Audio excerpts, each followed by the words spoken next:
Good afternoon, ladies and gentlemen. Welcome to Croydon Oval this afternoon for the big clash. Our first look at Division 2 this afternoon. It's Croydon versus Boronia. It's a 1 versus 2 clash. Joining me for pre-match this afternoon is Scott Hardy and Matt Lee. And right off the bat, we've got the new Croydon coach joining us for the first time in 2024, Rhett Jordan. Good afternoon, Rhett. Hey, boys. How are we going? Rhett, how you settled into the new coaching role and how the players adapted to the game plan? Yeah, it's been busy. Obviously, we've been pretty lucky. I think we retained 85% of the list from last year.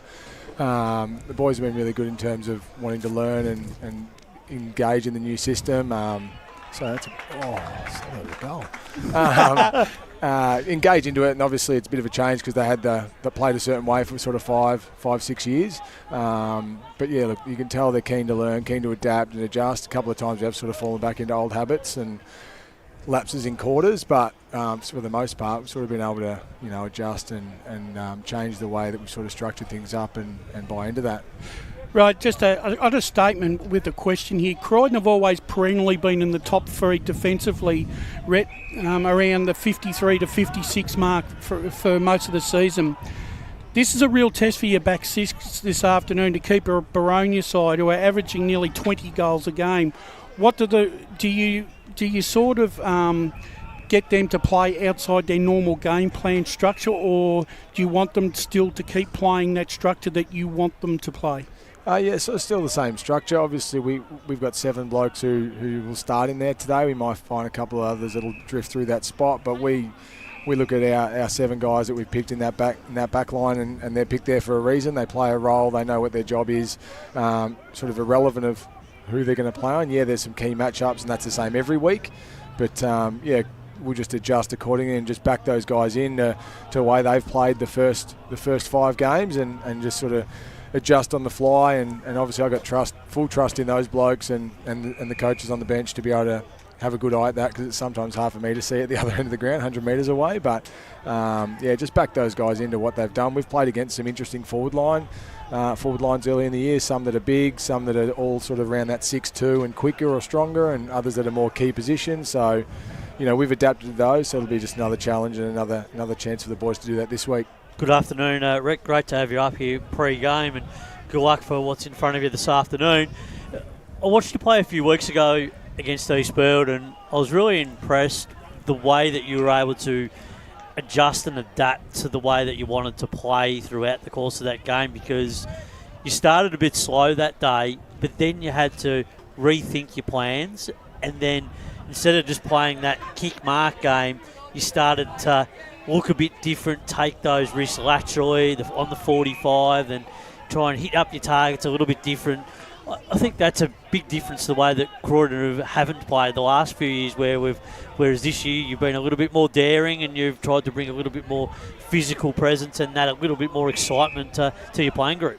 Yeah, for sure. I think that first half in that round 1 game was a bit of a tough one.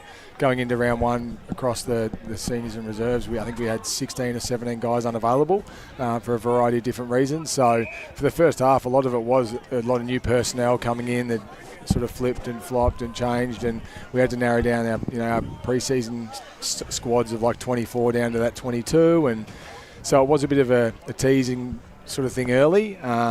But yeah, we did adjust, and sort of goes back to you just got to enjoy your footy and take it on sometimes. I like to, you guys probably know, don't mind celebrating a goal or, celebrating some things like that. So bringing that energy to the guys, like the group's a really young group. I think our average age is like 24, 25. So these boys are all in like that prime sort of time to be young and enjoying it and bringing energy and stuff like that. So you just got to get it out of them, and it's just infectious, and it's really good to watch and be a part of.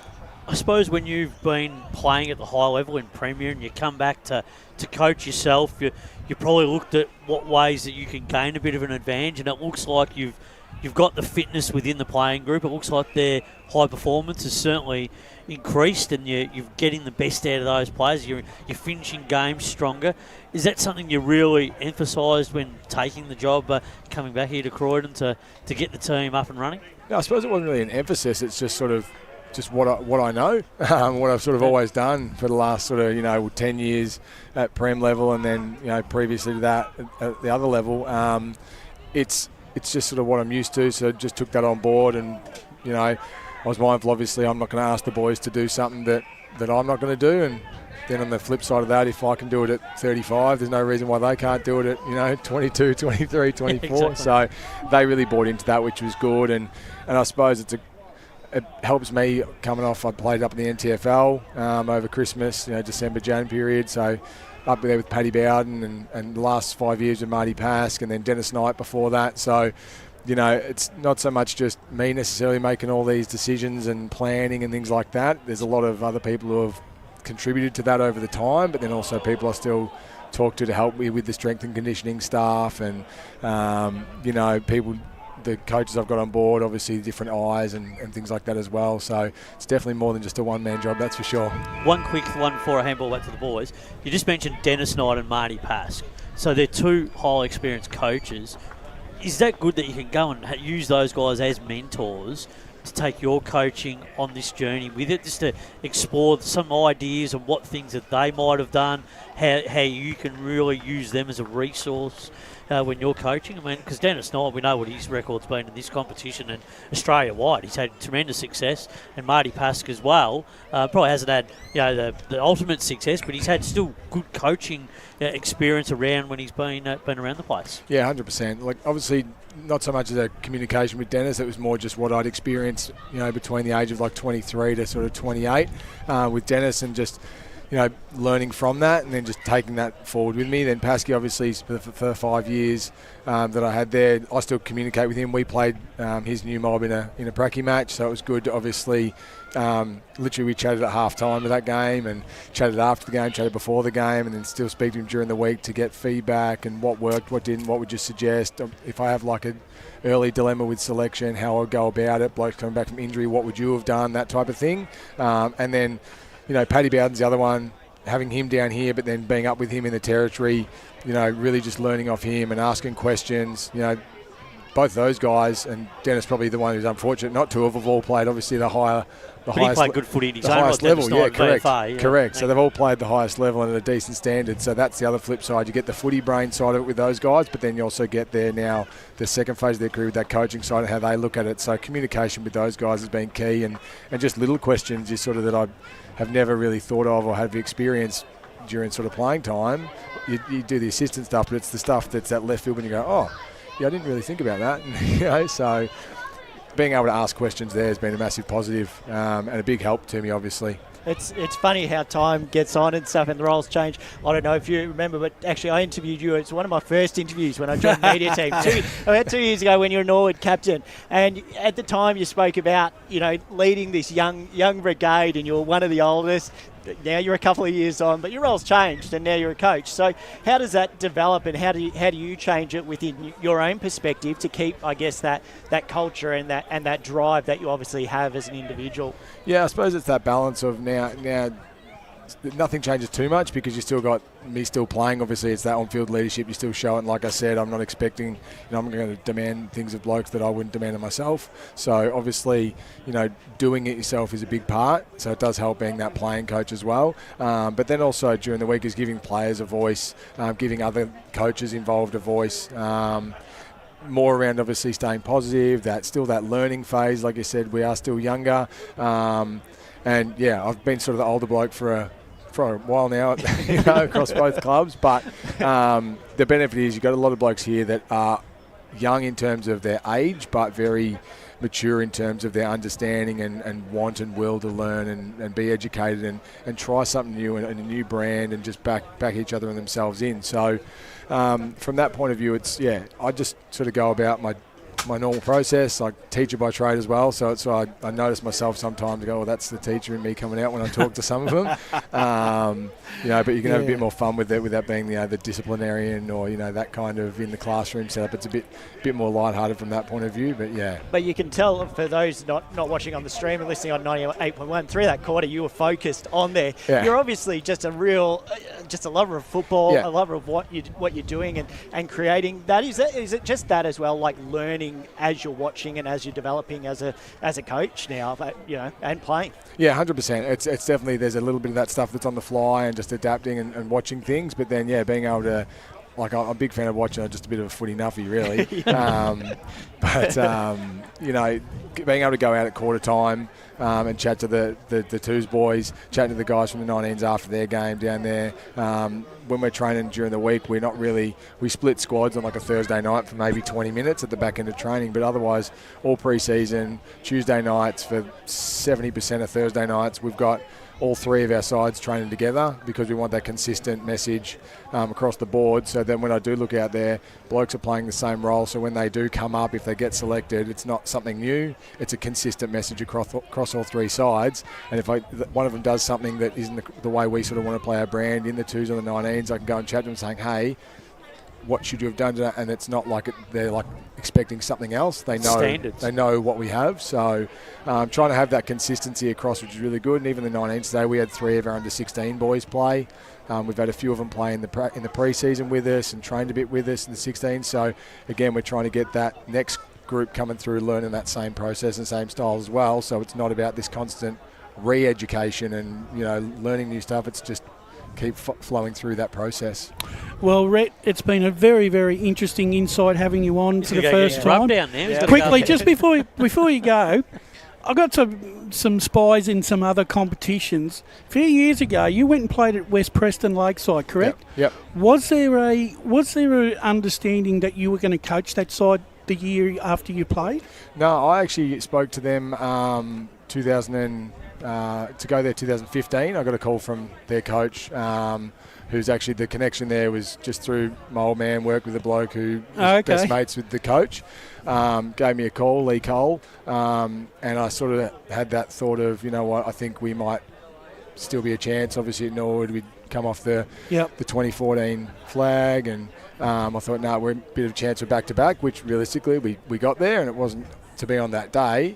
So that stayed, and then I thought the year after, assistant coaching opportunity, that's where I want to start developing things. Yeah, that's what I was thinking. I thought, good chance for me to develop something different, and I felt like I sort of maybe needed to move away to do that, because if I stayed where I was, it's hard for the boys to then see you as just that player for 3 years to then step into a different role.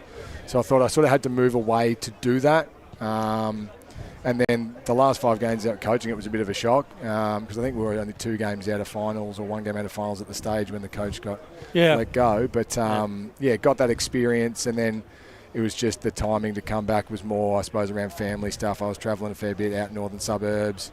We were looking at, obviously, growing our family, stuff like that. So it was a bit hard to be going out, northern suburbs from Croydon or Chirnside area, 3 times a week, if not 4 times a week with stuff. So that sort of got me back, and being able to do that at Norwood then obviously leads us to here. So well, it's the Northerns lost in the EFNL's game.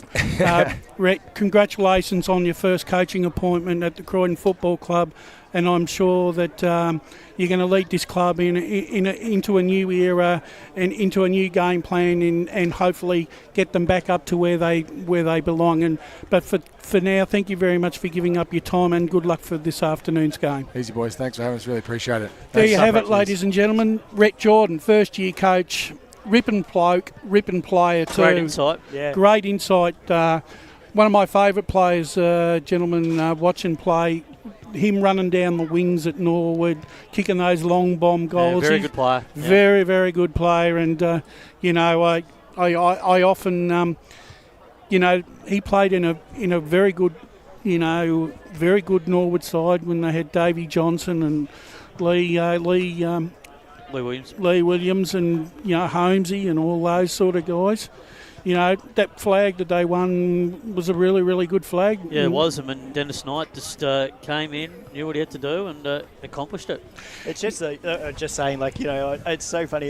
You really need to watch him in that first goal. His intensity on the game, and just what he was saying, about just that knowledge and learning the players and how they can play and what he wants to see from his players. He's cheering on those reserves it's his side. But it's replicating because you want the same play, you want the same standards in all grades. So you want to play the same game plan and game style. Well, there's always two sides to every story. And we've got the coach of the Boronia Football Club, Matty Clark, joining us again for the first time this year. Matt, welcome to the broadcast, and welcome to another big test for the Boronia Football Club this afternoon. Yeah, cheers, Brash, and cheers, everyone. Really looking forward to today. I think we've set ourselves for a really tough contest on an away ground that no doubt they'll use really well, and we'll try to pick it up really quick. What's been the key focus for season 2024? And what's the expectations of the playing group, even though there's always room for improvement? Yeah, I think the narrowed focus that we had last year worked for us, so we haven't drifted away from that. Our pre-season was rock solid. I think the hardest pre-season I've ever seen a football club go through, and the guys just added up and were really hungry for it. They're motivated by success, and they want to win every game and every training drill and everything they do. So it's really, really a pleasure as a coach to work with a group that's driven like that, and a lot of the player and leadership group are driving the standards at the moment. So for us, what do they ultimately want? They want to play the best footy they can play, and hopefully what we do now takes us further forward in the future. Last year you had players in the development squad, Matt, who were knocking on the door, so to speak, for senior selection. Have some of these players worked hard in the off-season and starting to be rewarded due to injury, unavailability and different form? Yeah, I think there has. I think people like Dylan Dower, who probably was stiff, really good in the development team but didn't get opportunities, he won every fitness trial that we did, every segment of every part of the pre-season. He was number one, and you could tell he was motivated. He didn't want to have another season where he just went through and became a bit part player, so he's getting his opportunity and reward for his hard work. And his brother, there's other players. We really celebrate the role players at our club, and I think the beauty of that is they do the most team acts, and that's what I love about it. So I think we've got a lot of players who are stepping up, even guys who missed out on the grand final like Cooper Duncanson and others for various reasons are really hungry and want to get back to their best footy, so I'm excited by that. Before I pass it on to the other guys, my last thought I've got here, Croydon defensively have been very sound and have a very good record, not only this year but in previous years, of restricting a side's scoring capacity. What does your forward line have to do this afternoon to break down a very good defence to tip the game in your favour? Yeah, I think it's the way we move the ball up the ground. I think our forwards are really mobile. We've got Jaden Collins, Beggs, we've got Liam Whelan, Gricey, Jello. They're all like strong footballers, but they're very quick. So for us to get the ball in at different angles as quick as we can is a key for us. So we want to make sure that we can win it on the outside and get it into one-on-ones wherever possible. And we've got 6 or 7 dangerous forwards, so we want to make sure that the quicker we move the ball into them and the more space we give them, the better off we'll be. We know Croydon defend like their lives depend on it, right? So they get numbers back and they really are dour around the footy with the contest. So it's going to be a tricky game for us today. Good luck for today's game, Clarkie. It's great to talk to you pre-game. I suppose you've had that early part of the season where you've had the big wins, and that's just the fixture. And the fixture dictates who you play, and you just got to tick them off one by one. Do you think now you're primed and ready, not only as a playing group but as a coaching group, to really take that first step, to really look where you're measuring yourselves and coming up against a team like Croydon that have been really impressive in the early part of the season? I've seen them a couple of times, and they've played some real strong physical football, but their ability to be able to adapt and change the way that they play throughout games and change their mode of play, that's going to be really important for you guys to watch this afternoon. 100%. Like, they've got a new coach who's brought a different style to him. You know, he's piqued their interest by just coming in, and they've got a big body side. So when I look at it, they've got talent on every line, and a lot of talent that's played at Eastern Rangers and higher level of football that are coming back to Croydon to play, and we know that physically they're probably the biggest side we're going to play this year. They're bigger than us, but for me, yeah, you do look at the fixture and you go, well, you know, we actually thought Lilydale was going to be a tough opener for us. We think any side coming down is going to be always hard to play, and then, you know, Templestowe's tough, and you know, we expected Maltgrave and East Burwood to be really strong. We just got away really well, and we're brutal early, and we're able to grind. When I looked at the fixture and I saw Croydon at Croydon, I was excited by it. That's no doubt for us. Playing a side that probably won 5 or 6 games in the high division the year before, were a little bit stiff to come down by their own admission, and are doing everything to get back in the very first year down. So that's a big challenge for us. And selection integrity plays a massive role in that, doesn't it too, Matty? Because everyone wants that spot in the senior team, and you look out here in the seconds, and players are still thinking, "Why? I've got to be close. What do I have to do to get that opportunity?" You see Ben Robertson out there today. Obviously, has had a bit of a delayed start to the season, and he's been going to be really important with things going forward. But that's what selection's about: having the integrity to say, "Well, it's not just on one game; it's going to be on a block of games that you're going to be selected on because it's a long season."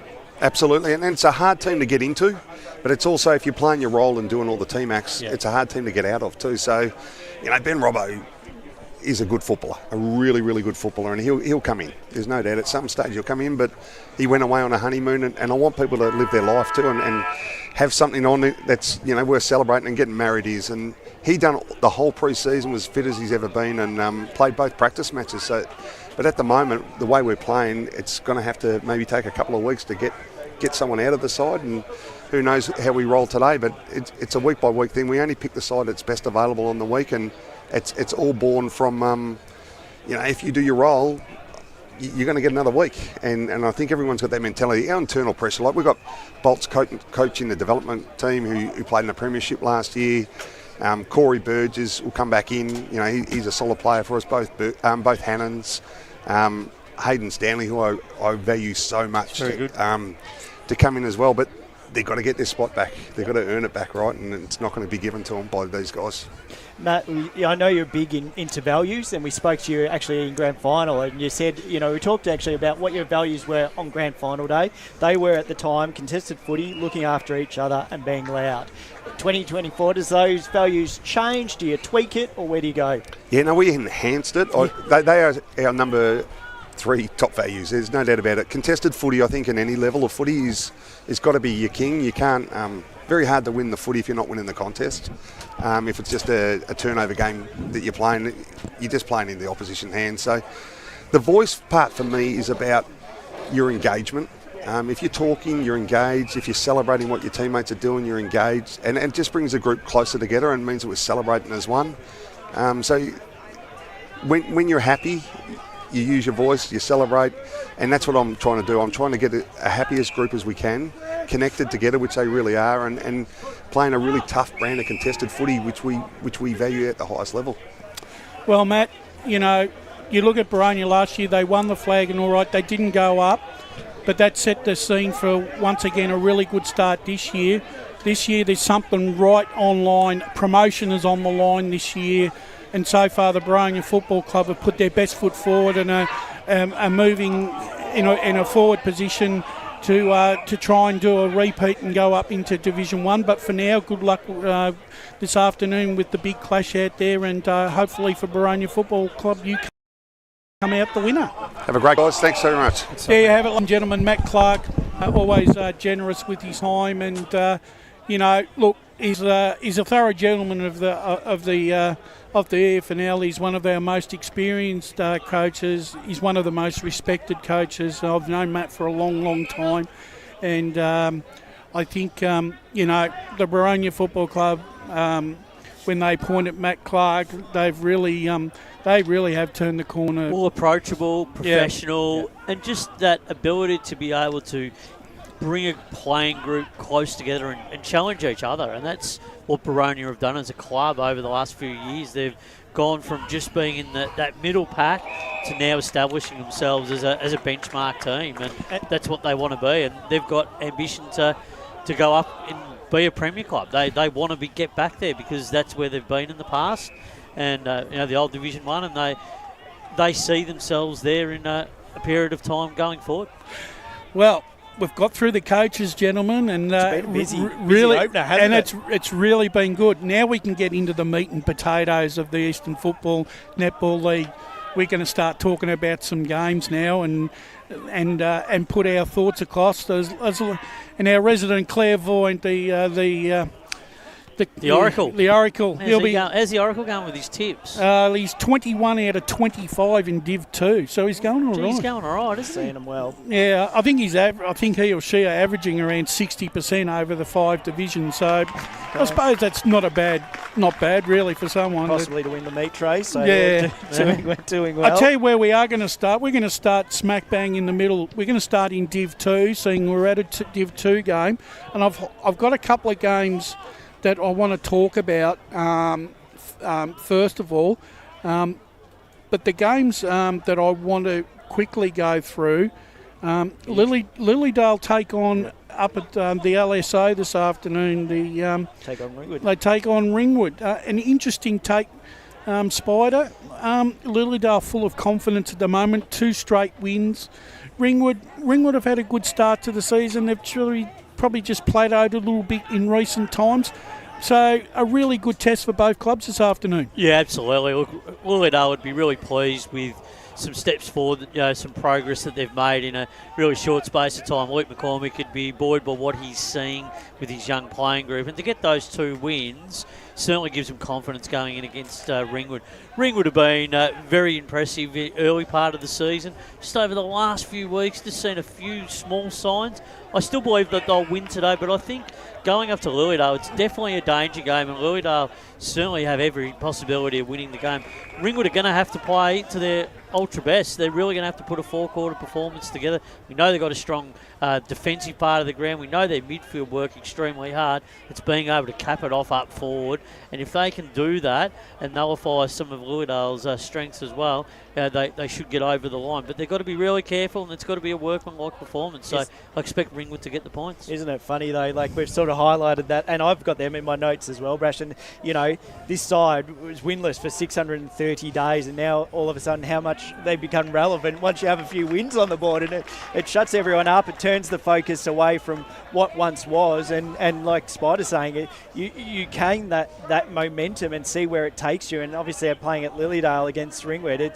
Ringwood needs to be on their best, but football is a funny thing where it changes in the space of a couple of weeks. I pick Ringwood, but yeah, Lilydale, well done to you. Yeah, Ringwood for mine. 2 or 3 goals in it for me. Lilydale are going to make it really hard. Just conditions too, Brash, will play a big part in that game. If Lilydale can get the game on their terms, on the small ground, the small ground, that really poses a bit of a threat to Ringwood. So Ringwood have got to be ultra careful. They've got to be a little bit more daring. Got to be a bit more protective in some areas of their game, but still attack the way that they like to use the football when they go forward.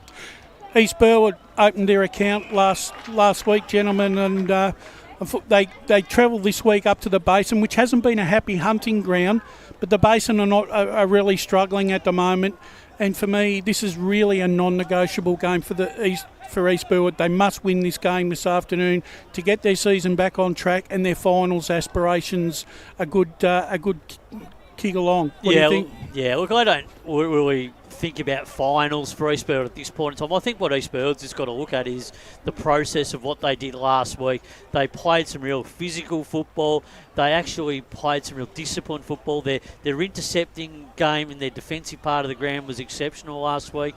They really worked Mulgrave over in all facets of the game last week and then topped it off. But when they went forward, they looked dangerous when they scored. They looked dangerous what they were going to score, that when they used that corridor and got into a zone where they could kick goals. They weren't trying to kick goals from impossible angles, from boundary lines, etc. So Riley Arda kicked 5 goals last week. But I thought the game was really set up by Hammond and Spencer down back, who played really well, and Mariani playing really well through the midfield. And they really blanketed Lin Jong, who didn't really have any influence on the game until late in the game. So they'll go to the Basin confident, but they've got to be really careful with what they do, because that has been a hurdle for them in the past. So they've got to put that 4-quarter performance together. I call it replicating, and that's what you've got to do again. You've got to go and do it again exactly like you did the previous week. So big test for them. The Basin will certainly be after them, and they'll want the points. What do you reckon, Scotty? It's probably a non-negotiable for both, to be perfectly honest. Basin's in a really good position. Well, not in a good position, but in a position to take 4 points, and sort of, it's like we're saying, like it happens there so quickly that you start stringing those losses together. We've talked about about Lilydale before, and then at the moment now the focus is on the Basin. When are they going to get a win? How do they get a win? So look, they have every opportunity, but yeah, I think, obviously Eastland would need to continue with that momentum from last week. It was impressive, as you said, Spider. I think, credit to them. Mulgrave would be very disappointed with that loss, but they move on, and I'll probably go East Burwood. Yeah, I got East Burwood. I think they'll win by about 5 or 6 goals for me. I think their forward line just packs too many punches, and I think defensively for the Basin could be a bit of a stretch for them, and through the midfield. Yep. Mulgrave travelled to the hangar, where they have a good record, but they're coming off an abysmal performance last week against East Burwood. Heathmont are really struggling to put a score on the board at the moment, so both sides really not in good form at the moment. Matt, Scotty, you lead us off on this one and tell me your thoughts on this game. Oh, I think, Mulgrave's not in the best position, but they've definitely improved from where they sort of started the season. Disappointing loss last week, no doubt about that. You look at obviously what can be. Heathmont probably had their measure last year as well, so it's going to be quite the challenge, and Mulgrave needs to be on their A game. They need this win to stay sort of within that contention of sort of, that middle sort of bracket.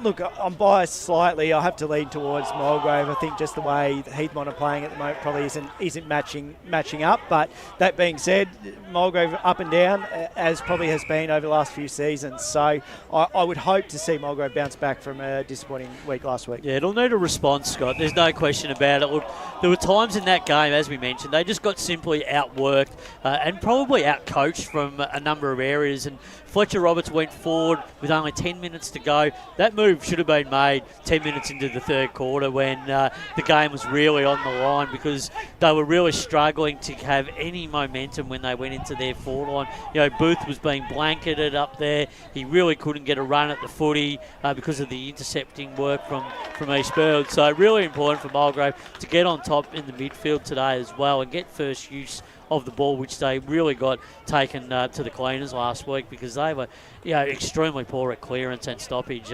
in all facets of that. So and big effort expected from them today. One thing interesting is just looking at the ladder.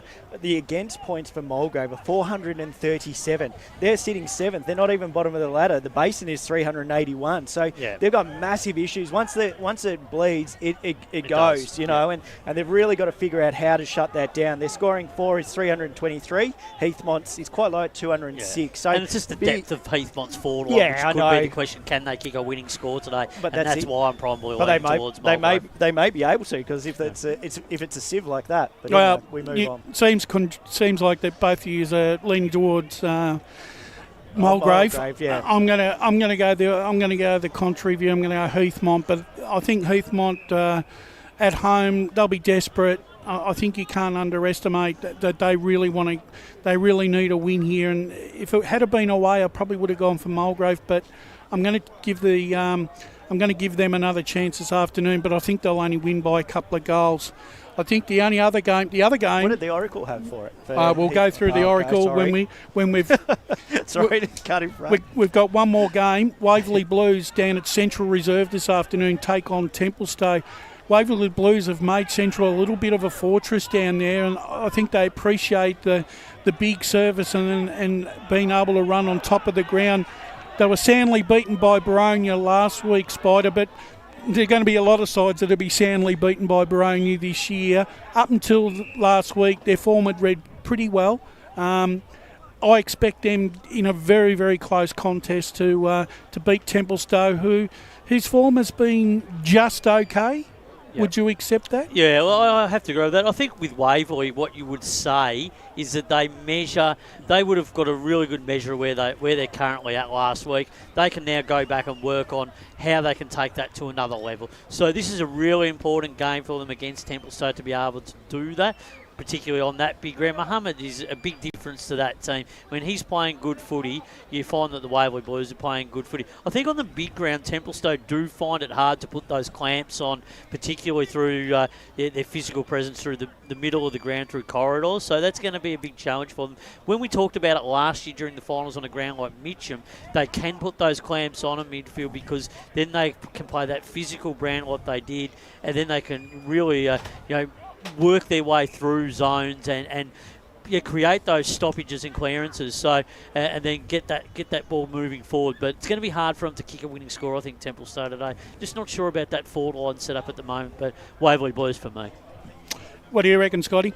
Quickly. Sorry, having order. I think with Waverley Blues, they've just got a much more sort of scoring options. Oscar Harding leading with 11, Williamson 9. So I'm picking Waverley Blues. Right, quickly.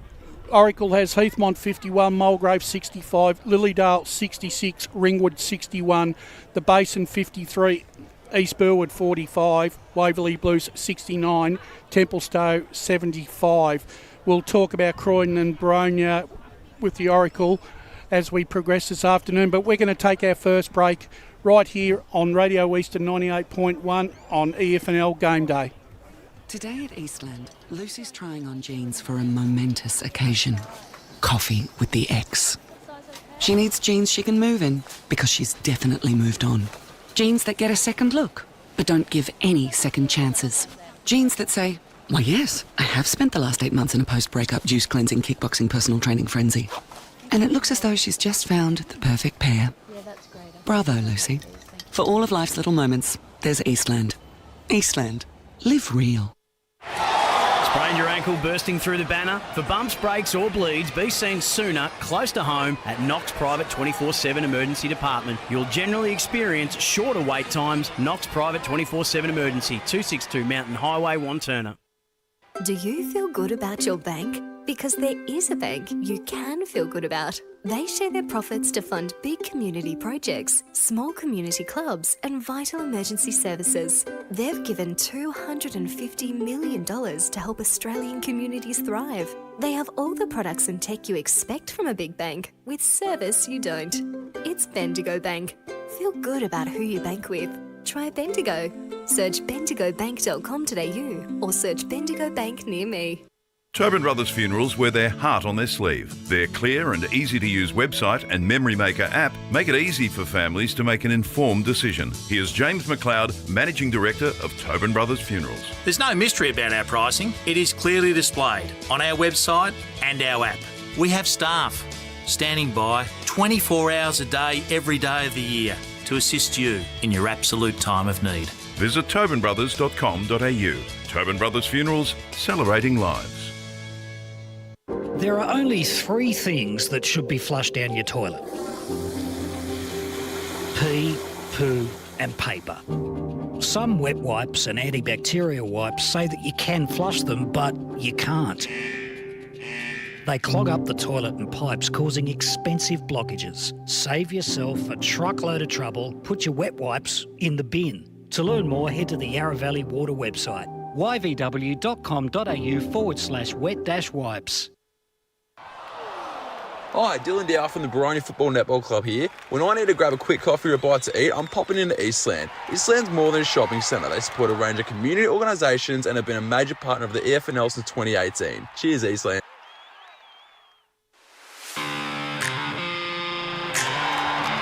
You are listening to Radio Eastern FM 98.1. With live and exclusive coverage of the EFNL football season. Bringing you the match of the day with score updates from all divisions. And now we cross to our commentary team for the Radio Eastern 98.1 Match of the Day coverage.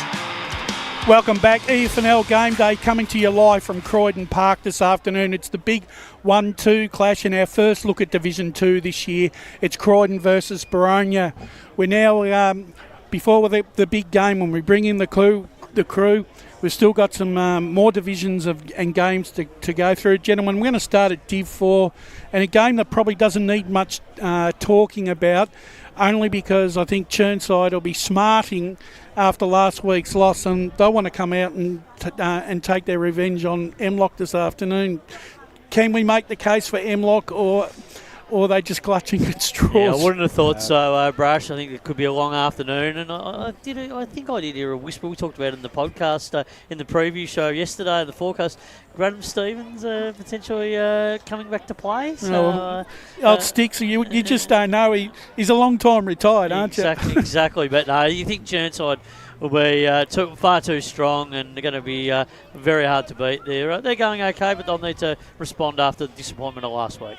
Yeah, another game set down for decision on another type of boutique ground, Koonung Park this afternoon. Springfield Cup, the Springfield Road Cup. They'll be all lining up down Springfield Road to get in and be they're playing for the cup. But no, this will be an interesting game on the small ground at Koonung Reserve. Expecting Whitehorse to win.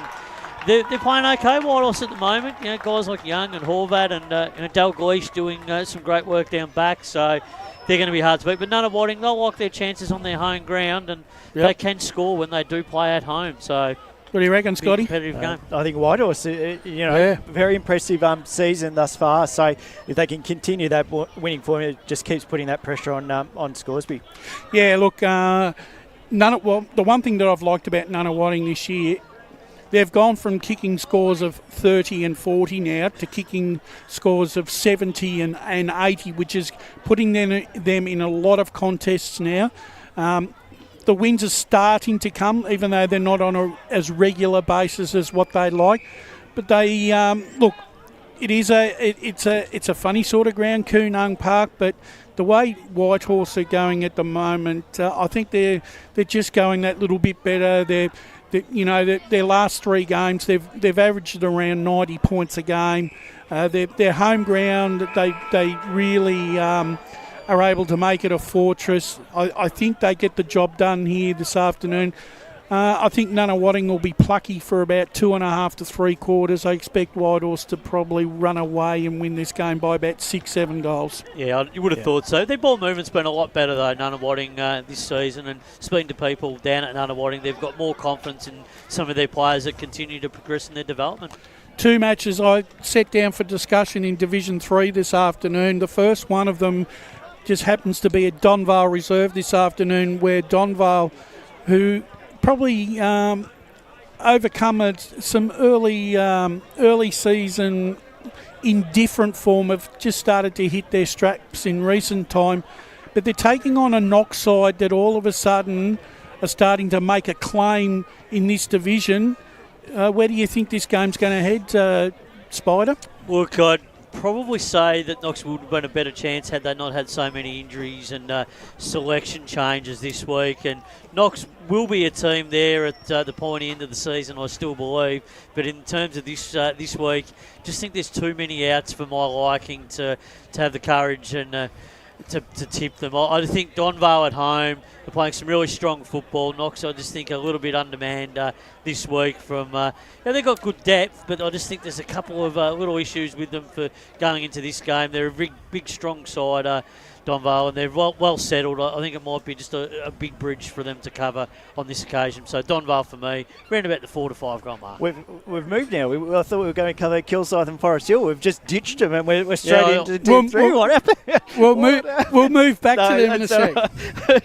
I had to go to my notes. Like, hey, I'm not right here, but actually... See, I did throw you a curveball, didn't I? Did. That was a big one. One thing for Knox, they've got Nate Kaiser, who's coming making his debut from under 19s, straight into senior debut and heads straight into the midfield as well. He's named right in the centre of the gut. So good on him for having that depth in there. Well, Steve Buckle's got that courage to be able to do that, to bring development players in, considering the circumstances of selection. But I think for Knox, that's credit to them that they're starting to build that culture and that belief within that younger group, because obviously we know their struggles that they've had previously. So to now sort of be pushing the younger brigade into the seniors is great for them and great for their development in years to come. Yeah. Seeing you pulled me up on that one.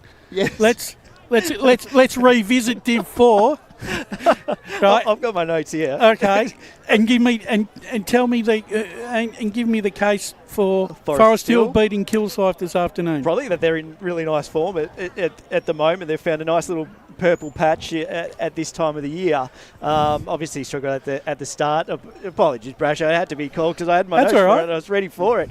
Look, personally, I think Kilsyth get the win, but again, it's you've really got to be on your merit at the moment against these clubs that we've probably in years gone by weren't sort of maybe making note for, sort of that Whitehorse and Forest Hill and stuff. And like I said, they've found a nice patch, and again, they're probably developing as well. So, look, I think Kilsyth, but yeah, it's going to be a tight game. Quickly, Spider. Yeah, I think Kilsyth Forest still going okay with some of the development players. I think Brad Chute doing a really good job, bringing some of these younger players into the senior lineup at the early stage of the year.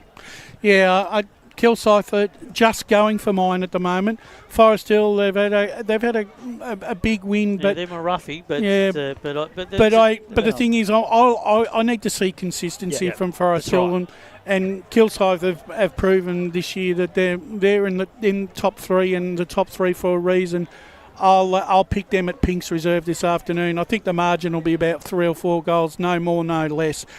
The Oracle has Churnside 94, Croydon North Hemlock 46, Kilsyth 76, Forest Hill 96, so a bit of a turn up there. Nunawading 80, Whitehorse Pioneers 100. Let's move back into Division 3. We can go down. We've spoken about Donvale. I think the other game, and Donvale's, I think, serious contender this year comes in the form of Surrey Park, who take on Sylvan this afternoon. Having a look at the game last week, Surrey Park were very, very impressive against Coldstream. Funny thing was, as I was watching that game, I was actually waiting for Surrey Park to take the game away from Coldstream, because I just thought they had more run in that side. The only criticism I had of Surrey Park was they did everything right with the ball, but they just over-possessed it and took one possession too many. And when they should have been a little bit more direct going into their forward 50, they went around. I think they deviated too far and went around from around the flanks. You can't afford to do that at Coldstream. But I like their run and gun style. They've got some really good players, some really good young players coming through the system. Sylvan, on the other hand, they've surprised me a little bit at times this year, but they don't win out of turn. A tall order for them going down to Surrey Park this afternoon. Just a bit inconsistent for me, Sylvan, but Surrey Park at home will get the job done. Really liking the way their fortunes are progressing. They're a side that surprised me, because I thought they were more in the consolidating phase this season, but they've really stepped it up to another level, and some of those young players have been really impressive in the early part of the season. I reckon Surrey could blow them out of the water, personally. I just think with the way the defence, again, in the backline sort of structure for Sylvan. Tom Smith's playing some great footy at the moment. They don't have the consistency, probably Sylvan as well, and I think, you have to back Surrey. Blake Pearson are leading an Oakley district side that are going very, very nicely at the moment. They're at home this afternoon to Upper Ferntree Gully, who have, I think, plateaued after their good opening 2 weeks.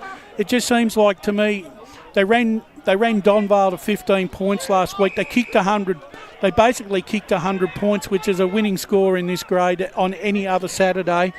I think they get the job done, and quite convincingly this afternoon down at Oakley. I think we're looking at a 7 to 8 goal victory here for Oakley District. Yeah, you would have thought so. Stevens in some really good form, making some goals. Pearson really a dominating force, leads from the front each week. They've just got so many options when they go through that midfield and go forward. So they've got so many threats. It's going to be a hard, tall order for Upper Ferntree Gully. But they are showing signs of being a lot more competitive this season. So there's things going good for, but at the moment, in today's game, they're just going to be a little bit undermanned because of selection, where they made a few changes.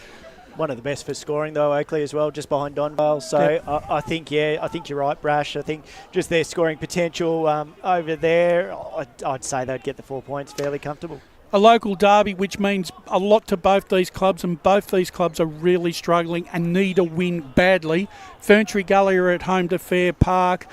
The Gully, I think, they're struggling this year. They look undersized. They need the game. They need a dry game, and they need to be able to run. Their youngsters need to be able to run. They've lost their experience that they needed, to keep them in games. Fair Park, on the other hand, after a really promising finish to the season this year, once again seem to have stalled early season, Spider. This game could go either way. If it had been a night game, Fair Park win this because they have a really good record, because it's traditionally been a twilight game or a night game. Yeah. But today it's a day game. And I think today, I've got a feeling the Gully are they're gonna eke out a win. Yeah, they've just got to find a way to win, Brash. I think that's the key point for them. They've just been struggling in multiple areas. They haven't really had a consistent side taking the ground week after week, so that's really been a problem for them. Number of players coming in and out of the side, so just lacking a little bit of continuity. So that makes things a little bit difficult for them. Fair Park, on the other hand, they show us some good signs that things are going to happen. They tease us regularly, and when they play at home, they look like they're a capable side, but when they travel, it looks like they become a different side and they lose their way a little bit. So need a guy like Keenan to really step up and take a game away from a team. They've got the players, Fair Park, but they don't do it consistently and often enough for my liking. So, but I think Ferntree Gully win this game. They're going to be relatively close, so I think it'll pretty much be about 10 points either side, but I'll take Ferntree Gully. Yeah, I think it's just that. It's just the scoring options for both sides that they struggle to put a competitive score on the board, and they're generally sort of sitting around the 60 mark, 50 mark, somewhere around there. So, look, this is Ferntree Gully's chance. They can actually then jump from the bottom of the ladder with a decent win via percentage, basically. And they're really disappointed with the start of the season, so they'd be really fired up for this game, and they need to get some wins because they don't want to be changing their mode and thought process going into a survival mode. They still have ambition of playing finals this season. Well, that's it. But yeah, I'm picking Ferntree Gully, but I'm actually picking him by a point. I think it'll be 60 to 59. Wouldn't surprise me if that was the case. See if that goes. And finally, a bit of a grudge game here. These two sides really do not like each other. It's well documented. Warrandyte, after a big win last week, come up against Coldstream, who come off a disappointing loss last week, and I wasn't all that impressed with the way Coldstream played. I thought they were very one-dimensional, and I just thought that too much reliance on Carrigan and Fritsch to win games of football for them. I just think at Warrandyte, they'll be buoyed by their big win last week.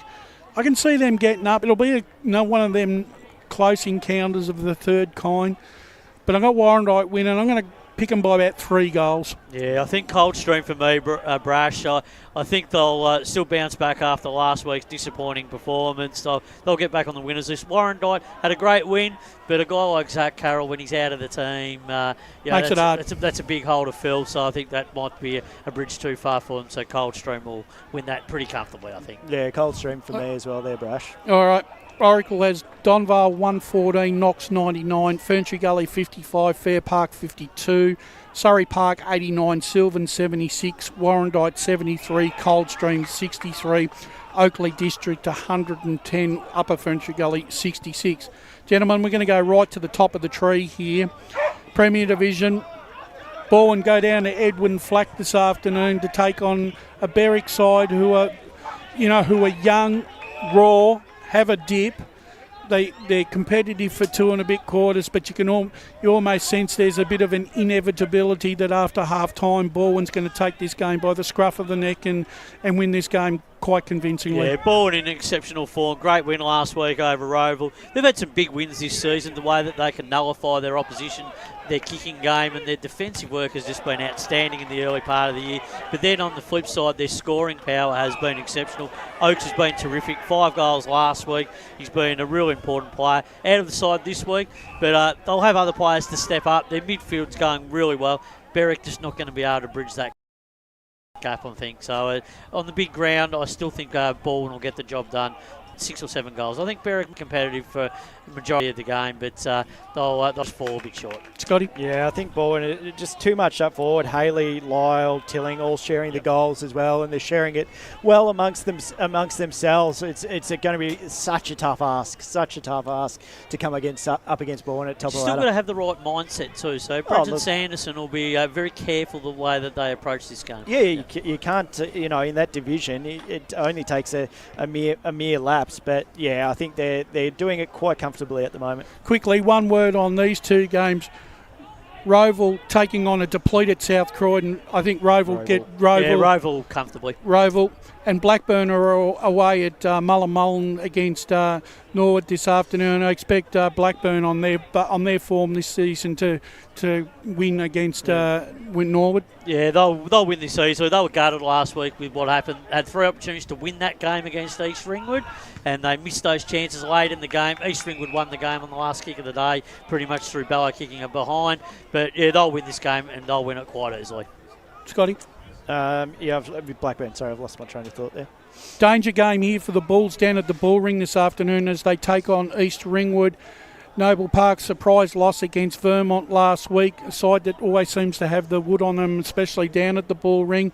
East Ringwood have had a good start to the season, survived a solid scare from Blackburn the week before after losing their first... They were outplayed, Brush. Yeah, they were outplayed for pretty much all of that game and just did enough to find a way to win in the end. So they'll be looking to play a little bit better this week against Noble Park, who had their opportunities as well to beat Vermont, but just didn't capitalise when they were up forward, and they just made some critical errors through the midfield, and they were beaten. But defensively, we know Noble are sound, but I'm just not sure it's going to be good enough against the quality East Ringwood forward line. Yeah, it could be a tough few weeks at Noble. Obviously, back-to-back games, which is what you want. You'd want your crowd up and about. After last week, you sort of think, well, yeah, how are they coming into the game? Are they going to be a little bit flat? Are they sort of more pumped up? This is the ultimate challenge, though, as well, going up against East Ringwood in fine form, can play both home and away.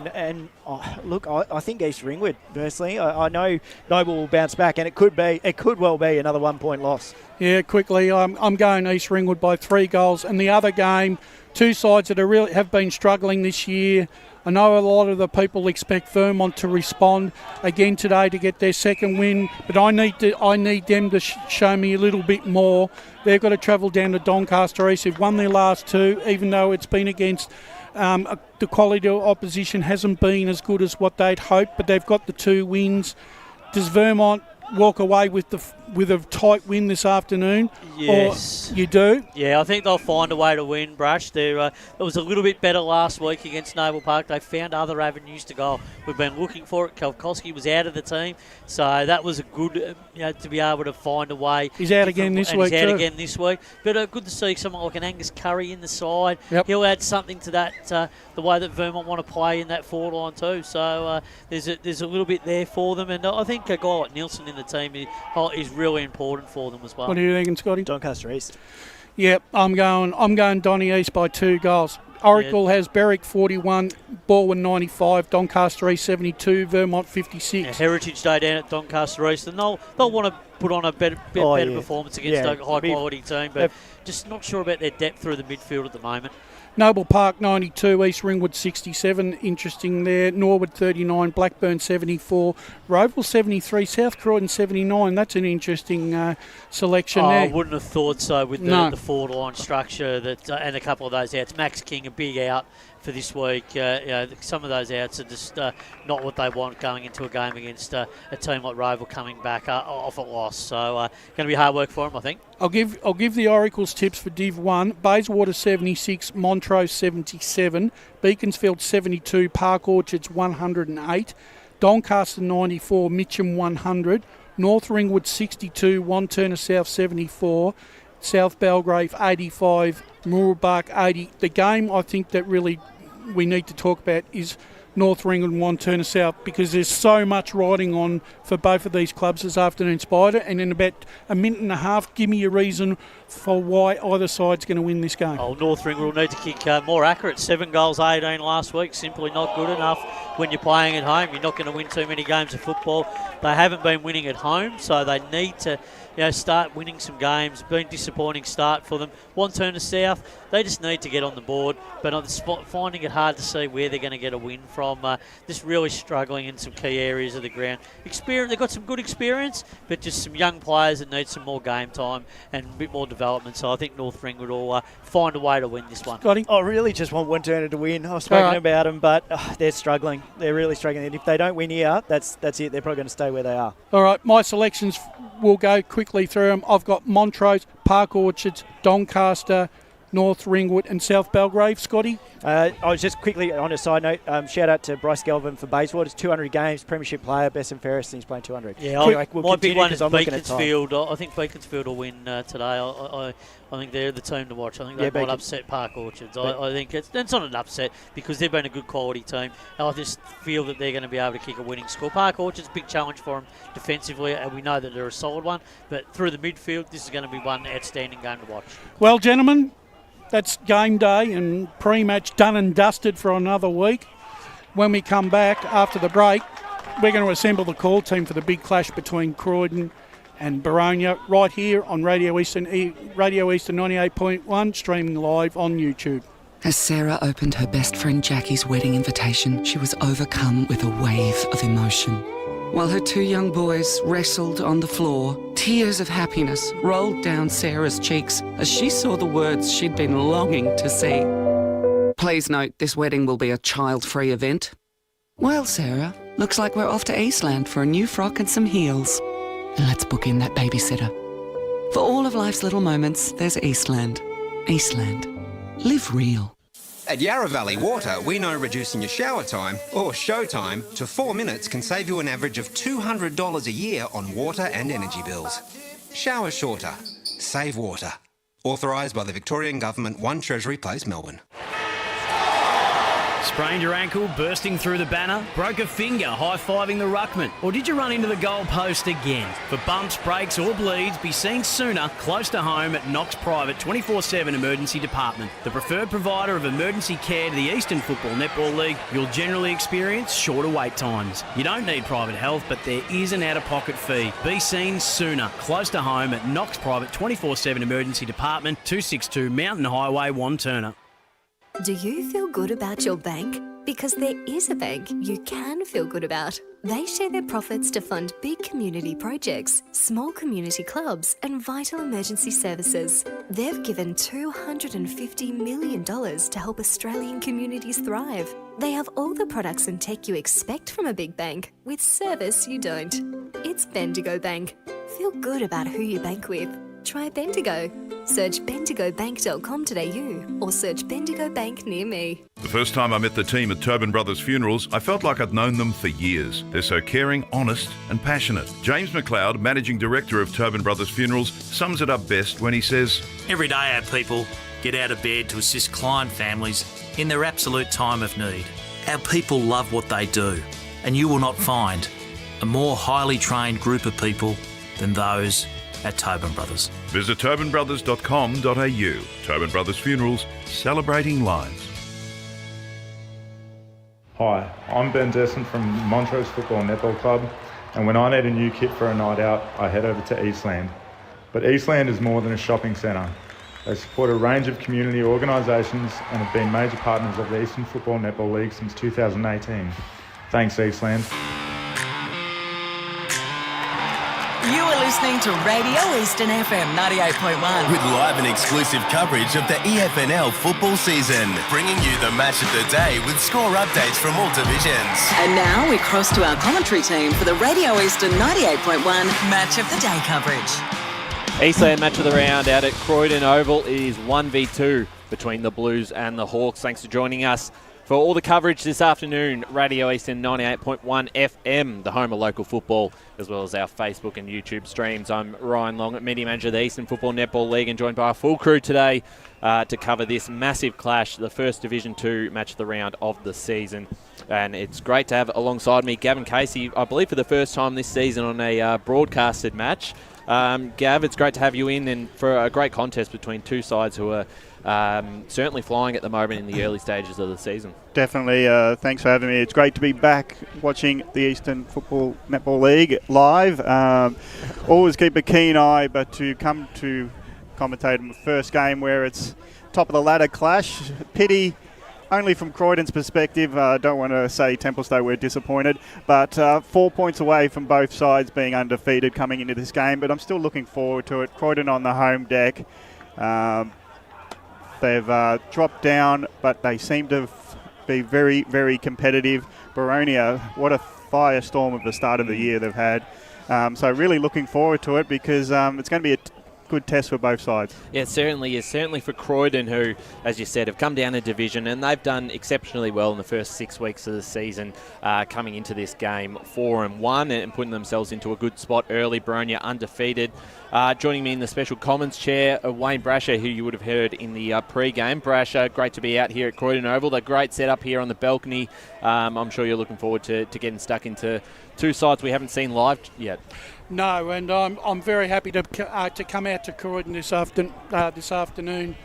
It's both sides, coming to this in very good form. I'm very happy that that both these sides are going to bring a very, very physical and solid game to fruition this afternoon. It's going to be an interesting broadcast. Once again, it's going to come down to the midfields and which forward line gets on top real quickly and puts a score on the board. I expect Boronia to win. I think they'll probably win by about 6-7 goals.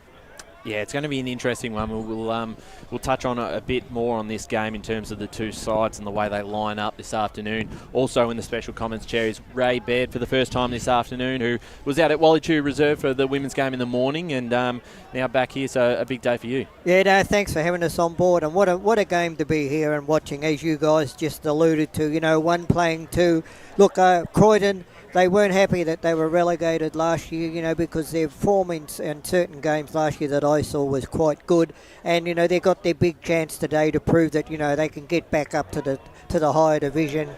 Boronia, well, we knew what they did last year, and they've gone on with it this year, so this is going to be a really good game of football. Certainly right, and Paul Uconi in the Stats Centre, who was also out at Wallichoo Reserve calling all the action between Ferntree Gully and Fair Park. Welcome to the broadcast, and a big game ahead.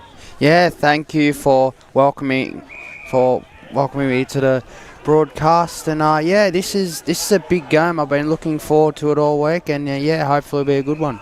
And Scott Hardy, who's behind us in the score centre, I'm assuming he's got his mic set up at the moment, keeping all the scores updated across the afternoon, but also got a good seat behind us and a good view of the action. Yeah, thanks, Ryan. Lucky I wasn't smashing our sweet chicken chili roll that they're promoting down here. So I haven't got there yet, but maybe if the scores aren't coming through from other clubs, I might duck down and see what they've got below us. But looking forward to the confirm, delicious. Yeah, all right, it's on the burger list. Yeah, the ladies at the canteen down there did say it's the best choice to pick up down there. Very nice. Lee had one before. It looked very good, so we'll keep our eyes on that. Everyone says that when you go down to a club's canteen that their food's good. Everyone says that.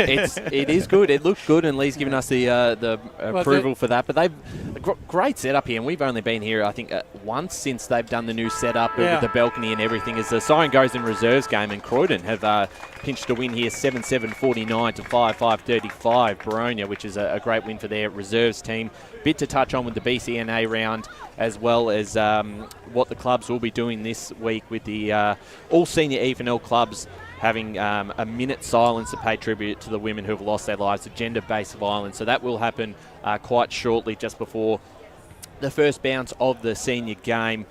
Just to touch on that a little bit, and we'll speak about it obviously when it does come up in probably another 10 or so minutes, but it is obviously following what the AFL have done last week, and ahead of all senior matches across the EFNL, as well as the Premier Division clashes in netball on Friday night.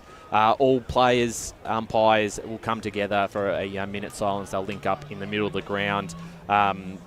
Very important to bring awareness to gender-based violence in Australia as a league with a significant number of female players, coaches, support staff, volunteers, along with everyone's daughters and mothers, grandmothers, to pay our respect to those who have lost their lives. Very important, and it does tie in with the BCNA round as well as Mother's Day tomorrow. So a very important week here for the Eastern Football Netball League. We'll touch on that a bit later, but let's jump into this game, and I'm sure you would have spoken a little bit about it. You've heard from both coaches, Rhett Jordan and Matt Clark. Let's talk about Croydon, because I think with Rhett Jordan coming across, obviously, a great career at Norwood, playing as well as coaching. He adds a lot to the experience of their lineup, and I think he's got them playing quite exciting football. And Morris did a great job, and that was a long time he was at the club, Brash. I think almost 6 or 7 years. So it was a good time for a change. He's brought some excitement. He's brought some players across, and I think they're playing an exciting brand and a quick brand of football. They are, and look, they were probably, as Ray's alluded to before, they were probably the unlucky side that got relegated last year, because their form at times last year didn't actually warrant them being in this division. But nonetheless, they are. But in that being said, they've come out on the front foot, appointed a new coach, someone with fresh ideas and a new game plan. Rhett Jordan's got a very, very infectious personality. He leads from the front. He still plays, and I think that's really important in a side full of young players that still need experience running around the ground. My only concern for them, whilst they play a very physical and a tight checking game, my main concern is, can they control Boronia's outside run generated from the midfield, and whilst their defence is as good as any in this competition, how do they stop a side that's kicking nearly 20 goals a game? It's a great question. It's a hard one to answer. Ray, it's an interesting one. These two sides haven't met since 2001. These players aren't familiar with each other, obviously not playing the division last year, so it's a little fresh for both teams. Oh, yeah, look, but in most games, each from year to year, even if you're playing against the sides, the lineups change and the coaches change, so there's lots of different dynamics that will change. But I think it's going to be very interesting. As you said, a big plus for Croydon with their coach. Between Boronia and Croydon. Today we're going to have a minute's silence to support gender-based violence in Australia. So if we can please have a moment's silence. Thank you.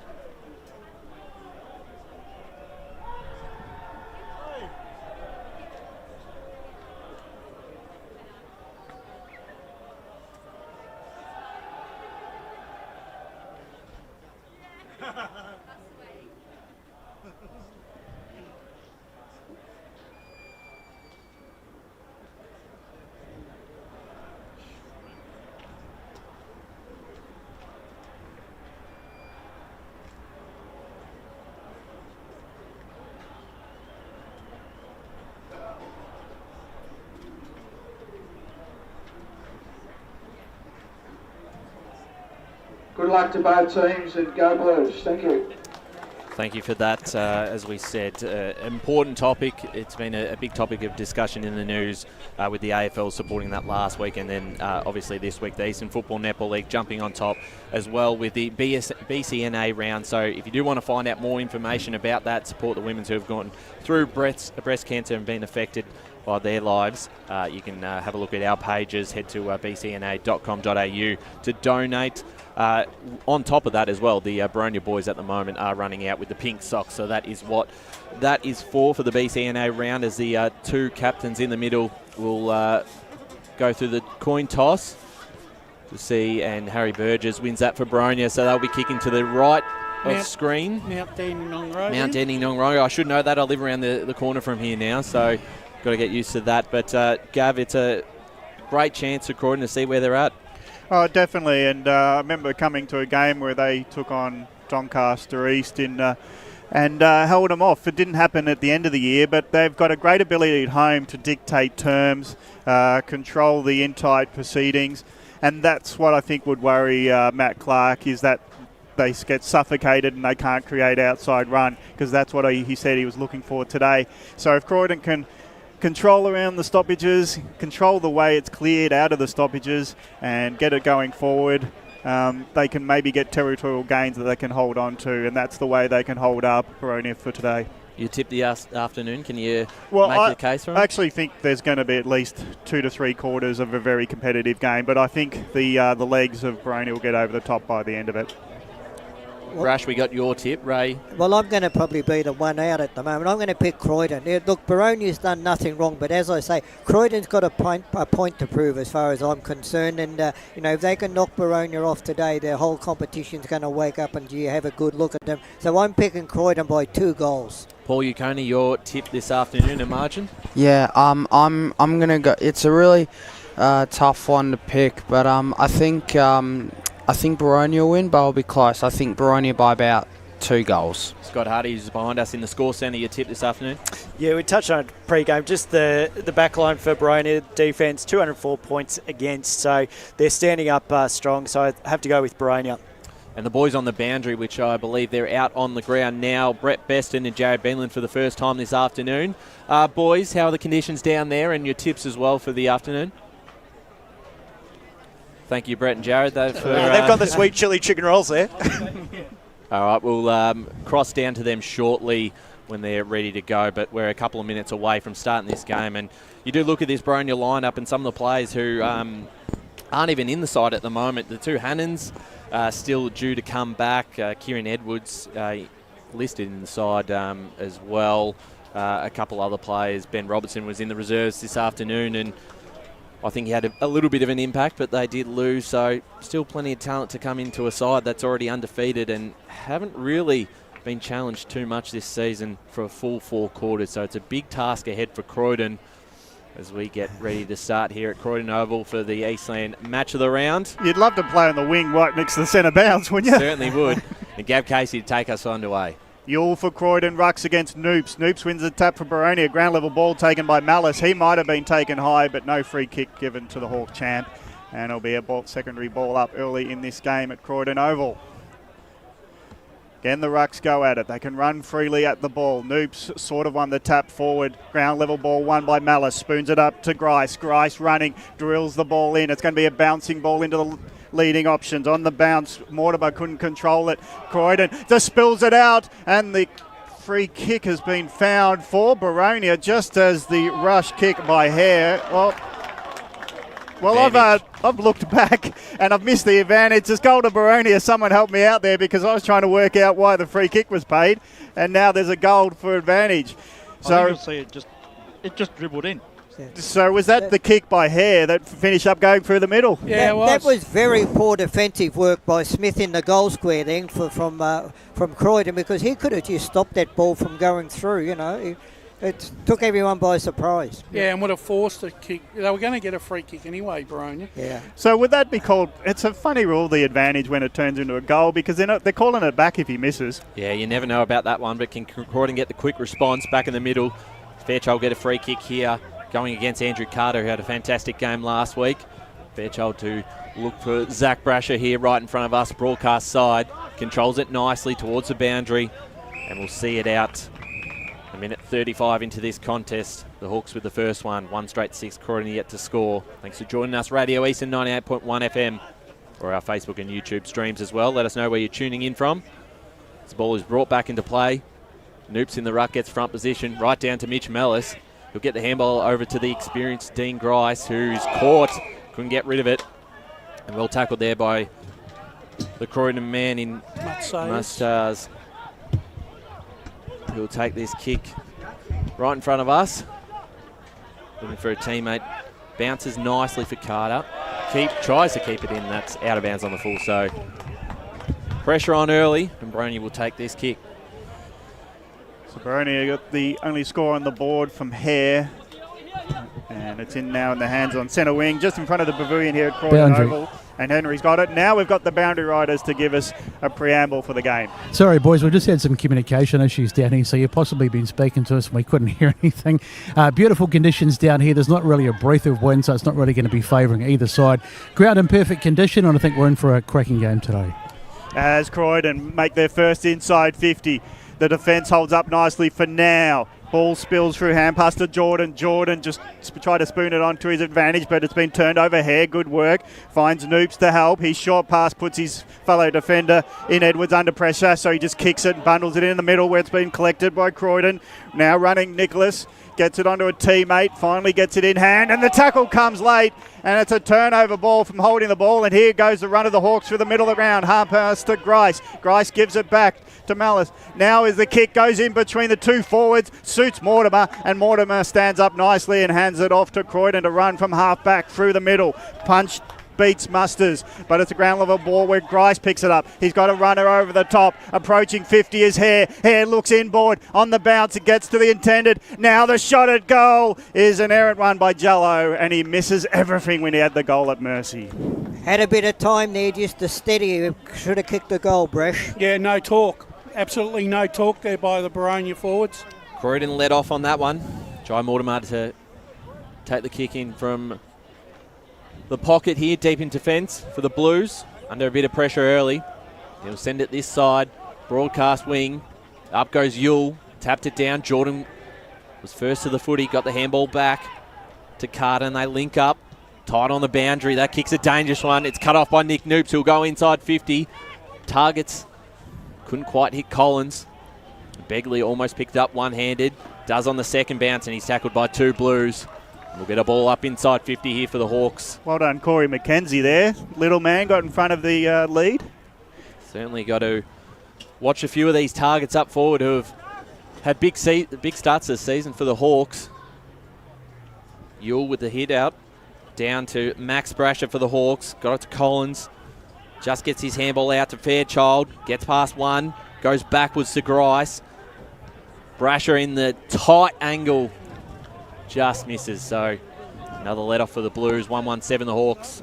Croydon yet to score, coming up to 5 minutes in this first quarter on the Bendigo Bank scoreboard.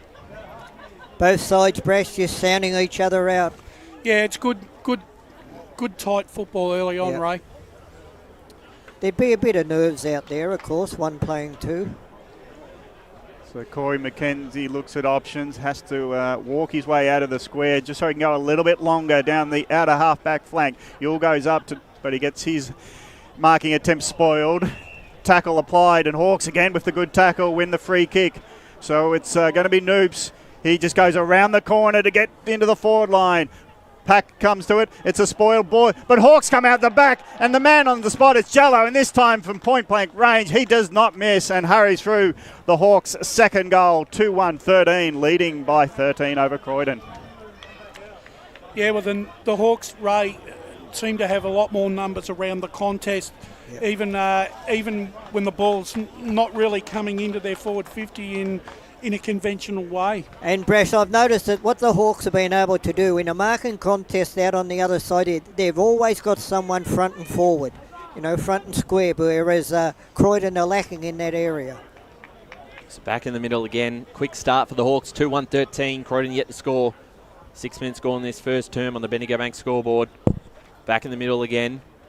Noops versus Yule. Here's Mitch Mell's got the handball out to Dylan Dower. Finds a target. Cooper Duncanson at 70 out from home. He'll put this inside 50 in the direction of Begley. Coming, almost taking the mark, and umpire has paid it. Had two to beat. That was a really strong mark, Ray. Yeah, it certainly is. Strong hands. Because the arms were there to be chopped out, and which they were trying. Well, they're certainly trying to get one in front with Evely then, but very hard to stop this man who's had a phenomenal start to the season. Last week was quiet, he was sick, but other than that, he's averaging 5 or 6 goals a game. Josh Begley comes in for the Hawks third in a matter of minutes. 3-1-19 the Hawks, the Blues 1 straight 6. Yeah, well, the Hawks have done exactly what they've done all season, Ray. They've started extremely well their first quarters. I don't think they've lost the first quarter all year. Croydon just don't seem to be able to, at this stage, have any answers for that back 50, is they? Well, what Boronia are doing, they're getting it out of the centre clearance. What Croydon somehow have got to stop that centre clearance dominance which Boronia have got at the moment. Noops versus Yule. Noops taps it behind for the running player. Malice couldn't get the hand pass to his teammate. That was Jake. Turnover ball. Ficcarelli runs up to the contest. around the corner, kicks Noops. Been a great player already. High ball though on the wings, a contested one. Ground level picked off by Brasher. And passes back to a defender running onto the ball. Comes back to Brasher, taken down in a tackle. And Max, good effort, but he just couldn't break it free. Tell you what, incorrect disposal there. Very stiff. They should have got a free kick there, Croydon. Yeah.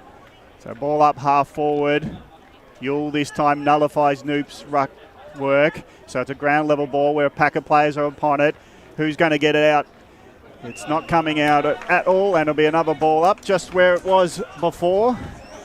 And 3 goals already quickly in 8 minutes for Boronia, and we'll go for some around the grounds scores. Or sorry, some stats that matter with Paul Yukoni. Yeah, so the inside 50 so far are 5-1 the way of Boronia.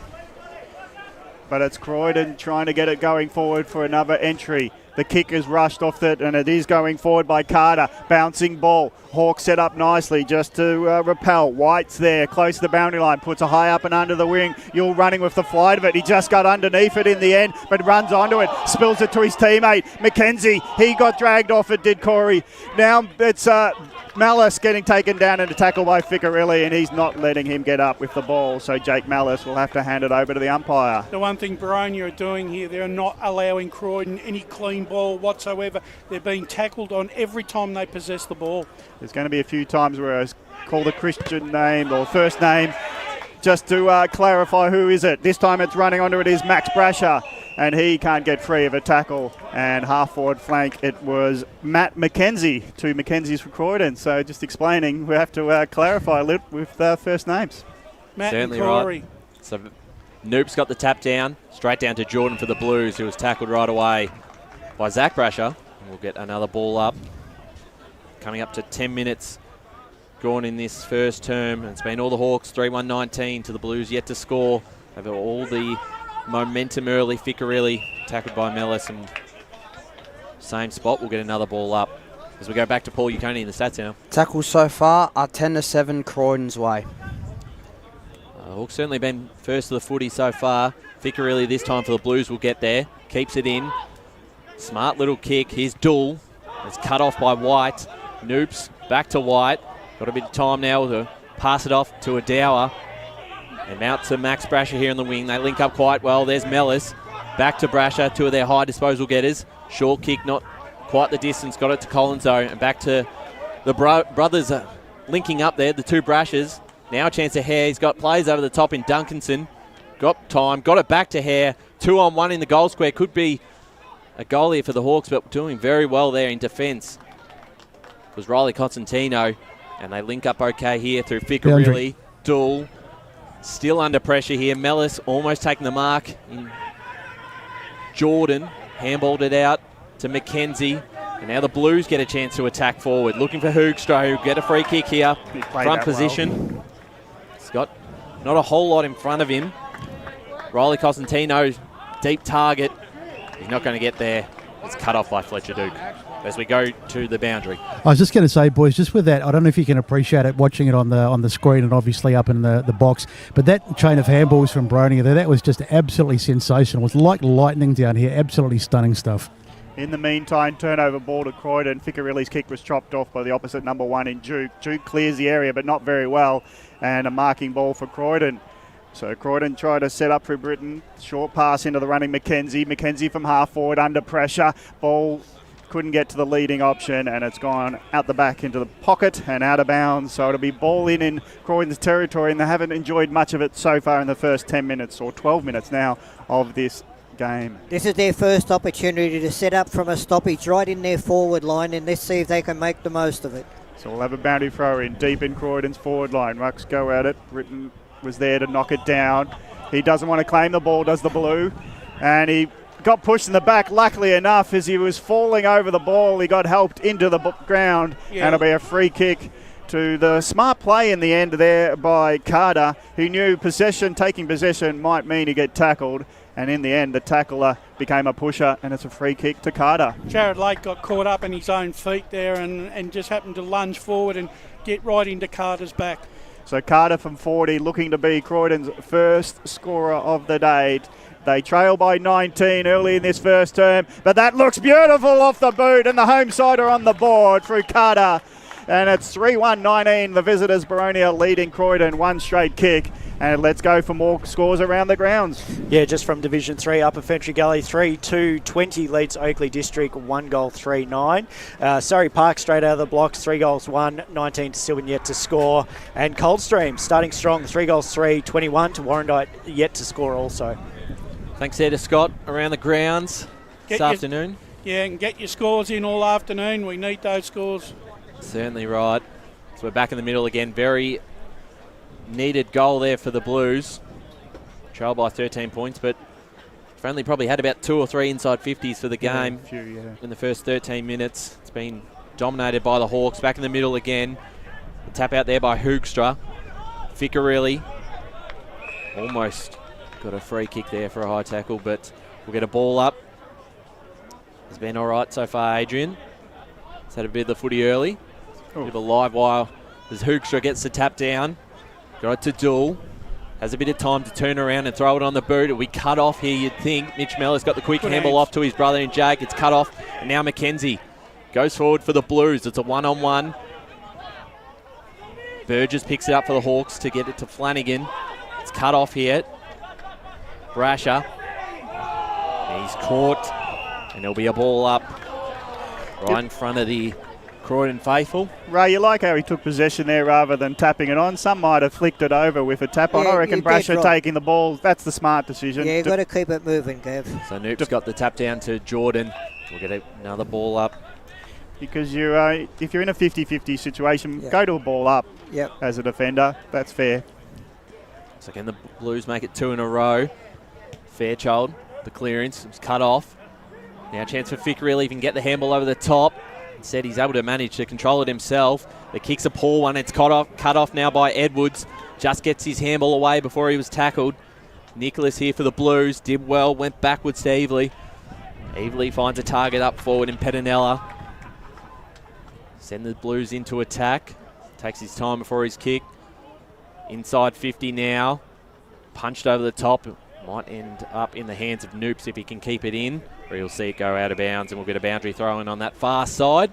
15 and a half minutes gone in this first term. 3-1-19 the Hawks, the Blues 1 straight 6. Brash, obviously Boronia come out of the blocks firing, but it seems to me that Croydon have settled a little bit more. Yeah, they've settled in that last five minutes. They're starting to win a few more 50-50 contests. Boundary. We'll go boundary side for some comment. Croydon have pushed one behind the ball. It seems to be helping their stability. Previously it was Hoogstra. Currently it's now Daniel Pott, so look out for that one. Ficcarelli back of the pack. Tries to hand it to a teammate, but he was not in the open to continue the play for Croydon. And on the arc, it'll be another ball up as Croydon go forward. Just steadied the contest. Conceded the first 3 goals. Boronia jumped out to 19, and Croydon now doing a bit of the attacking recently, and they'll get a free kick from the ruck contest. Hands all over, and Noops concedes it, and it'll be a kick for Croydon. It'll be a centering ball to the hot spot, 15 out. Big players come out at Boronia's got ground level ball spilt and left behind, and Whelan just as that was Dower, just as he was trying to leave the defensive 50 with a kick. He dropped it down, and it's only 20 out with a ball up. Still in Croydon's attacking area. Eastland's own Dylan Dower there. So Britton wins the tap down. It's a scrimmage for the ground level ball. Knocked out of the congested area by Burgess, and he's happy to concede a boundary throw in, and they'll go again. Will Boronia holding up nicely in the contest, just not being able to clear their defensive area, and this is what we were talking about pre-game. This is what Croydon want to do. Get territory and hold it in as much as possible. Stop the run coming against turnovers or clearances, as it'll be another ball up. It'll be 20 metres out from Croydon's goal. Can they get a quick snap out from a Britton tap? He's got front position. He taps it down, but it's Malice who wins the ground level ball. Hands it off to a fellow defender. The clearing kick might be chopped off. What a slips catch. I reckon that's a catch in the gully, but it's disappointingly, he's not going to be given the mark or the play-on situation. And so Pryor comes up without any ball one. So what did you think of that one? That looked like a good mark, close to the boundary. Let's ask the boundary riders. They're in line with it. Was it out or not? So it's a boundary throw in. Croydon doing nicely just to keep the forward ground. Trying to get through the pack was Dodd, but it's a clearing kick and it's marked nicely by Duncanson on the wing. So Boronia held off Croydon. Now they look to go forward. Contest against Collins. He was outnumbered. Ground level ball. It's a step in motion, but now Croydon go through the middle. Dangerous ball chopped off. It is chopped off by Dower. It was a push in the back. I know the Croydon fans saw it, but it's a Dower mark, says the umpire, and Dower's called to play on in the middle of Croydon Oval. His long ball is going to be chopped. Oh, all the numbers seem blue, but it's Collins who's come up to take the mark as he ran into the contest. Now he's spearing ball. Will it be chopped off this time? Again, the forward just better judgment, and the defenders are getting underneath it, and it's marked by the forward in Whelan. I reckon that was a bit of luck of fortune there, Ray, because that ball could have easily have been intercepted by those three Croydon players. Yep. A couple of times, in fact. But the two coming from behind, Brest, they're probably a metre or two short. Just couldn't quite make the contest. You might hear a bit of breeze in the Fex, Mike, so there might be a bit more carry than Croydon. No. Will it help? The kicker. The kick is beautiful by Whelan. He just rides it home from a 45-degree angle, and it's another goal for Boronia. 4-1-25 leading this contest, and Croydon at 1 straight 6 as we'll go boundary line. Boronia leading by 19. Yeah, just firstly, we weren't ignoring you boys. Just with regards to that mark, it was a bit sort of 50-50. We couldn't really see because there was a couple of guys standing in front of us. Wind-wise, it's sort of coming up. It'll gust for a little bit, and then it drops off, but it's still not terribly significant down here. Just a match-up to look out for too. Griffin Evely, he's got a big job today. He's on Josh Beckley. Look out for that one. Brett Beston, we give you one job, mate. Just do it right. Sorry, Ray, I'll do better, I promise. We'll go to the score stand in just a moment. So we're back in the middle here. It's a handy lead to the Hawks, 4-1-25 to 1 straight 6. We'll go to Scott Hardy around the grounds. In Premier Division, Berwick leads 2 goals straight, 12 to Baldwin, 1 goal to 8. And East Ringwood started 1 goal 5-11 to Noble Park, only 2 behinds. Thanks there, Scotty. He'll be updating us across the afternoon. Fairchild with a clearance forward here for the Hawks. Collins went past him, ended up in the hands of Mellis. His kick was smothered, keeping it in the boundary, almost collected his own handball, but it goes out of bounds, so we'll get a boundary throw in. 20 minutes gone in this first term. He's already had plenty of the footy already. Has to be averaging about 35, I think, for the season almost, Mitch. It's ball brought back into play. So we said the Hawks have owned territory in this first quarter. The handball out by Smith. It's cut off by Brasher. Underneath it was Fairchild. Handball forward. Chance now for the Blues to just let this one go out in Ficcarelli, right in front of the Hawks. Interchange. Wouldn't want to concede another one in time on here in this first term. As we said, first versus second, but we talked about the Hawks being the clear favourite.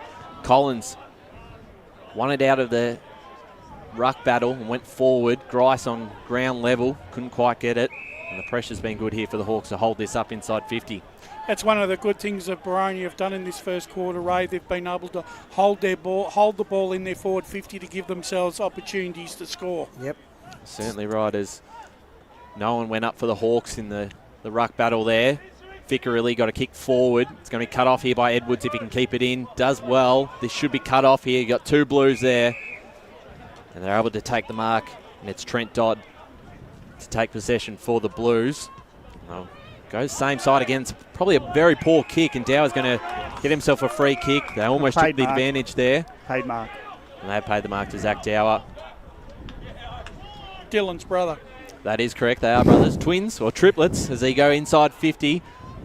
At ground level, big tackle by Mitch Mellis. Already having a bit of an impact. We'll get another ball up inside 50 for the Hawks. So the Hawks just more efficient. 4-1-25, leading Croydon 1 straight 6. 22 minutes gone first term in this top of the ladder clash. Undefeated Hawks. And Croydon can't hold up again, and out the pack, it's Whelan snapping it, acting as a rover this time, the big man, and he hooks it around the corner from the pocket, and it's another goal to Boronia, and they extend their lead to 25, deep into time on.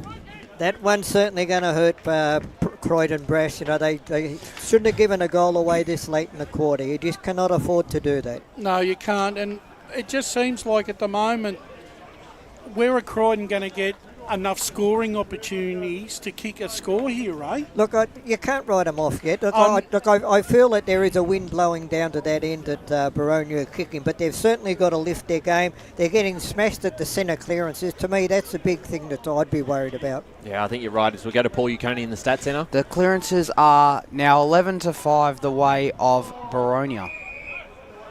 As you added that one in too. But Hawks. But if they don't win the contested ball, Boronia, they've got numbers around the contest to get the stoppage. Yeah, hard to see how this turns around at the moment. It's already danger signs. Here's Jake Mellis to pick this one. Big tackle by the coach. And Rhett Jordan will need a big afternoon if the Blues are to get back into this contest. Certainly their toughest opposition yet. Just the one loss for them this season in a poor fourth quarter against the Dockers. As they'll get it going forward here through Carter. Out the back is Jared Lake, and he's got Noops with him. And they do well, they got time, and Lake will use Noops. And he's got Henry deep in defence as they maintain possession. He'll go over to White. Just hits him. In the back pocket there in front of the sponsor signs. He'll go to Jake Mellis, who juggles the mark. And they maintain possession of the footy, and they just do this so well as we go down to the boundary with Brett Beston. Yeah, I was just going to say, you mentioned, because actually I'll come back to you in just a minute. I've lost my train of thought. I'll be back in. Stopping all stations, is it, Brett? Sounds good, Brett, as Jared Lake takes the mark in defence here for the Hawks as they just chip it around and wait for the opportunity to present itself. He'll go down the middle here. Chance to be cut off by Hoekstra. It was punched out by Grice. They'll look to still go forward here, the Blues. Got the two Dowers to work with here for the Hawks. Tapping it forward there, Zach Dower. We'll go to you in a second, Brett, as the Blues cut this one off, but the kick's a ball one out of bounds on the full. Brett Beston. Sorry, boys, I completely lost my train of thought. I was just going to say that Harry Burgess has got the matchup on Rhett Jordan, so that's a pretty important matchup today. Ray having a crack at you has really got to you at the moment. Stunned him. As the Hawks I'm rattled. Smart kick to Begley in the corridor, and he'll switch it to that far side. Running onto this was Zach Brasher, takes the mark and plays on right away. He's got a target up forward, and he's hit him, and that's Liam Whelan, who's already got a couple himself. Might just wheel onto the right here and send it long to the goals, but Minor scored to the left. So 5-2-32 the Hawks, 1 straight 6 Croydon, 25 minutes played in this first term on the Bendigo Bank scoreboard as we go around the grounds with Scott Hardy. Another Division 2 score, Mulgrave leading 3-3-21 to Heathmont 2-14, and Templestowe just can't kick a goal. They're 0-6 to Waverley Blues, 1-7.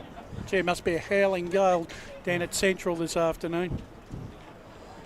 So the kick out was an uncontested fair as Everly was on the end of it, and he short pass. Well, hit the target, but the bundled double take by Costantino means it's gone out of bounds, and it'll be a ball in at half forward for Boronia. I almost think Rhett Jordan's going to have to come up the ground a little bit. He can't play full forward whilst he's side or No. So Grice wins the clearance. His hand pass to the runner, didn't get it going yet for the Hawks, but it's got inside 50 just off hands and feet. So it's now a contested ball where it's all numbers for the Hawks, including Malice, and the ball from the tackle was a throw, and the Hawks will concede a free kick. Nicely done there by Hoekstra, who holds it up for Croydon, hands it off to McKenzie. Corey McKenzie goes to the wing.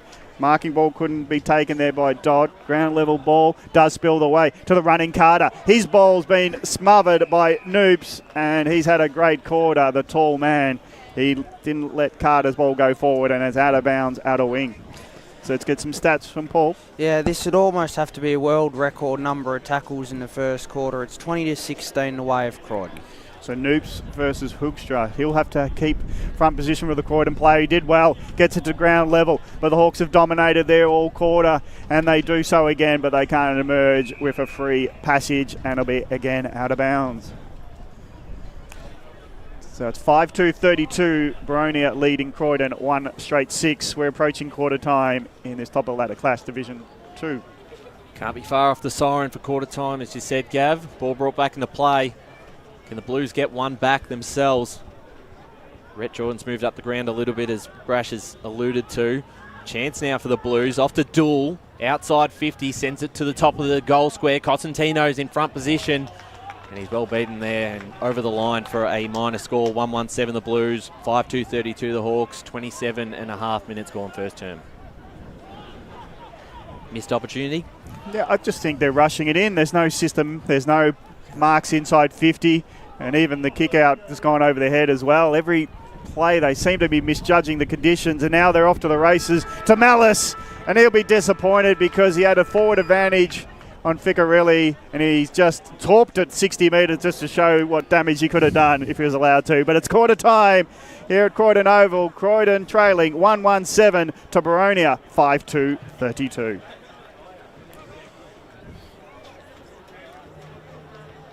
As Sarah opened her best friend Jackie's wedding invitation, she was overcome with a wave of emotion. While her two young boys wrestled on the floor, tears of happiness rolled down Sarah's cheeks as she saw the words she'd been longing to see. Please note, this wedding will be a child-free event. Well, Sarah, looks like we're off to Eastland for a new frock and some heels. And let's book in that babysitter. For all of life's little moments, there's Eastland. Eastland. Live real. Sprained your ankle, bursting through the banner, broke a finger, high-fiving the ruckman, or did you run into the goal post again? For bumps, breaks or bleeds, be seen sooner, close to home at Knox Private 24/7 Emergency Department. The preferred provider of emergency care to the Eastern Football Netball League. You'll generally experience shorter wait times. You don't need private health, but there is an out-of-pocket fee. Be seen sooner, close to home at Knox Private 24/7 Emergency Department, 262 Mountain Highway, Wanturna. Do you feel good about your bank? Because there is a bank you can feel good about. They share their profits to fund big community projects, small community clubs, and vital emergency services. They've given $250 million to help Australian communities thrive. They have all the products and tech you expect from a big bank, with service you don't. It's Bendigo Bank.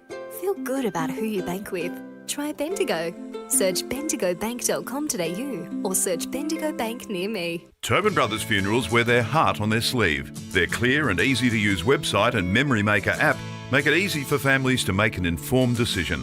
Here's James McLeod, Managing Director of Tobin Brothers Funerals. We pride ourselves on being the most transparent funeral company.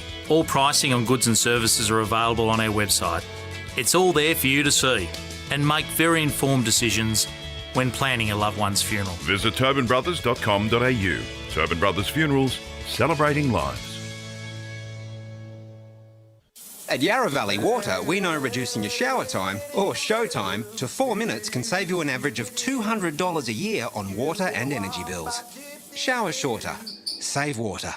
Authorised by the Victorian Government, 1 Treasury Place, Melbourne. Sprained your ankle, bursting through the banner? For bumps, breaks or bleeds, be seen sooner, close to home at Knox Private 24/7 Emergency Department. You'll generally experience shorter wait times. Knox Private 24/7 Emergency, 262 Mountain Highway, Wanturna. You are listening to Radio Eastern FM 98.1. With live and exclusive coverage of the EFNL football season, bringing you the match of the day with score updates from all divisions. And now we cross to our commentary team for the Radio Eastern 98.1 Match of the Day coverage. To Eastland, match of the round, Croydon Oval. And at quarter time here, it's all the Hawks, 5-2-32 to the Blues, 1-1-7. The goal kickers after quarter time, Liam Willen has 2 for the Hawks. Hare, Jello and Begley all have 1 each. As for the Blues, just the 1 goal kicker in Andrew Carter. Boys, let's talk about that first term. Certainly the territory dominated by the Hawks, Brash, and the centre clearance work from them was really strong. And for probably that first 10 to 15 minutes, the Blues just couldn't get their hands on the footy. No, you're right, Ryan, and they probably still can't get their hands on the football at the moment. Croydon, they're getting dominated in the midfield. Noops is controlling the ruck work, and the Malice Brasher brigade just happens to be rolling on. They're getting the ball out of the midfield. Begley really hasn't, whilst he's kicked a goal, he looks a little bit lethargic, but I think that's probably because he's still trying to find his way again. I just thought that Croydon, for as good a tackling as what they were doing, they didn't really get any value for money. The half-back line of Boronia have stood tall. They're running the ball out of that back 50 at will and setting up many, many opportunities. I just sort of feel that Rhett Jordan's going to have to come up and play a little bit more of a more positive role. and they've got to try and find a way of getting Britton and Costantino into the contest because they haven't touched the ball yet. I will say, and I felt bad for Riley Costantino before because the kick, it was on top of his head. He's not going to be able to make much out of that, so they've got to probably look for him a little bit better in this quarter as well as Britton. I don't think the delivery inside 50, Gav, as we sort of mentioned, has been very good when they've had their limited opportunities. So they've just got to take every chance they get this quarter, really, and add a bit to the scoreboard. Otherwise, this game will be over very quickly, Ray. Look, they just got to lift all over the ground. Look, their forwards just need to work a bit harder keeping the ball in. As you said, the delivery going in has got to be better. And I'm not happy with their ruck work. Their ruck work is, to me, too predictable. You know, it's always the same tap out to the same spot. Let's hear your boundary side with Jared Beanland. I've got Corey here, the assistant coach for Croydon. Where's the response going to come from in this quarter, mate? Just around the footy, you just need to start pressuring the ball carrier a bit more, and then it'll sort of even out. Once we start hitting the back of the contest with pressure, we reckon we can sort of even it out, and then once we get it forward, we reckon we can sort of get them in there. And Rhett mentioned that he'd be going into the stoppages for some of this quarter as well. How do you reckon that'll help? Just another big body. They've obviously got a few big mids in there, so just sort of even that out. Awesome, perfect, mate. Good luck for the rest of the game. Thanks to Jared Beanland, as now we go down to Brett Beston. Yeah, over at the Boronia Huddle, boys, and Matty Clark was pretty happy. He's delighted with their pressure around the ball. He said their energy levels are absolutely superb, but he's just telling them just to stay switched on, not drop the concentration, and he's particularly happy with their tackle pressure. They've made 24 tackles in the first quarter. Just wants them to continue that. Thanks to Brett Beston. I think what they've got to do this quarter, Boronia, is probably try and keep the ball a bit low when they move into their forward 50. They'll be hoping it's a scoring end. Do Croydon the Mount Dandenong on road end, but it's Malice clearing it. He goes to the forward line, and Duncanson just sees it go over his head and out of bounds at a half forward. Let's go boundary side again. Something that wasn't necessarily conveyed at that interview was the fact that Rhett Jordan was pretty even-handed at the huddle. He's pretty optimistic. He said they've had slow starts before, and he's pretty confident that they'd be able to get back into the game. Noob's front position. Malice ground level hand passes it off the deck, but he can't get it going. Seeing it over the line was Ryan White, and it's a ball in 70 metres around from Boronia Hawks. Goal. They don't seem to have a match up for Malice. He's winning the worry, ball. Isn't it? He's winning the ball at will here.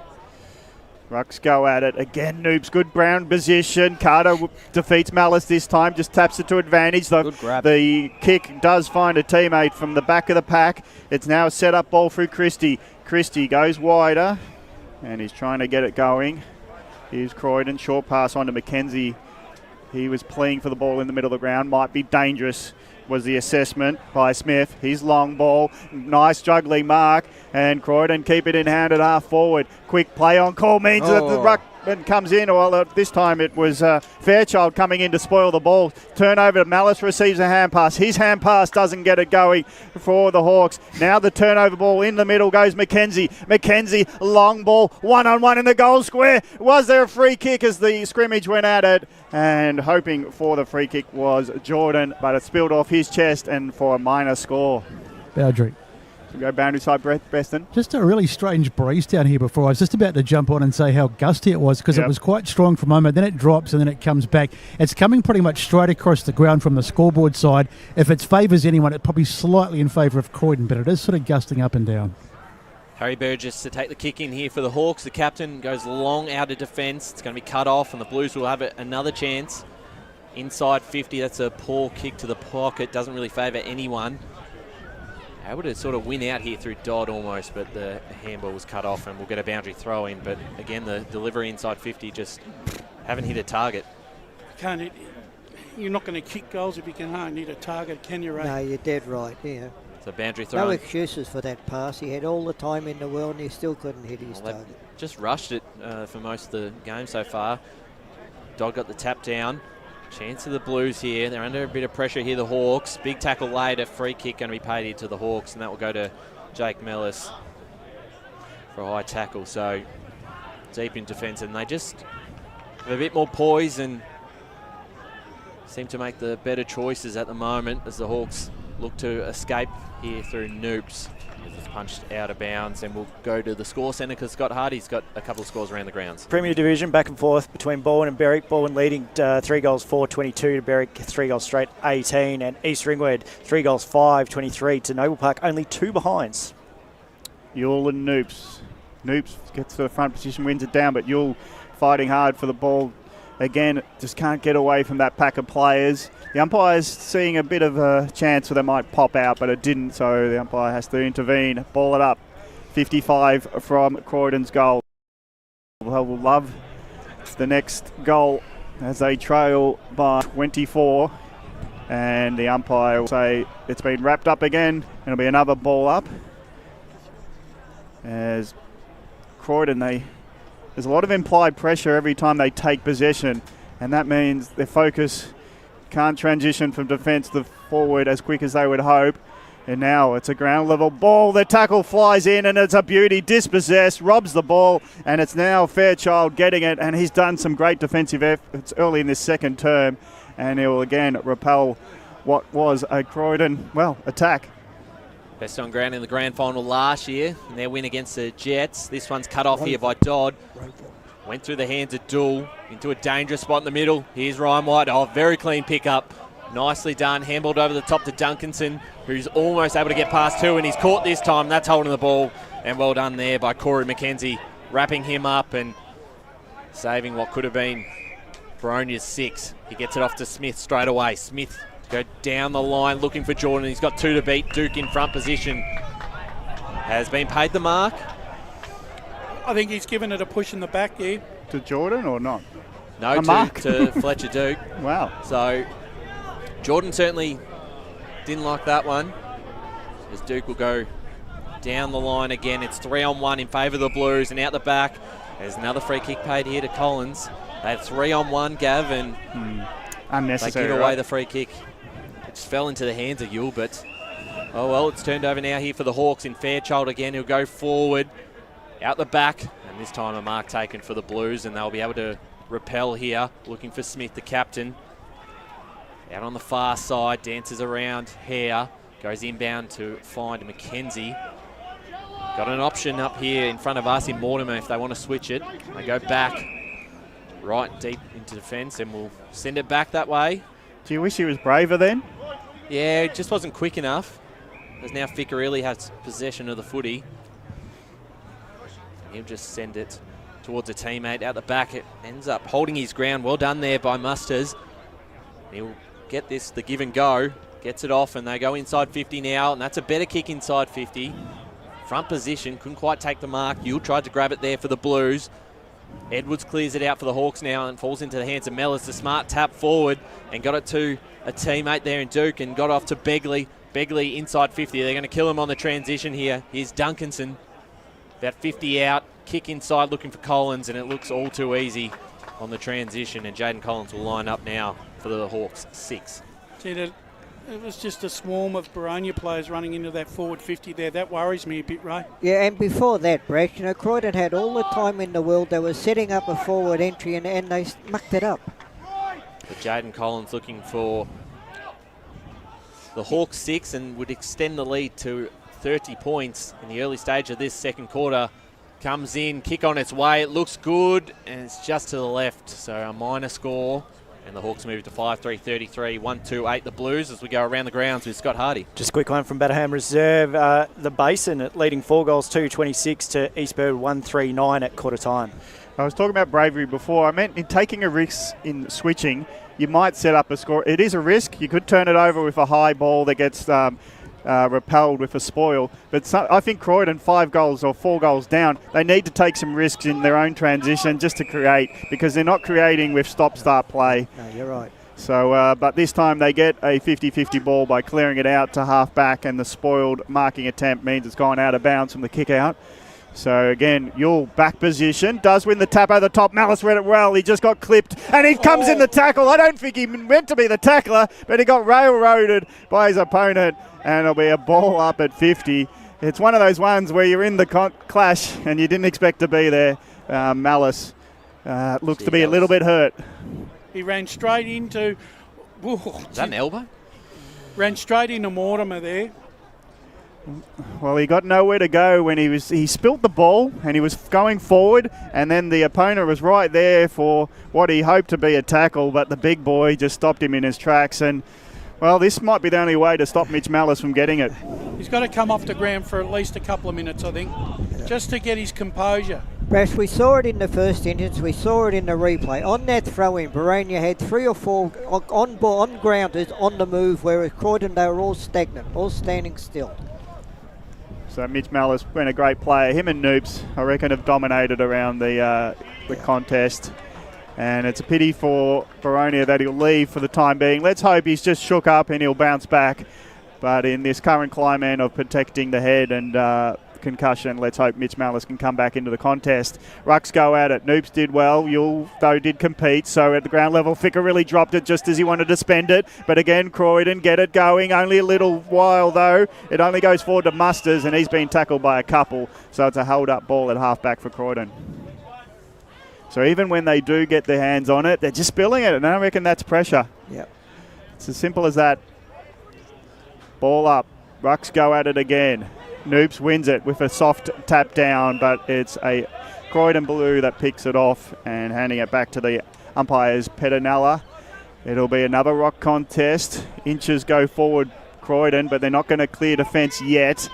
Well, that's a bit of a throw as he tried to jump over the man out in front of him, and it's a conceded free kick by Potts, and it will be in the hands of Jake Mallis. So Jake Mallis now to send the Hawks into attack. Begley in the centre pack, but well done there by the captain of the Blues, Smith, to take the mark, and he'll look to take this towards Ficker. Really just overdid it. Burgess was able to grab it and caught straight away, but I like the kick, just couldn't quite execute it the way he would have liked. So we'll get a ball up. Blues got to get the next one. You'll got the tap down. Grice. Lucky not to give away a free kick there to Ficker, really. And a tackle there by Christie on Dower will mean another ball up. Gee, looked like there Christie was trying to put the old leg scissors on there. The ball up in the middle here. Yule versus Noops or Whelan. Falls into the hands of Max Brasher. Tried to get it off to Dower. It's cut off now. Ficcarelli, handball forward. Still, it's all the Hawks' numbers. Fairchild got it to Burgess. Has Mellis by himself and Jake Mellis. Plenty of time to take that mark. Gee, Fairchild's having some sort of game at the moment. He's got leather poisoning. No one can get near him. He's had a fair bit of it. You're right, Brash. As that kick forward, looking for Dower. Punch from behind. Here's Mustard's got the handball out to Carter. Bit of time here to pick this one up. Tried to be a bit clever with that. It's cut off there by Dower. Almost could have been given high there. And instead of holding the ball, and that is on the Hawks here. So Rhett Jordan will take this kick. It's a mystery play, I reckon. They're all looking, going, who? What's going on? I don't know which tackle it was, but because Jordan ended up with the footy. So Jordan will take this and go forward down the line, up towards the half-forward line. Big fly. Dow at ground level, caught by 3 Blues, and that's got to be holding the ball. Maybe? No. As we go boundary. The player being tackled was at Duncanson. He got tackled twice, and I think the umpire just counted that as prior opportunity, the fact that he'd already shrugged one. I'm not sure. I'm losing grip of this game at the moment. Well, you better get a grip of it real quick. They were treating me well, Brash, before the pre-game with a couple of red wines, and I had to decline, but... They spiked your drink, I reckon. The Blues. That's what it was about. Ball up here. Noob's got the tap down. Fairchild, the handball forward. As this will be run out of bounds. They just treating us well here, the Blues. I've liked coming down here. It's a good ground to call from, too. Beautiful up here on the balcony. We can have a wine now, as long as you're not having a wine after the game. Bound the ground is Carter. He kicks it. It's a bit of a touch finder, and I reckon he'd be happy with that. And did the foot of the Croydon forward take that out with him? He got away with it there, did Dodd. He was just trying to corral it over the line, and his foot was very close to that ball as it went out. But the umpire sees no ills, and it'll be a ball in. Forward line for Croydon. They haven't been doing much attacking for the last 5 minutes. Ground level ball nearly taken on the run by Jordan, but it's been left behind for Burgess to hold up, and he takes on the tackler. He's going nowhere with Hoekstra holding him up. At least Croydon have stopped Boronia's run for the time being.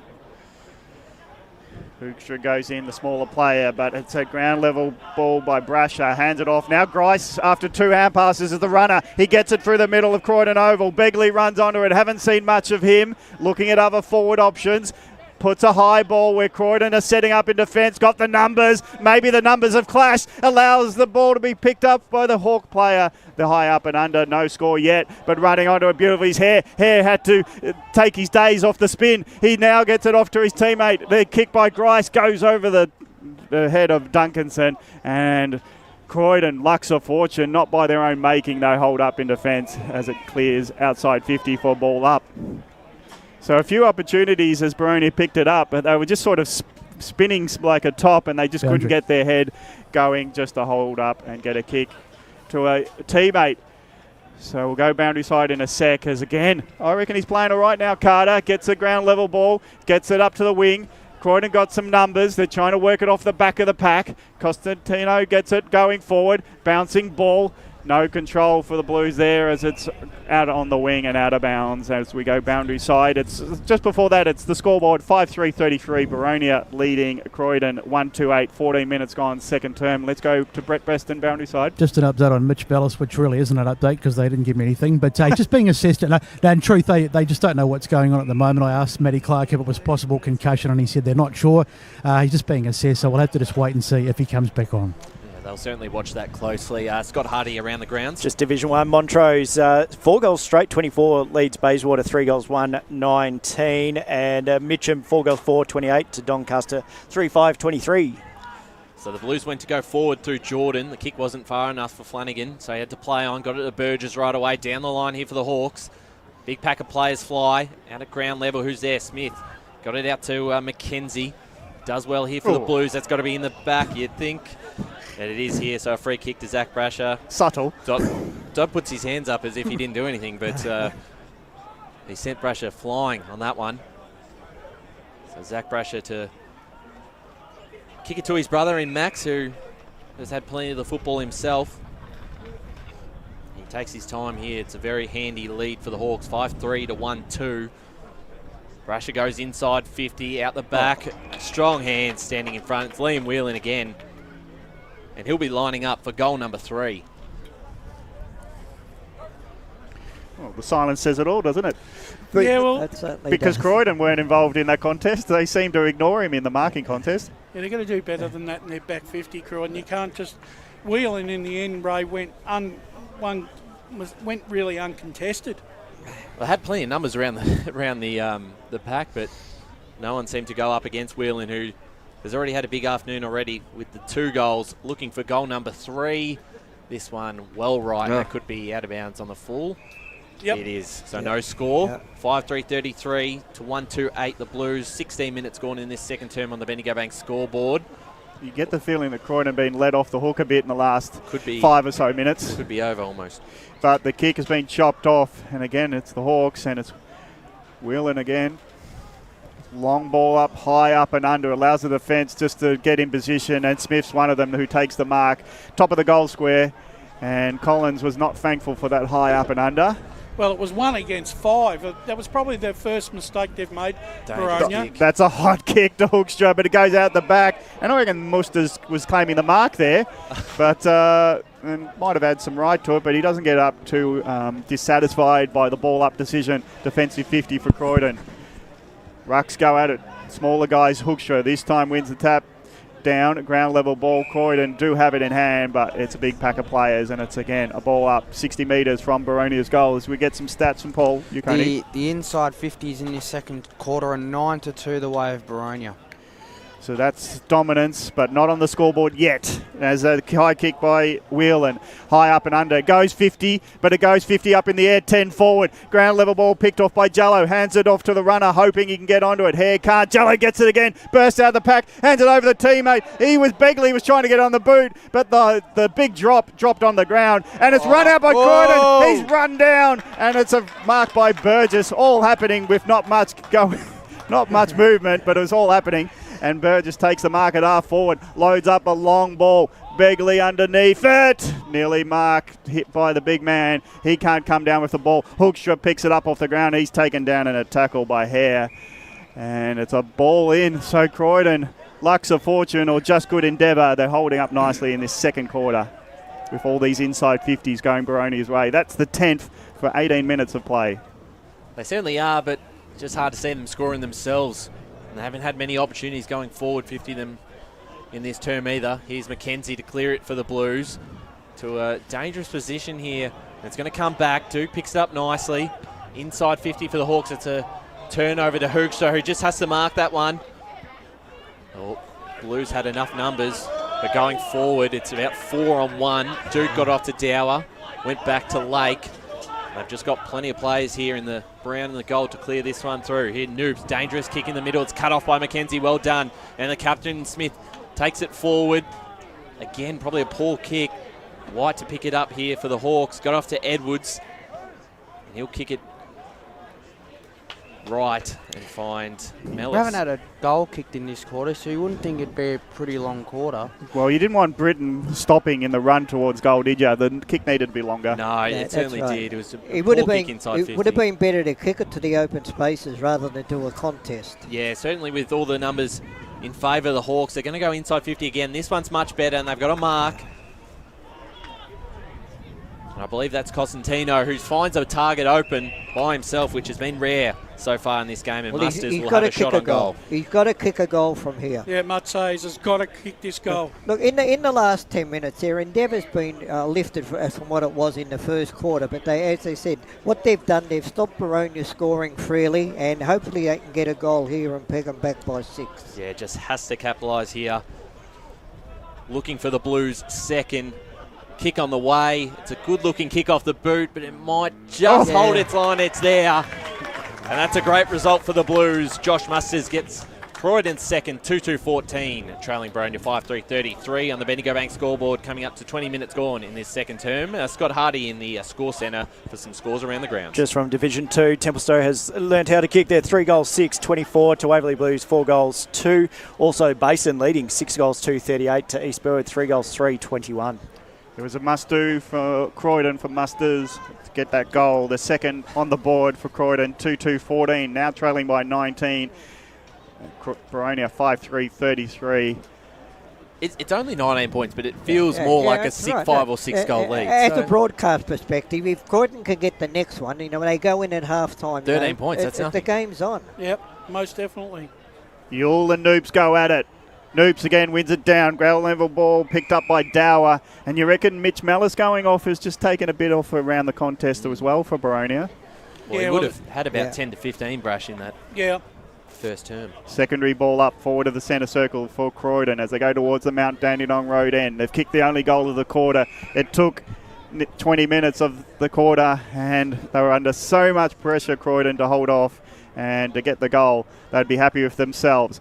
It's a lot of Hawks around it, but it's a clearing kick out of the contest by Croydon. They go inside 50. Yule's there or thereabouts. Ficcarelli's dangerous. He picks up the ball. He says to the umpire, got tackled to the ground. It was a bit of a phantom effort, but it's a ball up, and the umpire's not falling for that one. It's a ball up 40 out from goal.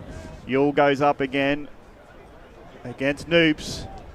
Again, Noops wins the tap, but his soft hand gets it underneath the pack again. So we'll probably... The ball does spill out just for a moment, but Boronia don't want it out of the contest, and Begley for sure is not giving it up.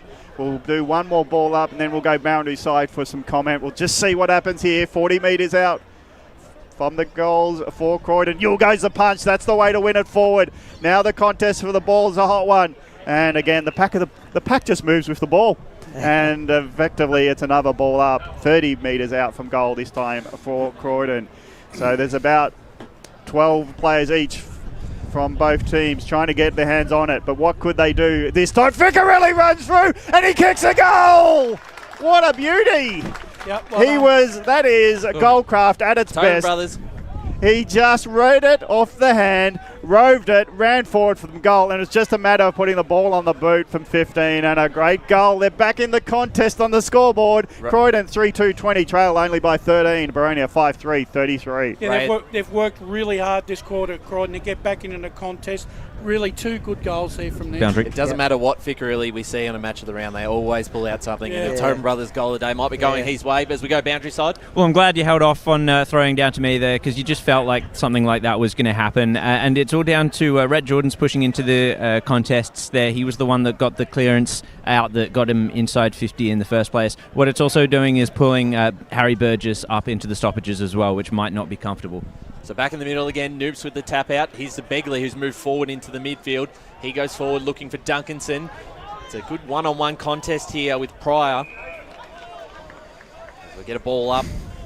60 metres out from Boronia goals. They haven't kicked a goal this quarter. All 5 goals coming in that first term.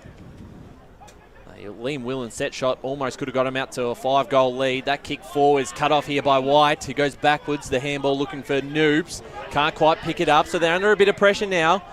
Does nicely. He's got Lake all by himself.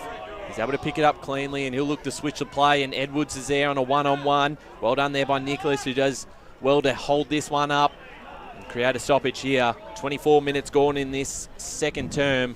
It's a 13-point lead to the Hawks, but the 2 goals kicked in this second quarter, both from the Blues in the last 5 minutes, working their way back into this contest. A good response for them back in the ruck. The tap down, looking for Carter. Tackled there by Grice. Important clearance here for the Blues. I don't know if that was a throw or a handball, but Hoekstra takes advantage of it inside 50, punch from behind.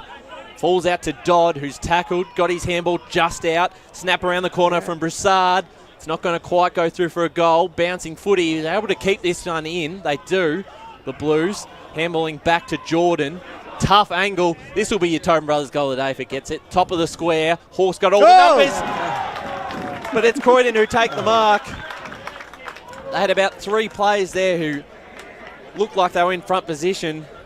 But the Blues, through Riley Britton, will look to kick their 3rd in 5 minutes. He's going to take no time to put this one through, Riley Britton. He has his first, and the Blues are back in this game, 4-2-26. The Hawks, 5-3-33. Yeah, first time he's touched the ball all afternoon, Britton. He's made it count. Hey, great play by Rhett Jordan too there. When he kicked that, he didn't go for goal. He just put it on the point of the square. And the bending ball, that's why, sorry to scream on you there, because there was only 3 Hawks there, and suddenly it bends into... I didn't even see Britton in the area. Yeah. Bent into his chest, and he just took the mark. So when we were complaining about Croydon and not scoring, and 3 quick. Yeah, they're back in it, 7-point margin, and I just wonder if there's concerns now for Boronia and their coaching staff going into half-time about this momentum. As now it's a contest in the centre of Croydon Oval. It's going to be over the shoulder, free kick, and Jordan gets it again. He's a bit of a fire starter at the moment. He'll get onto his right boot, load up a long ball, spearing it in. Constantino, uncontested in the end, leads into it, and there's the siren to end the quarter. And Croydon would have loved another 5 minutes if they continued like this. Coming out of the middle as the kick, and Constantino just on the lead, found himself taking a upright mark without hands coming across him, and from 40 metres out, could this close the gap to a point at half-time? Top of the ladder clash is now looking like a top of the ladder clash. Big kick from Riley, 40 metres out, all the eyes on him here at Croydon Oval, and they'll see it go through as Croydon closed the gap. It was a 4-goal differential only 5 minutes ago, and now it's a 1-point game at half-time. We'll get the goal scorers before we head off to the half-time break, but at half-time, Croydon, amazingly, are back in this contest, 5-2-32, trailing Boronia only by a point, 5-3-33. The goal kick is here for the Blues, 4 of them coming in this quarter. Ficarelli, Carter, Britton, Musters and Costantino, all with 1 each. As for Boronia, Whelan kicked 2, Hare kicked 1, Jello kicked 1 and Begley kicked 1, and they all came in the first quarter. Big second term for the Blues, has this margin back to 1 point. We'll be back after the break to discuss this game. It's 5-3-33 the Hawks to the Blues, 5-2-32 in the Eastland match of the round. As Sarah opened her best friend Jackie's wedding invitation, she was overcome with a wave of emotion. While her 2 young boys wrestled on the floor, tears of happiness rolled down Sarah's cheeks as she saw the words she'd been longing to see. Please note, this wedding will be a child-free event. Well, Sarah, looks like we're off to Eastland for a new frock and some heels. Let's book in that babysitter. For all of life's little moments, there's Eastland. Eastland. Live real. Sprained your ankle bursting through the banner? Broke a finger high-fiving the ruckman? Or did you run into the goal post again? For bumps, breaks or bleeds, be seen sooner close to home at Knox Private 24/7 Emergency Department. The preferred provider of emergency care to the Eastern Football Netball League, you'll generally experience shorter wait times. You don't need private health, but there is an out-of-pocket fee. Be seen sooner close to home at Knox Private 24/7 Emergency Department, 262 Mountain Highway, Wantirna. Do you feel good about your bank? Because there is a bank you can feel good about. They share their profits to fund big community projects, small community clubs, and vital emergency services. They've given $250 million to help Australian communities thrive. They have all the products and tech you expect from a big bank, with service you don't. It's Bendigo Bank. Feel good about who you bank with. Try Bendigo. Search bendigobank.com.au or search Bendigo Bank near me. Tobin Brothers Funerals wear their heart on their sleeve. Their clear and easy-to-use website and Memory Maker app make it easy for families to make an informed decision. Here's James McLeod, Managing Director of Tobin Brothers Funerals. We pride ourselves on being the most transparent funeral company. All pricing on goods and services are available on our website.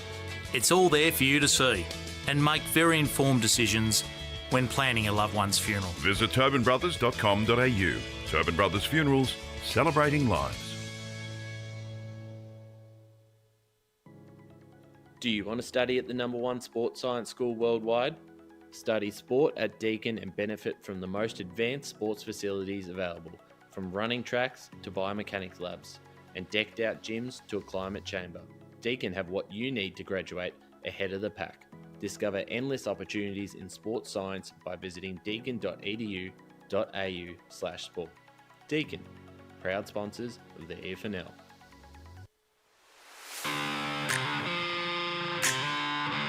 You are listening to Radio Eastern FM 98.1. With live and exclusive coverage of the EFNL football season, bringing you the match of the day with score updates from all divisions. And now we cross to our commentary team for the Radio Eastern 98.1 Match of the Day coverage.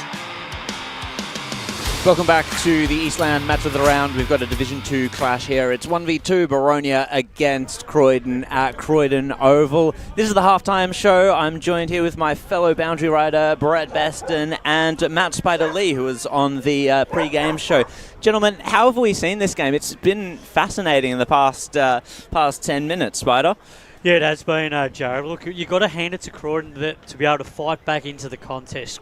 Plain and simply, in the first quarter, they were beaten at the contested ball, and then they were punished on the scoreboard. So they flew out of the gates, Boronia, and put the score on the board, with the wind. Their defence was a little bit loose. They pushed up the ground far too much and gave too much leg rope to their Boronia opponents. But then in the second term, the tide started to turn. Malice goes off the ground. All of a sudden, you start winning clearance and stoppage. And then that portrays other areas of your game. You defend better. And there was times in that quarter where you knew just Boronia were having problems starting to move the ball. So they were defending well, Croydon, but they weren't scoring. But then they had to make a point where they needed to be able to start to counterpunch. And they did that with some good ball movement, some disciplined team play, kicking it long and deep into their forward line. Jordan leading from the front, being the coach of the side, kicking it to the top of the square, and you get the result, and you get goals on the board. You get yourself back into the contest. And you've got to give full marks to Croydon. They applied pressure to the ball carrier from Boronia. They're not used to this physical pressure, Boronia. No one's challenged them all season. So in that quarter, Croydon really upped the ante in that regard. So at this stage, we've got a real even game on our hands. Croydon are right back in this match. Boronia need to find something because they're being really challenged. Absolutely. And Brett, you're with me down on the boundary line. The tide did seem to change. There was a different feel to the match during that second quarter, and I think it started more from partway through, before Croydon were starting to get goals on the board. They were getting so many stoppages, and it seems like that's what they wanted to do, to be able to set up their defensive ground. How did you see it? I think so. I think that's probably right. It sort of it slowed Boronia down. They obviously favour the stoppage sort of game, the stop-start game, but the most significant thing that's happened in the match so far is Mitch Mellis. When Mitch Mellis went off, it just changed the whole complexion of the game. I spoke to the trainer coming off the ground, and they just they're just giving nothing away. I think they genuinely don't know. But they said that because when he came off, I thought maybe it's concussion. I spoke to Matty Clark. He said not sure. I spoke to the trainer. Still not sure. So they're going to assess him at half-time.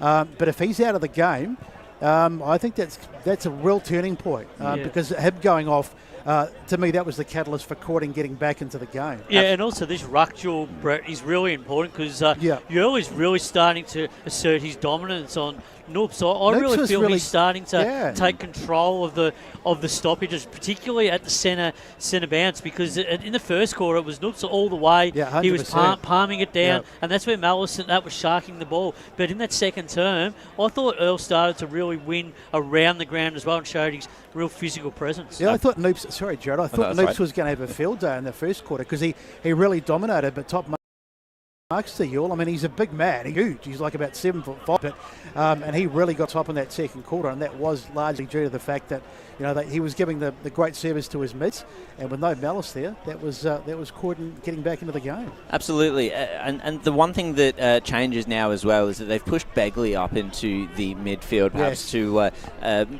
He's got to get involved in the game. He does. He's standing still, and that allows them to isolate him and free him up from Boronia. But they want to defend really hard, Croydon, so they want to put the squeeze on this Boronia forward and push them up the ground a little bit further and press up. So, and then when they can counterpunch and go on the attack, Croydon, they can move the ball nice and quickly because they tried to at the start of the game, but it wasn't working for them because they couldn't execute their skills. Then when they went to the stoppage game and changed their mode of play, that's when this game started to turn. So you've got to give full marks to Rhett Jordan to be, and we spoke about pre-game, being able to adjust their mode of play. They did it a few weeks ago when I saw them live. They're doing it again here this afternoon. Yeah, it's quite... Sorry, Jared, I keep cutting you off. You go, I'm sorry. No, I was just going to comment that it is very impressive that they're able to change gears, and I think that speaks to them coming down from Division 1, where that is more of a requisite for being able to get wins in that division. Now they're in Division 2, and that sort of change of style, it can really breed results even against the top sides in Div 2. Yeah, it's really, I always have a lot of admiration for a side that can come from behind, and I must admit, watching that game sort of before they started the comeback, I thought, I think this game's over. Not quite, but Boronia was so much on top. They'd built up quite a significant lead, and for Boronia to be able to, Croydon to turn it around as they did, it was quite remarkable how they did that. Yeah, if you're Matt Clark at the moment, you're starting to really dig deep and really question to your players and challenge them and say, well, now that we have been challenged, what are you going to do about it? What do we need to do to get back momentum control of this match? Well, fundamentally, they need to win at the stoppage. They need to win clearances immediately, but they need to stop second-guessing themselves, and then they need to start being a little bit more physical themselves. Just go back to what they did in the first quarter. Go back to exactly what they did in the first quarter. But also, the wind won't do it for them in this third quarter. They've got to be able to do it themselves with their efficient ball movement and transition. But Croydon look like if they can defend strongly this quarter, they will have that running in that last quarter, because I think they'll have their tails up and give themselves every chance of winning the game. Yeah, it's going to be very interesting to see as well Rhett Jordan's impact, what he has to do in the game. Yeah, he has. He's pushed himself into the midfield, and it's exciting to see. He needed to involve himself because he was just standing there frozen cold. He needed to get involved. He needed to take responsibility, and he's done that. And that's why he's such a good leader, and it's important when you're the coach. You've got to put your hand up. You've got to throw yourself into the hot echelon of the game, because that's when this is where the game's going to be fundamentally won. And then we've got Costantino and Britton able to get back into the game a little bit as well. Yeah, absolutely. Look, Britton holds the key too. If he can get his hands on the ball, he's very reliable. Constantino, you just saw it just before the break, takes a very strong mark, very good, reliable kick. And a guy like Ficarini too, he's getting his hands on the ball now, starting to make a real impact in the game. So if they get their hands on this ball in this third term, it's going to really put the Hawks under pressure going into the third term. So, gents, winners from here, who are we picking to take this game out? Are we sticking with Boronia? I still like Boronia, but It's certainly the way that Croydon played in that quarter. If they play that way for the rest of the game, it's going to be close. But I think Boronia might just get over with the bigger bodies at the end. Yeah, I think Croydon. I'm happy to say I went with it before the game. I'm happy to stick with it.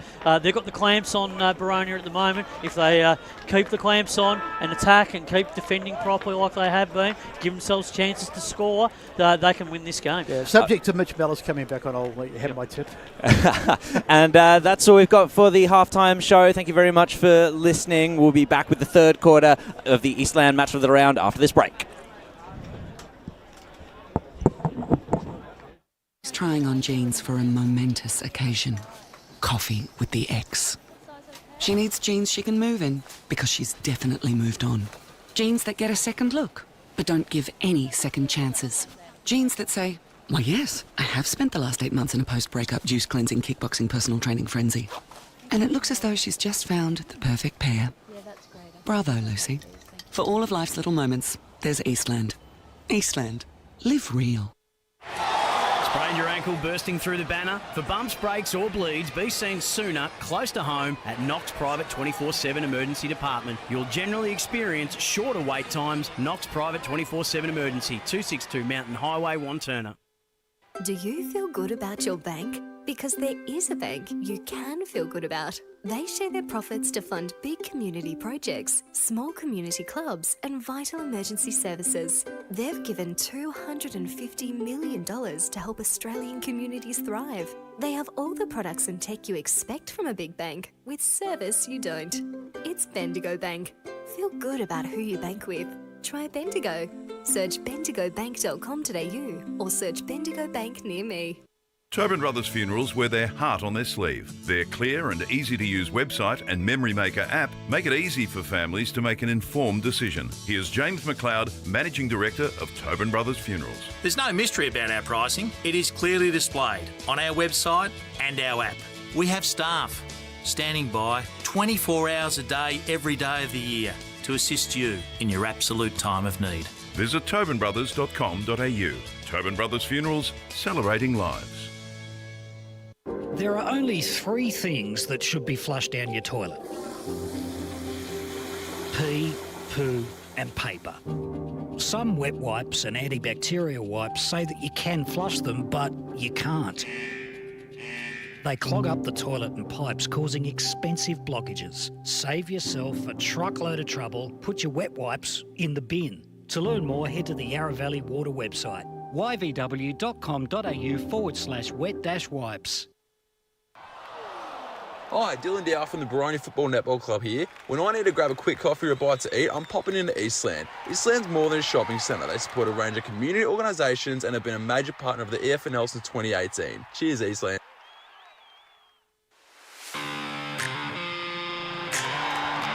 You are listening to Radio Eastern FM 98.1. With live and exclusive coverage of the EFNL football season. Bringing you the match of the day with score updates from all divisions. And now we cross to our commentary team for the Radio Eastern 98.1 Match of the Day coverage.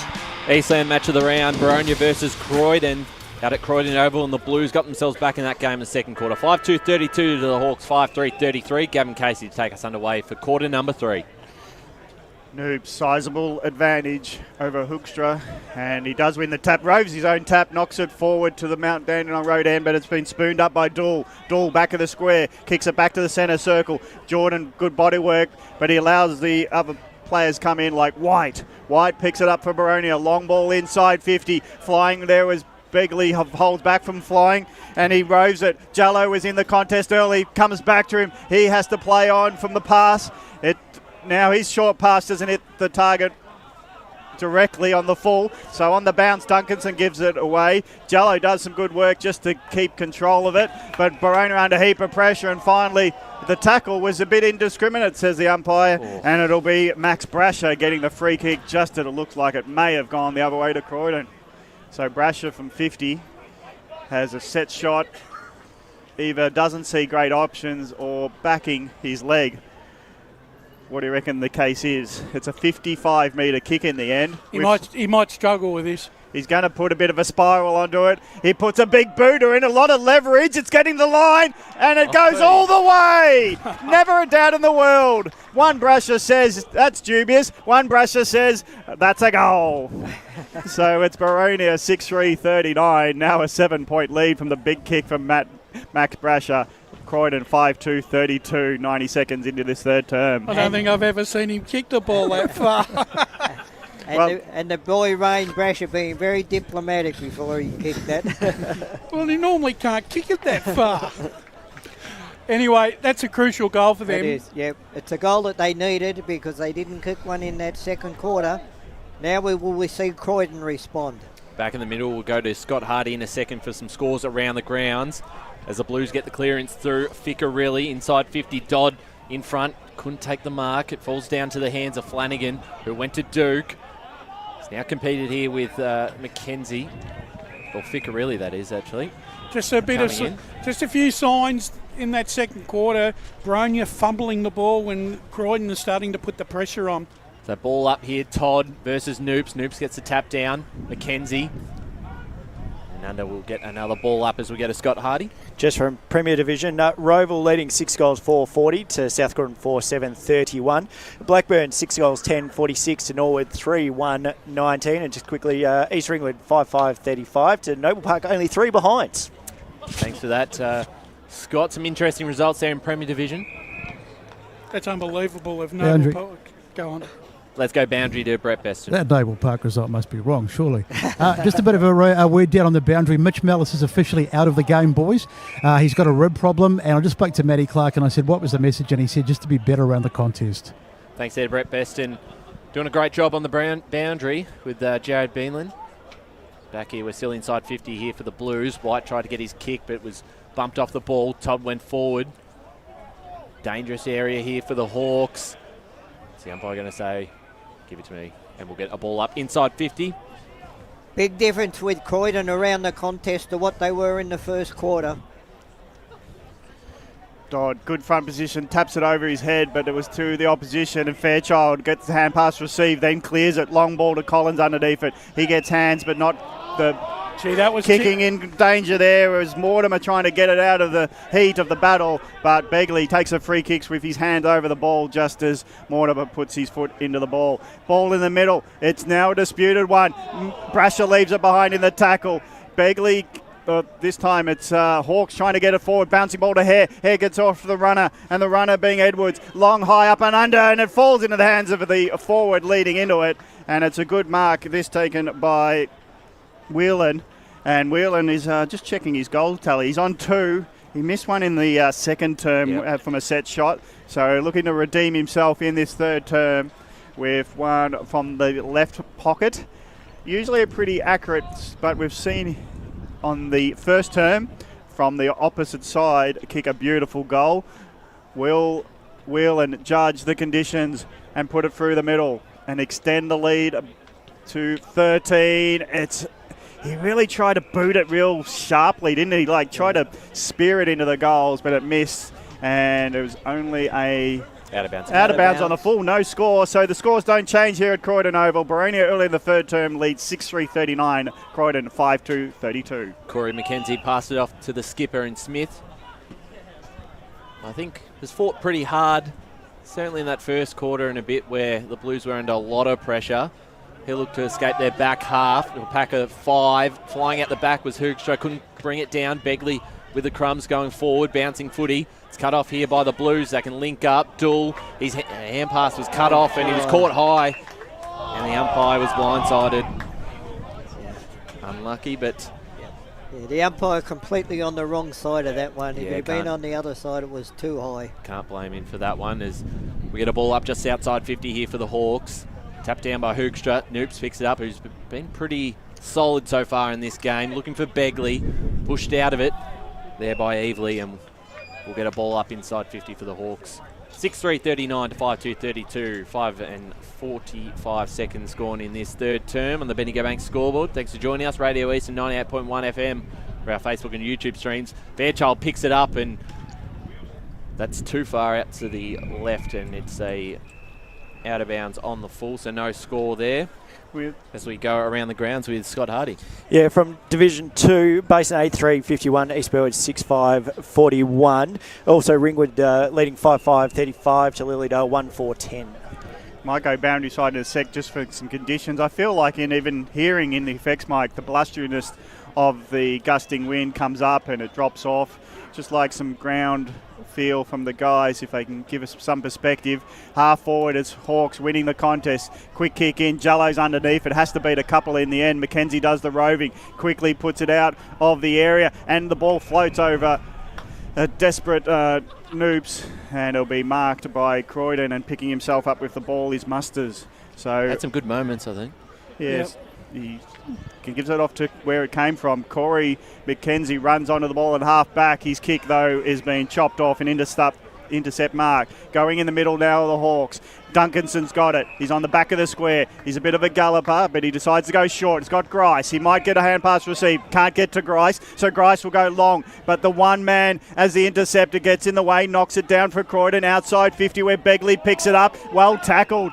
And it's a throwing in the end, so the tackle there by Ficcarelli was beautiful on Begley, and Croydon under a bit of pressure did well with the extra man in defence. Let's go boundary side as Croydon are in defence. Yeah, the wind is just as fickle as before. It's up and down, but the direction of it has changed. It seems to be completely favouring Boronia's end this time. So Boronia going to the Mount Dandenong Road, doing pretty much most of the attacking this quarter. They've got the only goal on the board through Max Brash's long outside 50 kick. And it's now finding itself to the Croydon Oval Pavilion. Centre wing, ball in.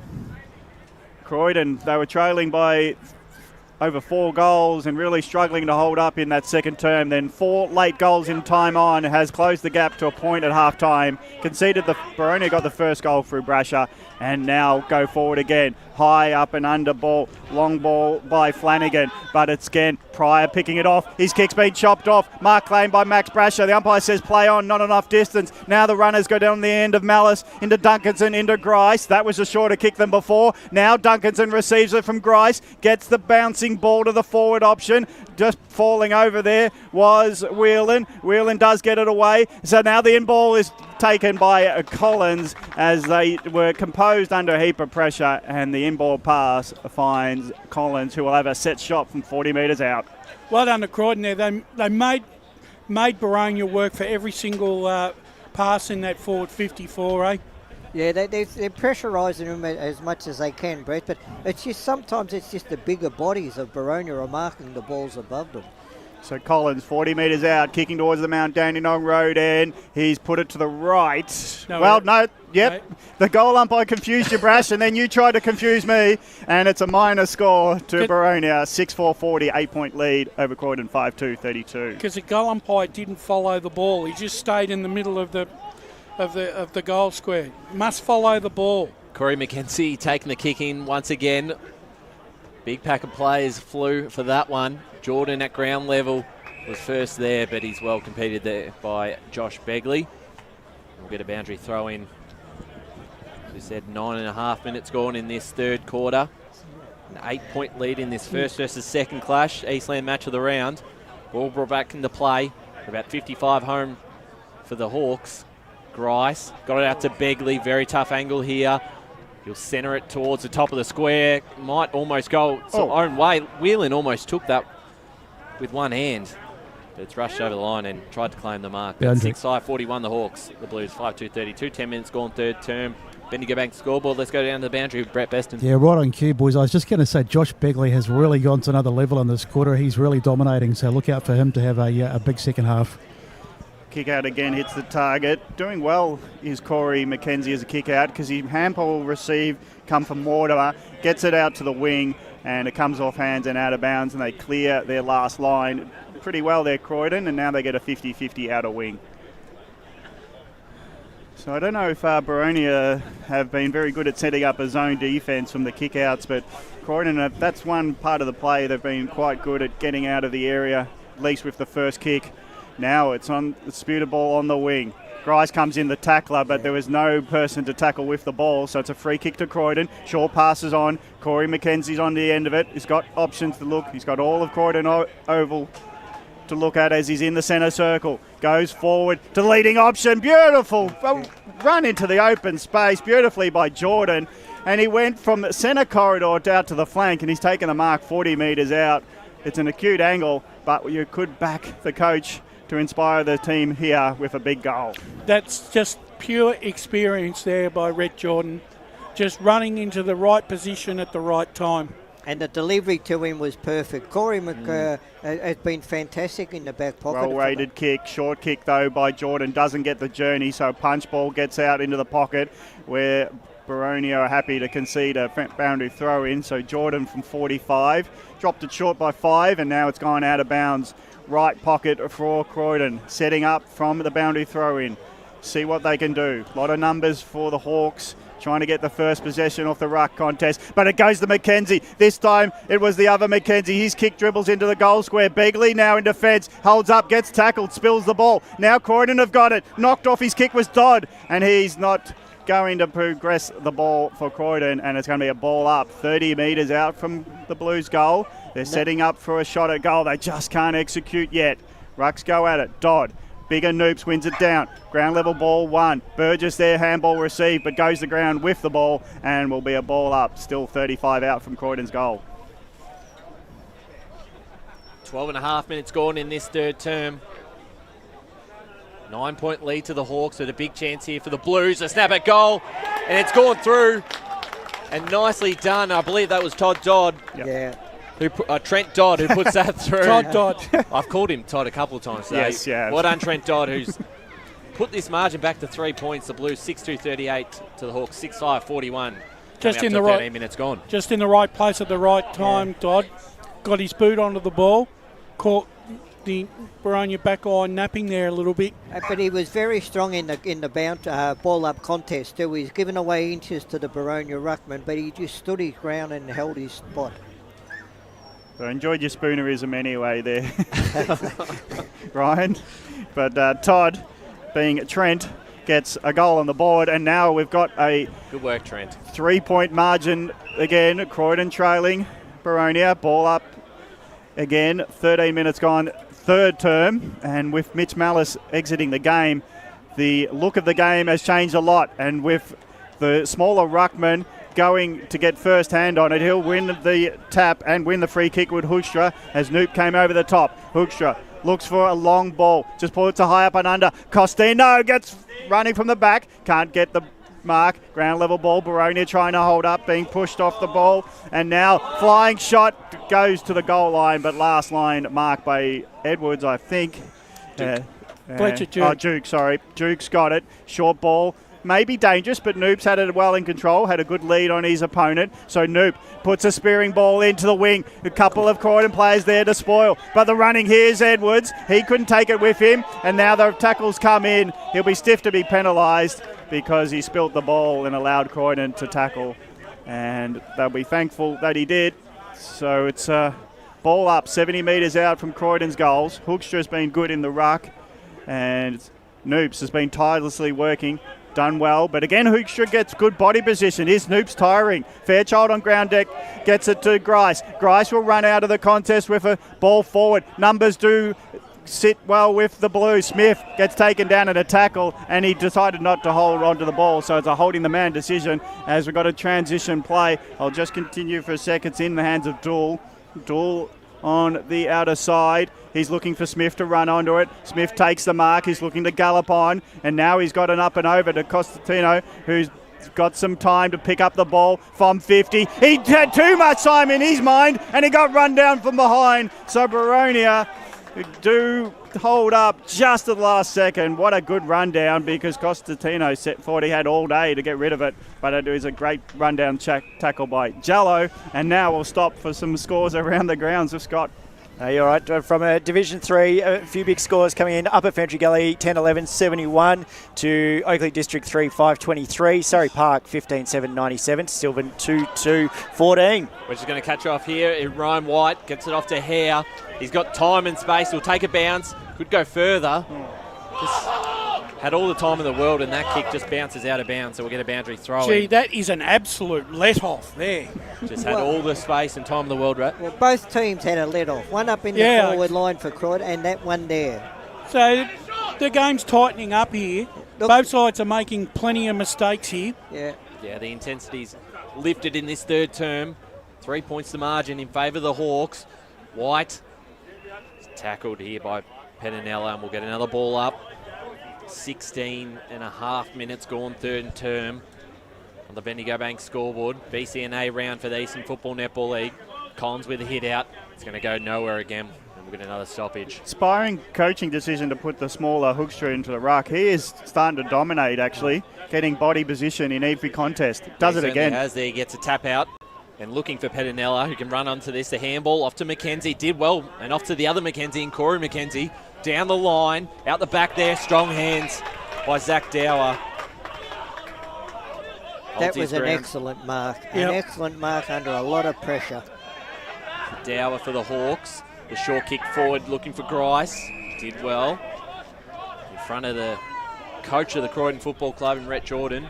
Goes backwards to Noops. Noops now switches it to the other side, looking for Duke. Just went through his hands. Blues have got some numbers here through Dool, who's pushed off by Duke, who picks it up. Handball off to Max Brasher. Handballs it off to Collins, and it's a goal to the Hawks. They link up, and they stretch that margin out to 9 points. 7-5-47 to the Blues, 6-2-38, 17 and a half minutes gone, third term, Bendigo Bank scoreboard. It wasn't pretty, but they got the desired result. I think Matt Clark would be really relieved that they got that goal, because for the last 5 or 6 minutes prior to that, their side has been in unfamiliar territory with the pressure that's been applied by the Croydon team. Yep, I agree with that. Yeah, just unfortunate. Dool running back had claimed the ball, but I think he wanted to hand pass forward whilst running away from where he was getting the hand pass to, and it got smothered on him. So it's one of those ones where you probably got to concede ground just to play the percentages. But turnover ball works its way to Collins for the goal.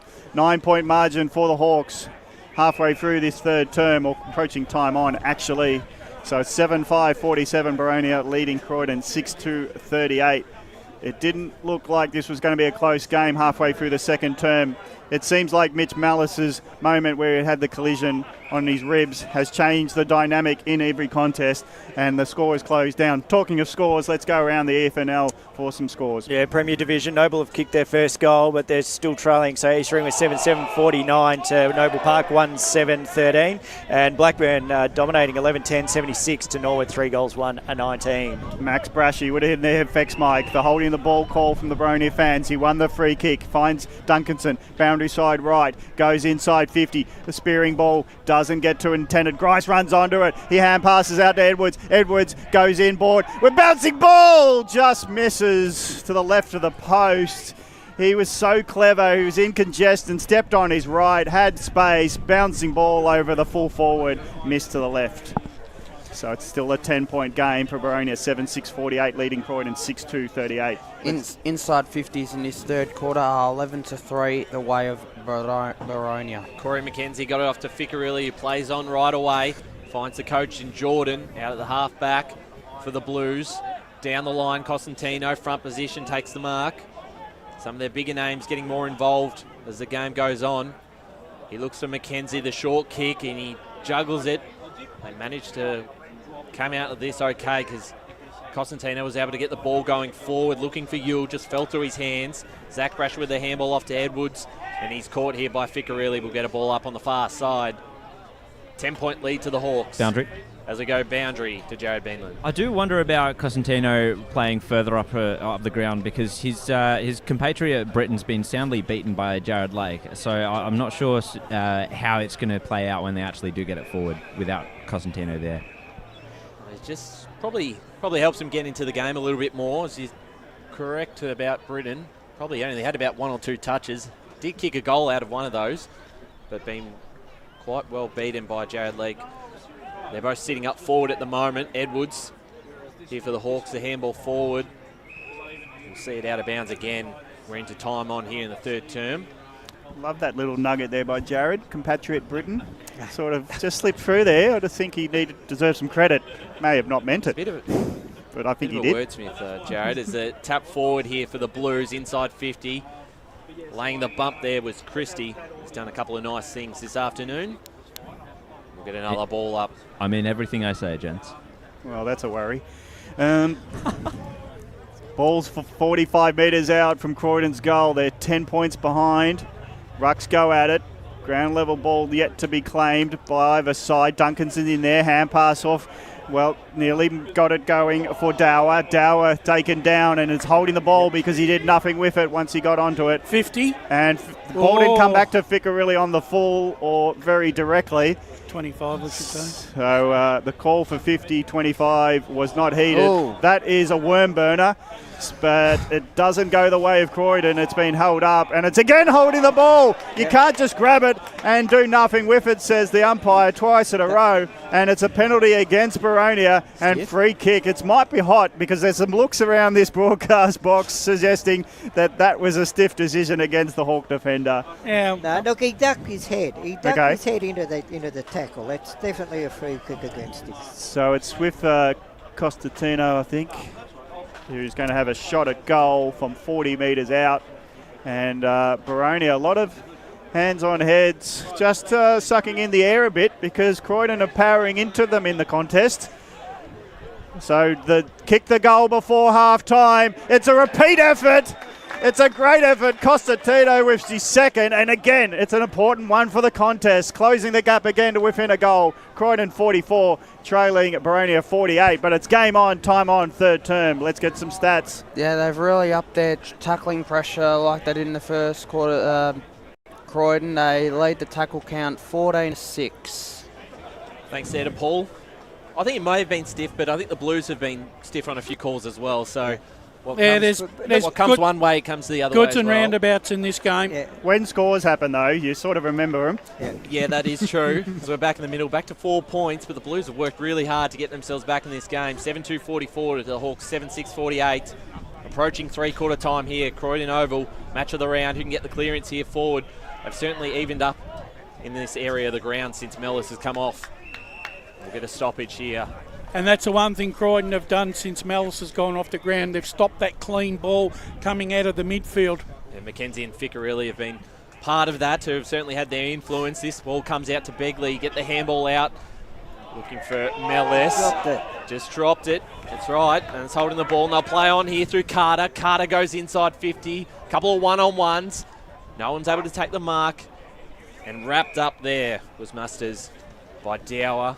Well, without Malice, stoppage inside 50. No first ball leads to no secondary movement. Well, he was just everywhere in that first term and a bit. There's the ball up here. Tapped forward by Yule into a dangerous area. Socket off the ground by Mackenzie. Was cut off by the Hawks here. And they're out of defence at the moment. Finding the safe hands of Harry Burgess. So Burgess just steadying.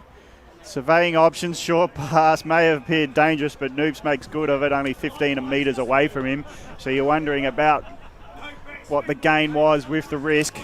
But Noops takes the mark, puts a high up and under, and at the opposite number, this time in Hoekstra, who's been moved in the ruck, took the mark at the centre wing. Done well, Lukey Hoekstra. Looking at options, no shorts on board, so goes... Percentage play long down the line. Britton underneath it. Hasn't had many touches. He's got some help with a high up and under. It's inside 50. Bounce. Where will it go? Croydon might run under it. Trying his best was Christie, but he couldn't get a second hand on it. And they're under a heap of pressure now, Hawks. The opposite was said about Croydon in the second term. But momentum is a huge thing in football. And it's a good contest now. I reckon it's almost 50-50. Hawks holding up well in defence. Clearing kick. Nicely pushed off by Smith. Body work there. Holds up. Looks at options. Now puts a long ball in. Not mucking around. Long ball. No mark taken. Ground level ball. Britton. Britton gets on the boot. Bouncing ball. Goal! Britton hasn't had much of it, but that's an important kick. An important stat because this is big. Croydon now lead. They have hit the front for the first time today. That's all he needs to do with the limited disposal he's got. He's already got two. Yeah, that's all you got to make of it. That's all you got to do. Yeah. What's disappeared out of Boronia's game is that easy football they were getting for the first 2.5 quarters. It's Croydon have just tightened up all over the ground, and they're playing confident football now. It's a massive difference to the way they were playing the first quarter. They've got a lot of confidence when they move the footy. Yep. Now it's just put the pressure on her, hasn't it? And a few positional changes in their side have certainly proved it to be an advantage. The Hawks haven't been under this sort of pressure for quite a while. As Jordan wrapped up in the middle, we'll get another ball up. First time the Blues have been in front this afternoon. 8-2-50 to 7-6-48 the Hawks. And they're probably coming home with the scoring end as well. Yeah, certainly right. Tap down to Carter, got the kick away. He'll be cut off here by Jake Mellis. And there's your siren. The Blues will head in front at three-quarter time. 8-2-50 to the Hawks, 7-6-48. We'll go through the goal kickers before we head off. For the Hawks, Liam Whelan has 2. Collins, Hare, Jello, Begley and Brasher all have 1. As to the Blues, Riley Brittens and Riley Cosentino has 2 goals each. Trent Dodd, Josh Musters, Andrew Carter and Adrian Fickerly, all with 1 apiece. Don't go anywhere. Last quarter coming up for the Eastland match of the round. It's the Blues by 2 points over the Hawks. As Sarah opened her best friend Jackie's wedding invitation, she was overcome with a wave of emotion. While her 2 young boys wrestled on the floor, tears of happiness rolled down Sarah's cheeks as she saw the words she'd been longing to see. Please note, this wedding will be a child-free event. Well, Sarah, looks like we're off to Eastland for a new frock and some heels. And let's book in that babysitter. For all of life's little moments, there's Eastland. Eastland. Live real. At Yarra Valley Water, we know reducing your shower time, or show time, to 4 minutes can save you an average of $200 a year on water and energy bills. Shower shorter. Save water. Authorised by the Victorian Government, 1 Treasury Place, Melbourne. Sprained your ankle, bursting through the banner, broke a finger high-fiving the ruckman, or did you run into the goal post again? For bumps, breaks or bleeds, be seen sooner, close to home at Knox Private 24/7 Emergency Department. The preferred provider of emergency care to the Eastern Football Netball League, you'll generally experience shorter wait times. You don't need private health, but there is an out-of-pocket fee. Be seen sooner, close to home at Knox Private 24/7 Emergency Department, 262 Mountain Highway, Wanturna. Do you feel good about your bank? Because there is a bank you can feel good about. They share their profits to fund big community projects, small community clubs, and vital emergency services. They've given $250 million to help Australian communities thrive. They have all the products and tech you expect from a big bank, with service you don't. It's Bendigo Bank. Feel good about who you bank with. Try Bendigo. Search bendigobank.com.au or search Bendigo Bank near me. The first time I met the team at Tobin Brothers Funerals, I felt like I'd known them for years. They're so caring, honest and passionate. James McLeod, Managing Director of Tobin Brothers Funerals, sums it up best when he says, Every day our people get out of bed to assist client families in their absolute time of need. Our people love what they do, and you will not find a more highly trained group of people than those at Tobin Brothers. Visit tobinbrothers.com.au. Tobin Brothers Funerals, celebrating lives. Hi, I'm Ben Desson from Montrose Football Netball Club, and when I need a new kit for a night out, I head over to Eastland.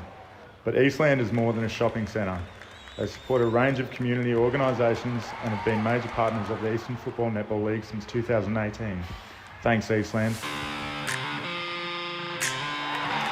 You are listening to Radio Eastern FM 98.1. With live and exclusive coverage of the EFNL football season, bringing you the match of the day with score updates from all divisions. And now we cross to our commentary team for the Radio Eastern 98.1 Match of the Day coverage. Eastland match of the round, Croydon Oval 1v2 in Division 2, and it's living up to its hype. Croydon 8-2-50, lead Boronia 7-6-48, and they've kicked 7 of the last 9 goals in this contest to put themselves 2 points up at the final break. Wayne Brasher, Ray Baird, who's been in the special comments. What's changed since quarter time? The Blues are getting on top a little bit in the midfield after Mellis going down. Their confidence levels are up and they've got all the momentum at the moment. Well, I think they've made a couple of positional changes, Croydon, and they've paid off, particularly when they put Hookster into the ruck. You know, he was jumping. He wasn't going body on body as the other ruckman was. He was and they started winning the clearances, and once they did that, their entry into the forward line was much better in that quarter. And I was just just watching towards the end of that quarter, and I was surprised how many Boronia players at a stoppage have got their hands on their hips.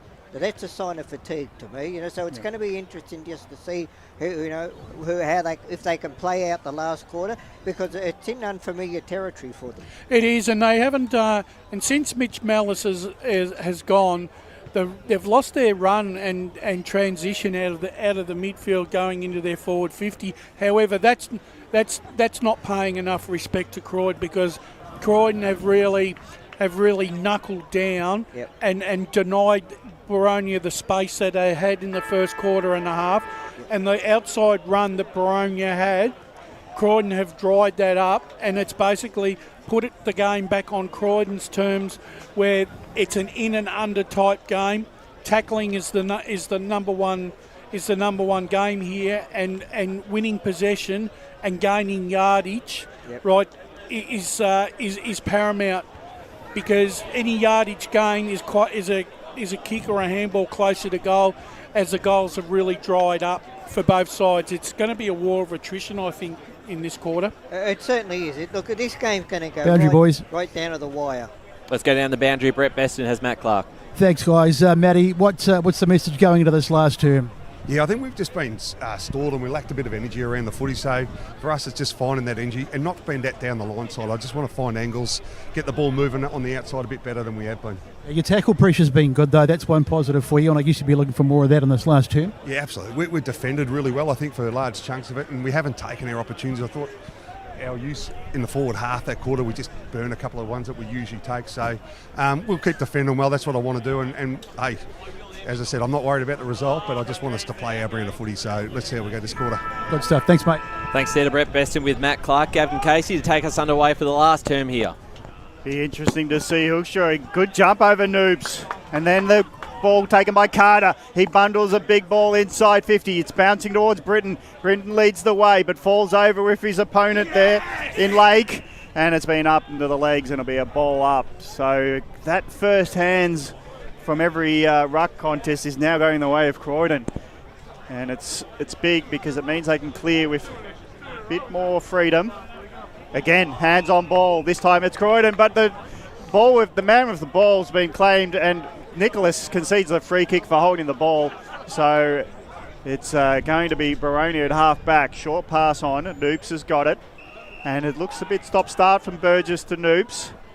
It's got Burgess sideways, or further across the switch goes. Britton just patrolling the area, just holding Boronia in for now. Short while Burgess, it was going to be manned up if the kick went to him. It's sent up back, pushing into the mark. There, Boronia claim it. The quick play on almost didn't work out. Now the run-on game goes for the Hawks, but an ill-directed kick has been chopped off by Carter at half-back, and Edwards hopelessly looks on. They're calling Boronia trying to umpire the game as Carter takes the ball from half-back and goes to the wing. Costantino runs into it and marks it on the wing. He's got maybe some short options sideways, probably thinking the percentage play is long down the line.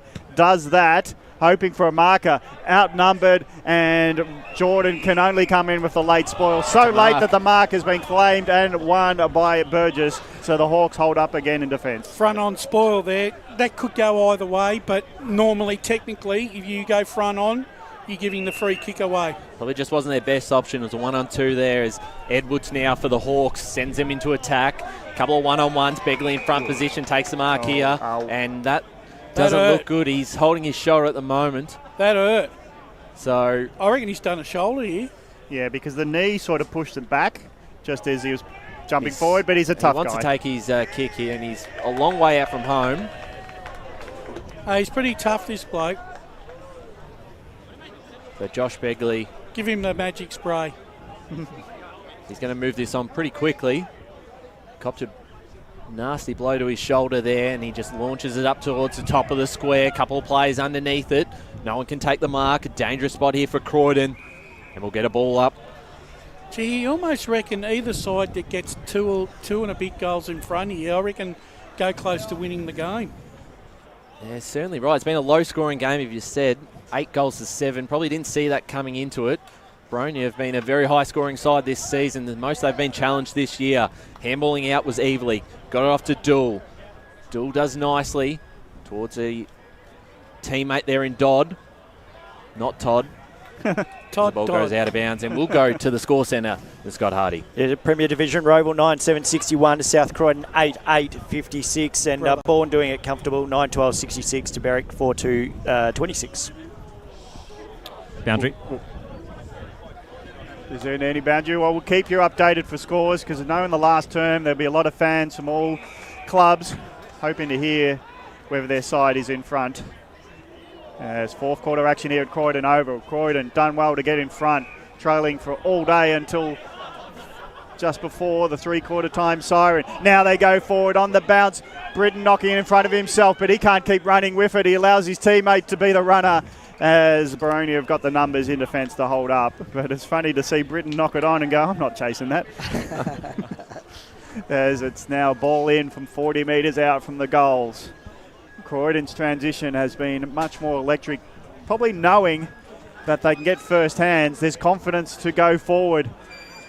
And again, they get their hands on it. Boronia, though, are scrapping. The ball bounces out. Now the kick by Todd. Todd. I was nearly going to say it as a joke, but being that unfair for Dodd as his flying shot at goal. Missed everything, though. So bit of a let off there for Boronia. Todd. Boundary. Oh, sorry, I said it. Dodd rushed himself. And it's a missed score and we'll go.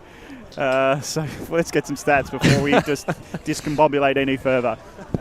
I don't think you got stats. I think you got scores. But anyway, Chertsey Park 10-5-65 to Croydon 2-10-22, and Kilsyth 12-8-80 to 3-2-20 Forest Hill. I will buy Trent a beer after the game if he's around for stuffing up his name across the broadcast as that ball comes out. Collins sees it out, and it's the Blues who lead by 2 points. I predict he's going to kick the match-winning goal. He probably will. We'll muck it up as we go boundary. So we've just seen Josh Bagley go into the rooms. Unfortunately, it seems like it is that shoulder issue that we that you guys saw up in the box. And want to get some time. Yeah, so I was also with the Croydon huddle. Rhett Jordan was very happy with how the last quarter went. He was making sure that his team just make sure they play annoying football. Make sure that they get as many stoppages as possible if they start getting a run on. Thanks, Jared, as it's cut off here by Smith, who'll send the Blues into attack again. Strong hands by Dodd, who can line up for goal here. I'll tell you what, boys. Fraser Smith, since half-time, has played a fantastic. Yeah, he's done well. He has marked everything. I thought he's been good in that first half too, under a lot of pressure when they were struggling. But Trent Dodd here, been the man of the moment in the last 5 minutes, from our perspective at least, as he lines up. Tough angle, and that kick is going to fall short, so still a dangerous area. Cosentino in the area, Musters there. Did he get a boot to ball? He did, and the Blues get another. 9-2-56 Croydon, 7-6-48 Boronia, and with their two most valuable players off the ground at the moment, they look in trouble. We're just looking at the replay. He's missed it with the right and then got it with the left. Yeah. Is that your Tobin Brothers goal of the day contender? Oh, it's got to be close. I'd like to get VAR on that. Boronia, where did they disappear to? If he had have kicked it with the right, it would have gone right into the opposition player's leg. At this moment in time, Croydon are playing like winners and Boronia look like they've stalled here. Yeah, momentum is a big thing in the football world, and the Blues have got it, but taking the ball and taking the tackle on was Dool, but he was holding the ball as he couldn't get foot on the ball. So it's in the hands of Edwards. He's got a runner on his left, decides to feign that, goes on his right boot, long, Flyers go at it, Smith comes over the top to punch it down. Now it's a scrap for the ball, numbers are with the Blues, and first free kick, off the ball, there's a free kick. I actually thought that should have gone Croydon's way. I reckon there's a mistake here. Look, that's a free kick to Croydon, not Boronia. Well, the video's great here because what happened is the Croydon defender went down with the ball to try to push it out of the congestion, and in doing so, effectively tripped up the opposition player by accident. He took his legs out from underneath with hands or body. It's a technical free kick, but so here's the kick, and it's a miss. It's a miss from Whelan. He's really been careful with his kicks at goal with his last 3 set shots, and he's got only 1 point from 3 set shots.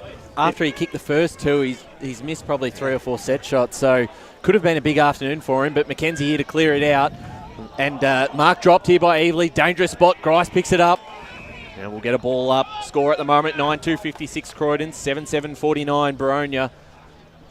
Mitch Mellis and Josh Begley off the field, and it looks like we won't see both of them for the rest of the afternoon. So they've got to dig deep here, the Hawks, because Croydon are on top of this contest at the moment. Hoekstra in the ruck against Whelan. Got off to White, to Grice. Tough angle, centres it. Mark not taken there by the Croydon man in Pryor. And the handball out by Ficcarelli. They link up and clear this one out, looking for Jordan. Well done there by the skipper of the Boronia Football Club in Harry Burgess, who outmuscles Rhett and takes the mark. I've got to say, the two umpires have done a pretty fair job here this afternoon. So Burgess goes long towards the top of the square. Croydon got the numbers. Hoekstra takes the mark, and hasn't he been good this afternoon? And got to remember, he's been playing at Kilsyth in Division 4 last few years, so to come back to the Blues and come up the divisions, it's been very impressive down the line here, and they've got some players out. Keeping it in with Ficcarelli, bouncing ball forward. Keeping this in here. No, out of bounds, so we'll get a boundary throw in. 9.5 minutes gone. Last term, 7-point lead to the Blues. Question, has Yule been sitting on the bench for a quarter? Because when Hoekstra went into the ruck, did Yule just sit it out? I just want maybe the boundary riders to help out, because Yule's now gone to centre forward. He only came back on a couple of minutes ago, and it's interesting roll here. As there's run-down tackles, got to be holding the ball, and Boronia will cough it up. And Croydon, running ball to Smith. Smith loads up from 55. It's going to be a pass into the pocket. It was boundary. A bit too fierce, and Costantino couldn't take the grab as it bounces out of bounds. Let's go to boundary riders for some comment. On the combination between Yule and Hoekstra, it seems like since half-time, Hoekstra's been the primary ruckman, whereas at the start of the game it was Yule. Yule's been playing out of the forward line since that happened, and chopping out the ruck when Hoekstra's tired. Here's the hand pass into the corridor, running onto it, and a miss by Nicholas as again Yule tapped it down. Hand pass out of the congestion to the running Nicholas, but he was running towards the left and he misses to the left for a minor score. 57 plays 49. It's Croydon leading by 8 points. 10 minutes gone, final term. Let's get some scores around the leagues. Division 1, North Ringwood 11-8-74 leads one turn of 5-9-39. South Belgrave 8-15-63 to Mooroolbark 5-15-45. And I'll get you one more while we're going over the fence. Mitcham 11-4-70 to Doncaster 5-10-40. Thank you there, Scott Hardy. I almost feel that Boronia need the next goal in this contest. I think so, and Henry to clear it out, looking for Fairchild. Kept it in front of him. Edwards might be able to run onto us. Instead, it's Dodd. Impressive second half he's had. Look to get it off to Mackenzie, tapping it forward. Here's White coming through there. Old Chompers. And try to get it off to Dylan Dower. And Dylan Dower's got a free kick here. Half back for the Hawks. Going forward, looking for Jake Mellis. Falls out to the boundary line. That's out of bounds. So 11.5 minutes gone. As you said, Brash, Hawks need the next one. Probably another goal Croydon's way, and that's almost it. I reckon they do, Boronia. They look a little bit shell-shocked here. As we said, 11.5 minutes going into this last quarter. Boronia haven't lost a game since about round 7 or 8 last year, and that was against Ringwood. I think they're on an 18-game winning streak off the top of my head as the ball brought back into play. Here's Dean Grice.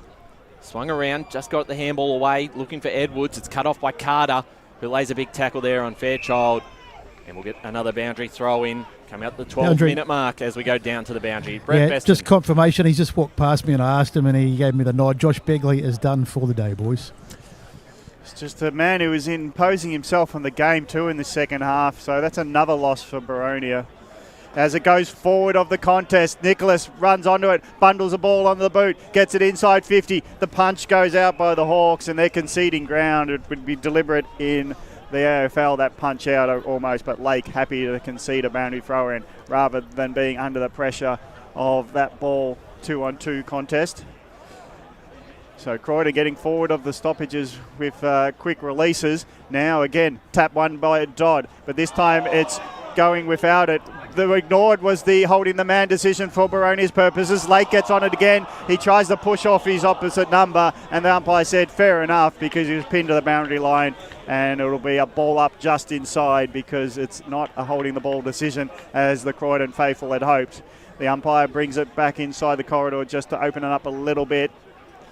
Forward pocket, left forward pocket. If Croydon can snare one, it'll almost set them up for a brave victory. Now the chopped off mark taken by Carter at half forward. They set up a wall as the kick bundled out. Now Carter signals that he's going to put a high up and under to the hot spot. Men underneath it. Ground level ball from the conceded punch. No one by Nicholas, and he's conceded it with the hand pass going to the opposite number and White. White's kick's been sharked by Pryor. Pryor runs towards 50. Now gets the long ball into the pocket and Jordan's got it. And it's on the full. He's taken the ball on his chest and then fallen over the fence. So that's a bit of drama, and for all the effort, he has to give the ball back to Boronia. As we might go stats, then scores. The inside 50s in this last quarter are 7-4 the way of Croydon, and the tackles are 9-3 the way of Croydon. Just quickly, South Croydon have hit the front, 2 points up, 64 to Roval 62. Interesting result out there. No Max King as the ball comes back into a dangerous spot here for the Blues. McKenzie got the handball forward. Dangerous here. Chance a shot on goal, and this could be the sealer.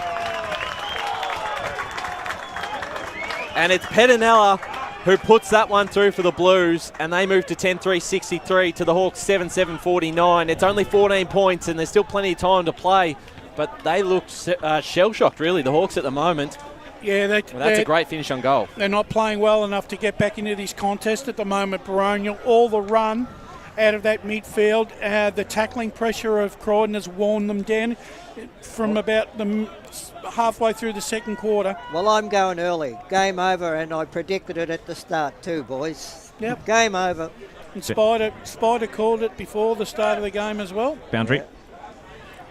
Let's go boundary, Joe Ben. Yeah, gents, you just get the feeling that Boronia are going to run out of legs here. They're down 2 rotations on the bench, of course. Croydon's still at a clean bill of health. I'd say it's probably just about game over here, but let's see what Boronia can muster from this clearance. Fairchild's got it. Long ball to Collins. Fights his way to the forward line. Just creates a spill ball. And Edwards runs under it, but the tackle was fierce from Corey McKenzie. He's had a great game himself today. He's been solid under a heap of pressure. He stood up, and now he's done it again. In the first quarter, he would have broken that tackle. It suggests that they've lifted their game, Croydon. Well, they're inspired by having a lead. It's a 14-point advantage, considering that for the whole of the first half, pretty much, until time on, they were leading by 4 goals, were Boronia. And for Croydon to be up by a couple, it's a huge turnaround in momentum. And 9 out of the last 11 goals. There you go. So it's another ball up as Boronia. They need to make some efficiency. They've really missed some chances in that third term. Grice picks it up, can't get out of the tackle, hands it off to his teammate. The hand pass was missed from Mitch Mallist to anyone in the clear. Goes back into congestion, really, and it's a ball up with Brasher picking himself up with the ball, handing it over to the umpire. It's Collins doing the ruck work. Good positioning. Taps it down to the opposition. No, Grice has to come in, the tackler and McKenzie. And Grice holds up McKenzie at half forward for his team, half back for Croydon. So we'll get more scores as the day comes to an end around the Eastern Football Netball League. And we'll get scores from Scott as we see out this game at Croydon Oval. An amazing turnaround for Croydon. 9 out of the last 11 goals to now lead 10-3-63 over Boronia 7-7-49. Ball is hotly contested at centre forward. Fairchild knocks it on. Grice can't run under it. Lets Burgess get it. But Burgess has been taken on by 2 tacklers. And he goes to ground and he can't get it going forward. They can't be clean when they're this much heat around them. And we were talking about pressure on Croydon in the second term. It's a completely different game. Hoogstra, he could have claimed it out of the ruck. Has Boronia disappeared around the contest? Edwards picks it up near the wing. Dodges one. Good work. Nice dancing feet. High up and under. Got to be courage here from Grice. Chopped off by Smith, knocks it down to the ground where Croydon seem to have the numbers like they didn't have before. Jordan is on the end of it, but there's a knockdown. The umpire doesn't see anything wrong with it. There's bodies strewn as the ball plays onto Hare. Hare puts it on the right foot, spears it in. Collins can't get there late. Ground level ball, Croydon. Smith gets taken down in the tackle and he'll be holding the man as Fairchild hoped to have a shot at the goal. And Smith again holds up nicely for Croydon. And there's some sore bodies in the middle of the ground from the contest we saw before. Look at Smith. He brings the ball to the ground and then he ends up in the next contest with the ball. And if you're watching on the streams, you'll see the contest we're talking about just as the running play. And there's Edwards. Clash of heads there too. Yeah, there's nothing ill-disciplined in that. Let's go boundary side for the update. Yeah, the player down for Croydon is Kane Dool, unfortunately, and it was Kieran Edwards who was the guy who's, well, I don't want to say struck him. It was obviously not intentional. They were both going at a fair contest. It was just a head clash by the looks of it. Yeah, Dool in front of us here looks shaken. But not stirred. Thanks for that, mate. I'll finish my own lines next. So the Blues now in possession of the football, chips it back to Mackenzie, and they've got no reason to panic, no reason to rush, because they're in front here by 14 points, coming up to time on in the final term for the Eastland match of the round. They still need to attack, though. Well, one more go too defensive. Well, that's right. One more goal would absolutely seal it. Down the line looking for Dodd. Here he is again. Got it off to Carter. Tight on the boundary. And we'll get a boundary throw in here. And they've just stepped up everywhere. I like your comments on Fraser Smith, Ray. Yeah. I reckon he's got to be in the votes for the Sports Co Eastland Best on Ground, as well as the MHET Rookie of the Day award that we'll be handing out today. Noops try to keep this in, got it to Grice and out of bounds. And we'll go to some scores around the grounds before we go to you, Brush. Scott Hardy. Thanks for throwing me under the bus there. We're starting to get final scores. Division 3, Donvale 15-10, 100 to Knox 7-9, 51.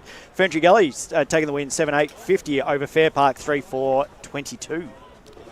Low scoring game out there at Wally Chew. I think we predicted that one. Here's Brasher, got the handball off to Collins. Collins inside 50, got Jello in front, and that's a perfect kick and a good mark, and it's just obviously a must-kick goal for Mitch Jello.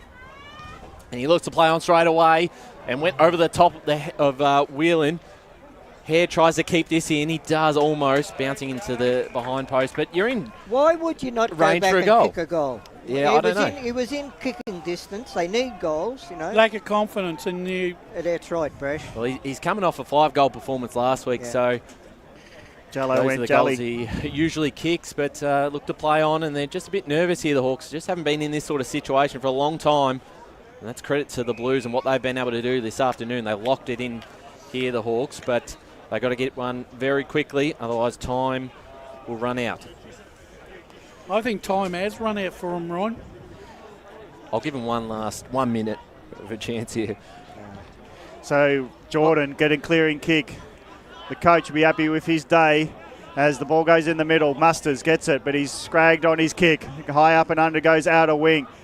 Picking it up is Lake, tries to handball, but he hands back to Croydon with Musters running onto it. He runs into a tackle, and it'll be a hold-up ball in the centre of Croydon Oval.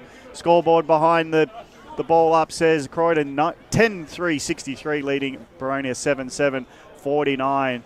But isn't footy amazing when we talked about how's Croydon going to score? How do they get run? How do they get the hands on the ball? How quickly it turns. And this is all it is for them in the last quarter. They're getting their hands on it. They're getting the run out of the contest, and they put the score on the board to kick away. Nearly 22 minutes gone in this final term. And what was a big 4-goal margin, looking quite hapless were Croydon, and now they lead by 14. And does this put them top if they win, Ryan? No, on percentage, the Hawks still on top. Okay, yeah, because they've had some big wins, haven't they, Boronia? But this will be confidence booster for Croydon after the 4-point loss last week, after having a big lead themselves in that game, actually, against Templestowe. So it's an interesting game, is footy. And another ball up will come out of this, so we haven't moved much in the last minute. And unusually for Boronia, they've gone 2 quarters without kicking a goal, which is very unlike them. Certainly right, and Croydon will go forward again through Nicholas, I thought, who's had a pretty good afternoon, and there's Dodd. Juggling mark, just kept it in. Trent Dodd will send it from about 60 out to the top of the square. Standing under it is Jared Lake, who's able to take the juggling mark, and the kick's right in, smothered into Britton's hands. It's a turnover here. Blues got the numbers. Constantino puts it up towards Jordan. And Jordan can finish it. And he has been one of those players who have lifted as soon as they needed that in that second quarter. They moved him up the ground a bit more. Don't want to be officious, but Britton was standing 2 metres away. That's sort of illegal. from the kicker. Almost seems fitting that Rhett Jordan has the final say in this game, doesn't it? So Rhett Jordan will be lining up for another. Croydon's 11th. And to put this to a 20-point margin and game over at Croydon Oval. The coach does it. What an impressive win this is going to be. 11-3-69, the Blues to the Hawks 7-7-49. And their winning streak will come to an end this afternoon at the hands of the Croydon Football Club, who have proved themselves to be a real contender in this division. Look, they had something to prove coming into this game. You know, as we said, you know, they weren't the worst side in the higher division last year. And, you know, they did go down. They were relegated, fair enough. They've recruited well. You know, they've worked on the deficiencies they had last year. And they've got a point to prove. And they're in this all the way, without a doubt. Let's go to the score centre with Scott Hardy. Division 2, Mulgo's taken the win over Heathmont's 9-15-69 to Heathmont 4-11-35. Ringwood has beaten Lilydale. I just don't have the final score. Ball out of the middle goes Boronio's way, but the ball seems to be bouncing towards Mount Dandenong Road. Finally, Boronia get onto it, but they spill because they bump each other in the forward line, so it's a bit hapless at the moment for the Hawks. The hand pass forward doesn't even find a target. They're just not connecting. And when they are connecting, it's to knock each other over. There's no talk, was there? It's just one of those things when it's not going your way. A couple of injuries, it sort of put a dampener on, and ever since they just haven't been getting their hands on the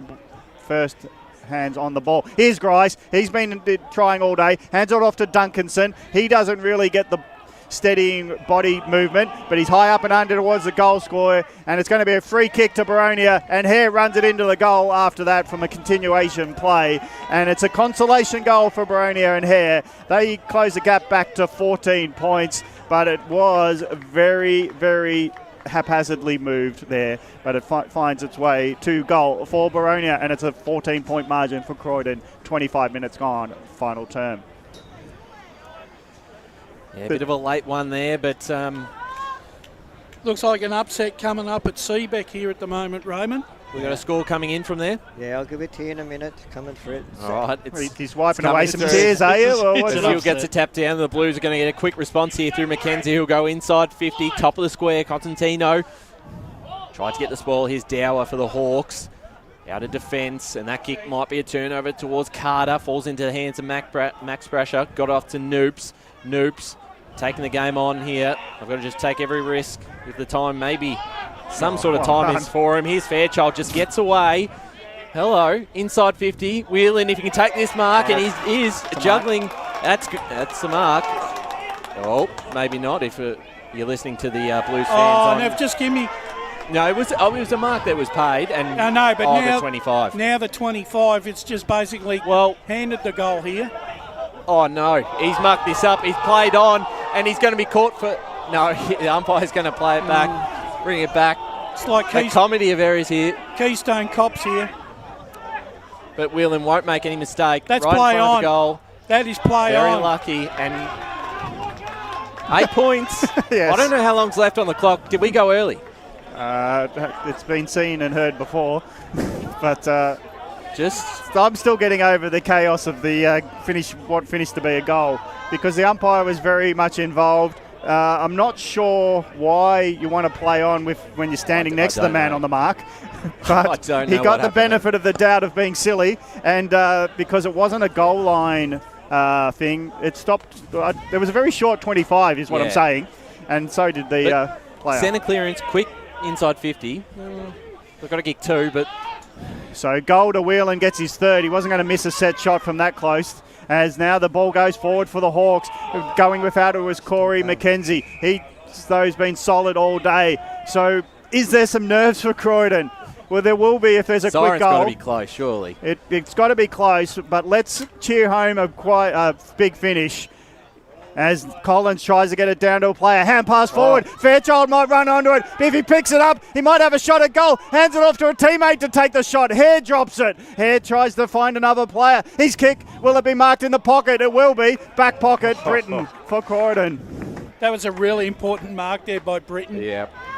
Because that ball was all over the joint there. I think when Fairchild dodged the tackler, he already decided a hand pass when maybe the shot at goal was on for himself. Now the kick goes to defensive 50, still in the dangerous area for the Hawks, but the numbers went out through McKenzie. McKenzie's clearing kick does well for Croydon. They win the ball, the hotly conceded ball. There's no one goal side from the centre circle. Running with the flight of the ball is the Croydon forward and Christie. Christie takes on the defenders, picks up the ball first, takes on the tacklers, and it'll be a ball up 30 metres out. You're going to be a brave umpire to pay that. That's enough. That's all they needed to do. Because Christie took on the tacklers, but maybe he was taken too early in the contest. But it's a ball up. Fair decision. Ground level ball. Quick kick out for Boronia. Can they get from half back to half forward as quick as possible? They'll need to at the 28.5 minute mark. Now the kick's been chopped off. Fraser Smith picks it up. He's got the ball to Dodd. Dodd just sees it, goes over his head, runs to it. He lopes after it, tackled to the ground. He throws the ball in the boot, but there's the beautiful sound for Croydon. It's the final siren, and they win, defeating the previously undefeated Boronia Hawks, and it's Croydon bringing the run to the end for the Hawks that started mid last year. Croydon the victors, 11-3-69 defeated Boronia, 9-7-61, and there is no team undefeated in the second Division 2. Well, what a great game in the end, Brash. We certainly didn't see this coming halfway through the first quarter. It looked like it could be a blowout in front of, in favour of the Hawks, but well done to Croydon, led by Rhett Jordan. Incredible finish in the end. Yeah, look, and it's credit to Croydon because, look, Boronia with their run through the midfield, they just didn't get that after the loss of Malice. But like I said before, that'd be taking everything away from Croydon because they had to find something. Jordan had to impose himself on the contest, and he brought himself in there. That little space of time, the last 5 minutes of the second quarter, where Croydon got themselves back into the contest, really generated some self-belief going into that second half, Ray. It was great coaching by Rhett Jordan and his coaching panel there, because those positional changes that he made, all of them paid off. And once they started to win the ball on the clearances, there was just a lift of energy completely over the whole field for the Croydon side. Boronia, they were gallant in defeat, but they did lose two very important players, obviously, at very important stages of the game as well. But that happens in football. Yeah, exactly right. That's right. And they got outplayed in the end by Croydon. And it's probably a great thing for this division because coming into this game, we were looking Boronia as maybe a 5-goal better side than anyone. So to have this sort of result today shows that Croydon are a real contender in this division. Let's go down the boundary because we've got Rhett Jordan and Luke Hoekstra there with Jared Beanland. Yeah, Brett and I have got a couple of the stars for Croydon here. Rhett, how was that for you? It was a game that kept taking us by surprise. First quarter, you looked out of it, then you worked your way back in with those stoppages. I listened to your three-quarter time address, and you told your team to play SHIT footy. And how did that work out for you? Yeah, we just knew that these boys like to run and get it on the overlap on the outside, and we knew that we got some really experience inside, some really seasoned midfielders in there. We just thought if we can just lock down a few stoppages, lock it up, they'll want to try and invent something and try and get that one on the outside. So we just had to play that, like I said, the SHIT footy, mate, just for 10 minutes, try and slow it down and get our brand going. You could just sacrifice that. Luke Hoekstra with me, boys. Luke, you went into the ruck. It was really one of the big turning points of the game. When did you find out, and what do you think what did you do to sort of change the game, do you think? It was more just what Rhett said as well at quarter time. He was like, just keep going, jump into him and just try and win it. I think obviously the coaching staff as well just said I was the one that just had to really push to try and win it. So that was just it. I just gave it all and wanted to get first use to the boys. So. And taking out the top side in the division, how does this change your perspective on this season, big picture? It doesn't really change anything, to be honest. Sorry, our daughter's running over. It doesn't really change anything because we obviously just, it's a classic cliche, mate, game at a time and things like that. But we just know we're breaking the season down into blocks with 9 games and stuff like that. 9 other teams. We know that we sort of break them down into 3s. Just go from that. So for us, obviously, it's a big scalp. It didn't matter if they're the top of the ladder, bottom of the ladder, middle of the table. We're going 3 weeks at a time, focus on those blocks. Luke, you've obviously got a tremendous amount of self-belief on this side. I won't tell you what we were all saying up in the box. We sort of didn't give you too much chance today. We felt Boronia, the way they'd been playing, that they were going to come out and sort of take you to pieces. That was the way it started, but you're just able to come back. There's good self-belief in the group. But do you feel there's a little bit of extra pressure since you came down from the top division this year? Nah, no pressure at all. You know, obviously Rhett wanted to see how I'd go and get back to the taste of at the better standard, because obviously I played in the grand final last year for Div 4. So, you know, Rhett gave me those games in the tours and just wanted me to get those confidence, and I don't see no difference if I just play the exact same way I did in Div 4. So, no difference at all. Thank you, guys. Back to the box.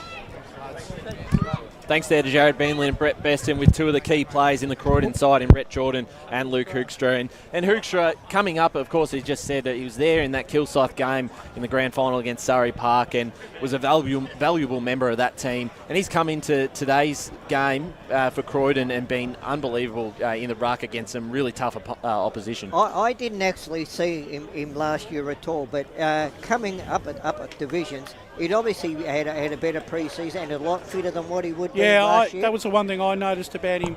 His engine was a lot better today. I was really impressed with. Actually, that might be nearly close to probably the move of the day. I reckon him going into the ruck, because he took the sting out of Noops.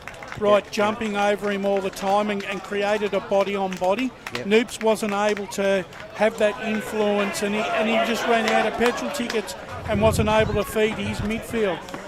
It's going to be some happy sounds soon. Yeah. Hopefully we'll be able to get the song this time as the Croydon boys go down to the rooms. Boronia sticking out on the ground at the moment doing their stretches after the game. But well done to the Croydon Football Club. They moved to 5-1 after 6 rounds in Division 2, 11-3-69, defeating Boronia 9-7-61. And I believe we've got the song ready to go. Well, we'll just see how clean it is. Whoops. Boundary.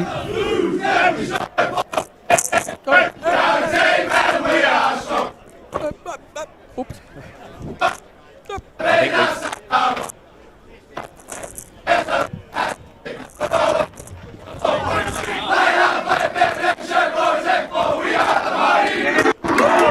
Well, there you go. We got the end of it, the Croydon song. I think we're going to go to an ad break in just a moment. We've got a few minutes here before we do that. We might go through some of the other awards today. Obviously, the Sportsco Eastland Best on Ground Award. So we'll get our votes ready. So if you haven't done that, start thinking about who you're going to pick for that. We've also got the MEGT Rook of the Day and the Tobin Brothers Goal of the Day. I go back to Ficcarelli early on the game as one potential for the Tobin Brothers Goal of the Day. I think there was another good one, but other thoughts? Max Brasher from outside 50. What are we thinking? I'm thinking Ficcarelli. Yeah, Ficcarelli. I thought that was a perfect piece of... I think we've got Brett Best on the boundary. I was just going to say, boys, just for my 2 cents worth, I like Ficcarelli's goal as well. How many awards do you reckon we've given a Ficcarelli over the years? Doesn't matter. On the match of the round. They have been. They love the cameras. They love performing on the big stage, and he was brilliant too, and certainly one to consider for the votes. The MEGT Rook of the Day. Now, interestingly enough, this award is actually for 21 years and under. There's not many players who are 21 and under on either side. From my little calculations off Player HQ, we've got Josh Pedinella from Croydon, Darcy Yule from Croydon, and Cooper Duncanson from Boronia. For me, out of those three, I think Josh Pedinella was pretty good out of the three.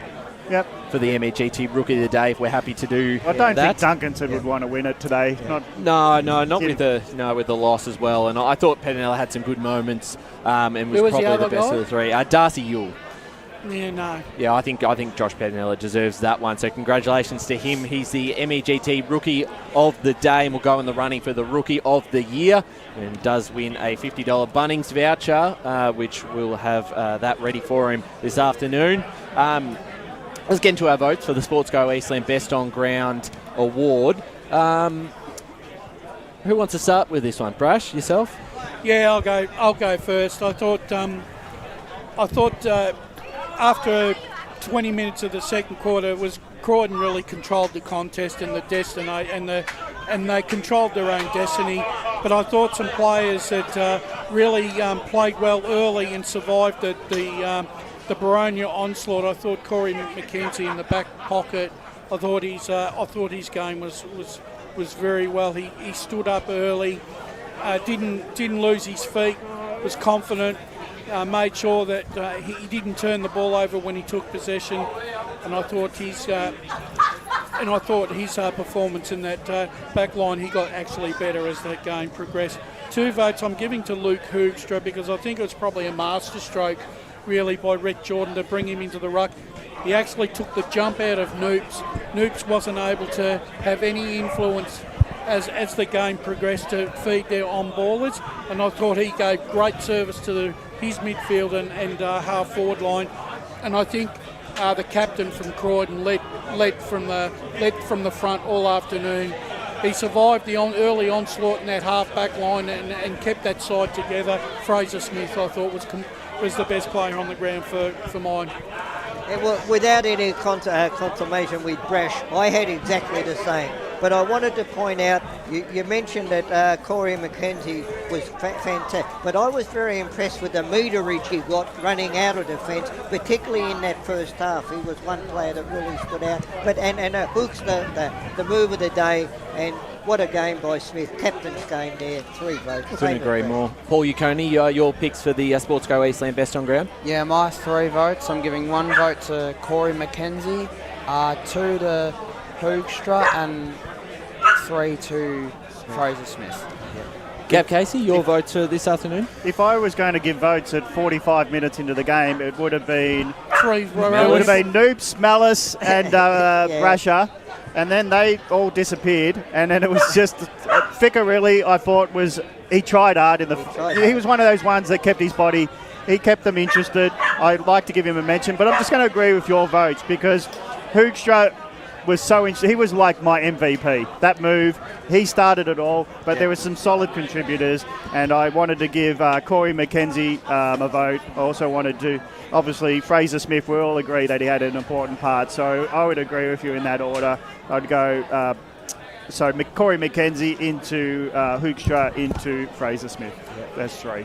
Scott Hardy, I don't know if you were doing the votes or you're looking at the scores more this afternoon, but any opposing opinions to the vote so far? No, the real winner was the scoreboard that I was sort of looking at. Nominations for Ferntree Gully taking the win over Fair Park, putting 73-29, and Surrey Park doing a number on Sylvan, 169-21. Wow. Yeah. That is a big result there. That's a massive win. Yeah. And that's still going, I think. So that's still going there. There's a few games still going at the moment. I pretty much had the same votes, except I put in Rhett Jordan for a vote as well. I thought he led the way when they really needed him to step up, and he did. But I agree. Fraser Smith was fantastic. A captain's performance, and he will win the Sports Go Eastland Best on Ground. I think that's quite unanimous. We're going to go to an ad break now. When we're back, we're going to potentially have one more interview and probably go over a few scores around the grounds and end our discussion in the match of the round. It is Croydon here at Croydon Oval, knocking over the Hawks, 11-3, 69 to 9-7, 61. As Sarah opened her best friend Jackie's wedding invitation, she was overcome with a wave of emotion. While her 2 young boys wrestled on the floor, tears of happiness rolled down Sarah's cheeks as she saw the words she'd been longing to see. Please note, this wedding will be a child-free event. Well, Sarah, looks like we're off to Eastland for a new frock and some heels. And let's book in that babysitter. For all of life's little moments, there's Eastland. Eastland. Live real. Sprained your ankle, bursting through the banner, broke a finger, high-fiving the ruckman, or did you run into the goal post again? For bumps, breaks or bleeds, be seen sooner, close to home at Knox Private 24/7 Emergency Department. The preferred provider of emergency care to the Eastern Football Netball League, you'll generally experience shorter wait times. You don't need private health, but there is an out-of-pocket fee. Be seen sooner, close to home at Knox Private 24/7 Emergency Department, 262 Mountain Highway, Wanturna. Do you feel good about your bank? Because there is a bank you can feel good about. They share their profits to fund big community projects, small community clubs, and vital emergency services. They've given $250 million to help Australian communities thrive. They have all the products and tech you expect from a big bank, with service you don't. It's Bendigo Bank. Feel good about who you bank with. Try Bendigo.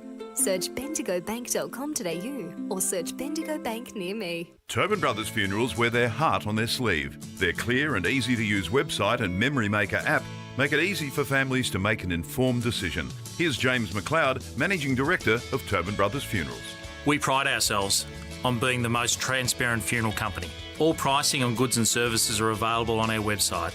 It's all there for you to see and make very informed decisions when planning a loved one's funeral. Visit tobinbrothers.com.au. Tobin Brothers Funerals, celebrating lives. At Yarra Valley Water, we know reducing your shower time, or show time, to 4 minutes can save you an average of $200 a year on water and energy bills.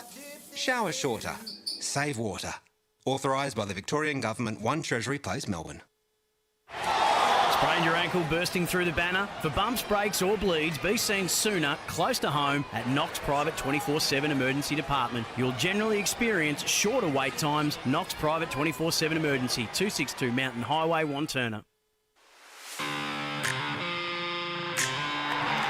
You are listening to Radio Eastern FM 98.1. With live and exclusive coverage of the EFNL football season, bringing you the match of the day with score updates from all divisions. And now we cross to our commentary team for the Radio Eastern 98.1 Match of the Day coverage. Welcome back, Eastland Match of the Round. It's the Blues here, defeating the Hawks 11-3-69 to Boronia 9-7-61. And we've just given out our awards, and the Sportsco Eastland Best on Ground, Fraser Smith, is down at ground level with Brett Beston. Brett, take it away.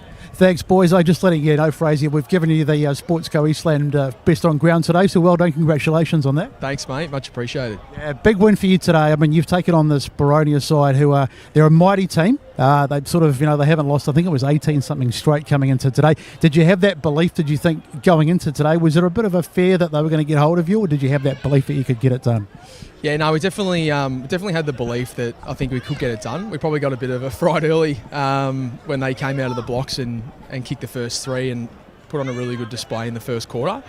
But yeah, after that, the boys showed that we gritted in and had a really good win in the end. So. It showed a lot of character after that first quarter because they got a hold of you big time, and it would have been very easy to drop your head and say, we're done here. But fantastic to come back. I mean, what did they say? What did Brett say to you at quarter time? Yeah, the message at quarter time, we probably had a few lapses throughout the starts of the year. Even in the wins, we've always had a lapse at some stage in the quarter. So we wanted to make sure that the first quarter was the only lapse and that we were going to come back and put in a good display. So we just wanted to start the scores 0-0 and see how we went, which was good. I'll just get you to pop that headset on next to you there. I think the boys up in the box, and we'll be able to you'll be able to talk to you, and they'll be able to ask you some questions. We're just going to get all our systems sorted out. All right, boys upstairs, if you've got some questions, fire away. Ray Baird here, Fraser. Congratulations on the win, mate. Look, I'm just looking at the scoreline here, and it was after your first quarter where they had complete control. You've outscored them in every quarter, so that must be pleasing. Yeah, absolutely, Ray. Like I said, it was a pretty tough start. They came out firing, and they show that they play a very good running brand of footy. And look, it probably helped us with a couple of their key players going down. But yeah, the boys fought in and did a great job. Fraser, it's Wayne Brashy here. Would today's victory be a victory for self-belief? Yeah, absolutely, mate. I think Boronia they're obviously the benchmark of the competition, and we're in a new comp this year, so we haven't played a lot of these sides. So yeah, absolutely it does. I think that the boys had a really good win, and looking forward to the next one, hopefully. What's it like having a new voice and a new coach at the club? Rhett's he's a celebrated Premier Division player, brings a lot of knowledge, but he actually brought himself into the contest when he knew he could have an influence, and there was 2 or 3 moments throughout the game where he got to stamp his imprimatur on the contest, which really set the gold standard for you for the rest of the afternoon. Yeah, no, Rhett's been awesome for us, mate, and I think brings obviously a lot of experience to the group. We're only a very young group as well, so I think to have a senior head running around there with us really does help. He was fantastic when he puts himself into the contest. He's obviously a pretty big body, and we love it. It's good. G'day, Fraser. It's Gavin here. I just want to talk about one player who I noticed early on, a small player just doing an interception early in the game, ducking back in front of a leading forward, and then very smartly taking the kicks out. Corey McKenzie, not only did he hold up in defence with tackles, but he started to get run into the game and started your transition game, I thought.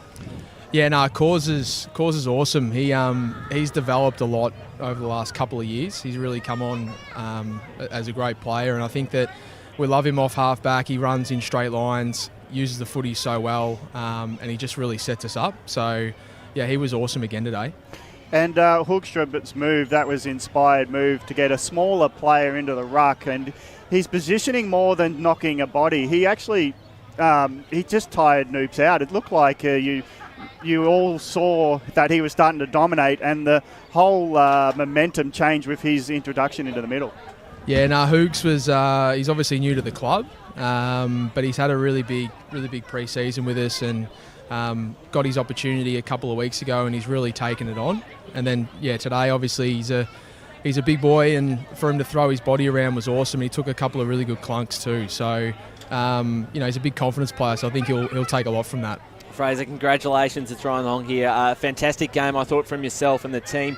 Just to take you back a couple of weeks to that Templestowe loss, did you take a bit of learnings from that last quarter where you were overrun? And even in this game, despite probably there wasn't as much time on the clock when Boronia got that last couple, just to be able to hold off momentum, it was an important mark from Riley Britton down back, and just be able to steady the ship when the flow's against you. Yeah, absolutely. We definitely took plenty out of that, and it certainly hurt a lot as well. I think we're about 3 or 4 goals up with 10 or 15 minutes left. So that was a really disappointing loss, but we definitely wanted to stay positive out of it and take the learnings into the following couple of weeks. And I think just slowing the footy down and being a bit more composed across the back half and in the middle of the ground was our focus, and that helped today.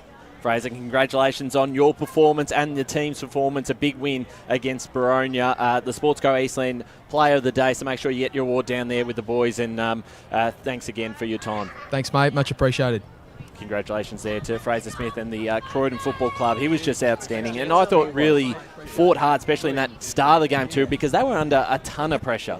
No, when he didn't take the contested mark down back, the intercept mark, he at least brought the ball to the ground, and the smaller players were able to take it away. So he was outstanding, absolutely outstanding. Yeah, I certainly thought so. We've got probably another 7 minutes here before we do close out. So let's get some scores. Yes, let's get some scores around the grounds if we do have any. Scott, what have we got? You can recap some of the ones we did here as well. Yeah. As we've got a couple of kids coming through here. The party time for the Blues. Ready to go. Div 4. A massive win by Whitehorse. 23-18, 156 over Nuttawading, 7-8-50. So disappointing for Nuttawading there. Ooh. Kilsyth easily did it against Forest Hill, 17-10, 112-26. And Churnside did a number on Croydon North, 119-23. In Div 3, Donvale over Knox, 127-82. The bottom of the ladder clash between Ferntree Gully and Fair Park, as said, 74-35. What else? Coldstream versus Warrandyte. Coldstream 16-11, 107 to Warrandyte 11-10, 76. So Coldstream bounced back nicely there. In Div 2, I've spoken about most of those. East Burwood actually over the Basin, 13-12, 90 to 11-7, 73. Waverley Blues over Templestowe, 68-54.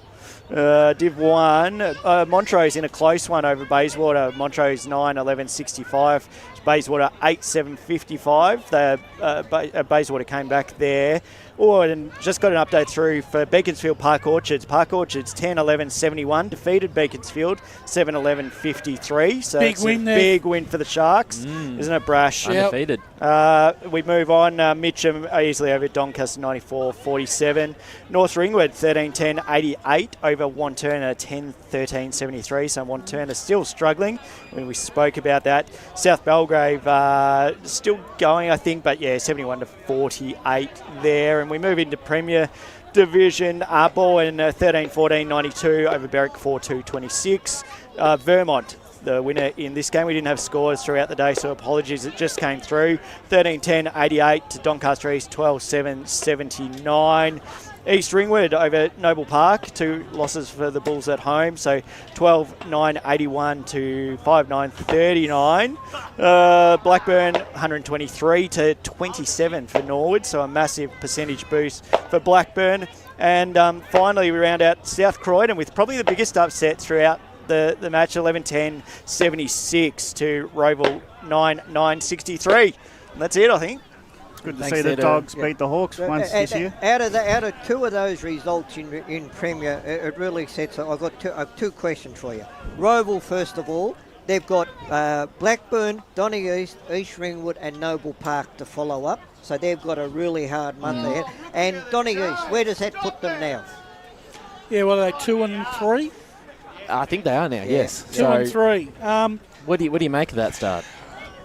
Well, look, it was rightfully said that, and most of our people said that Vermont were going to win this game, and the one thing that they were worried about Doncaster East was the fact that that whether they were good enough to hold a more quality opposition than they had been, and looks like whilst the game has been close, they've just fallen short again, Ray. Well, they've got Baldwin and Roval in the next 2 weeks, so there's some very interesting results going to come up in. I don't see him winning over. It those almost games seems. What does that sound like to me? That Baldwin nearly have a 2-game break now.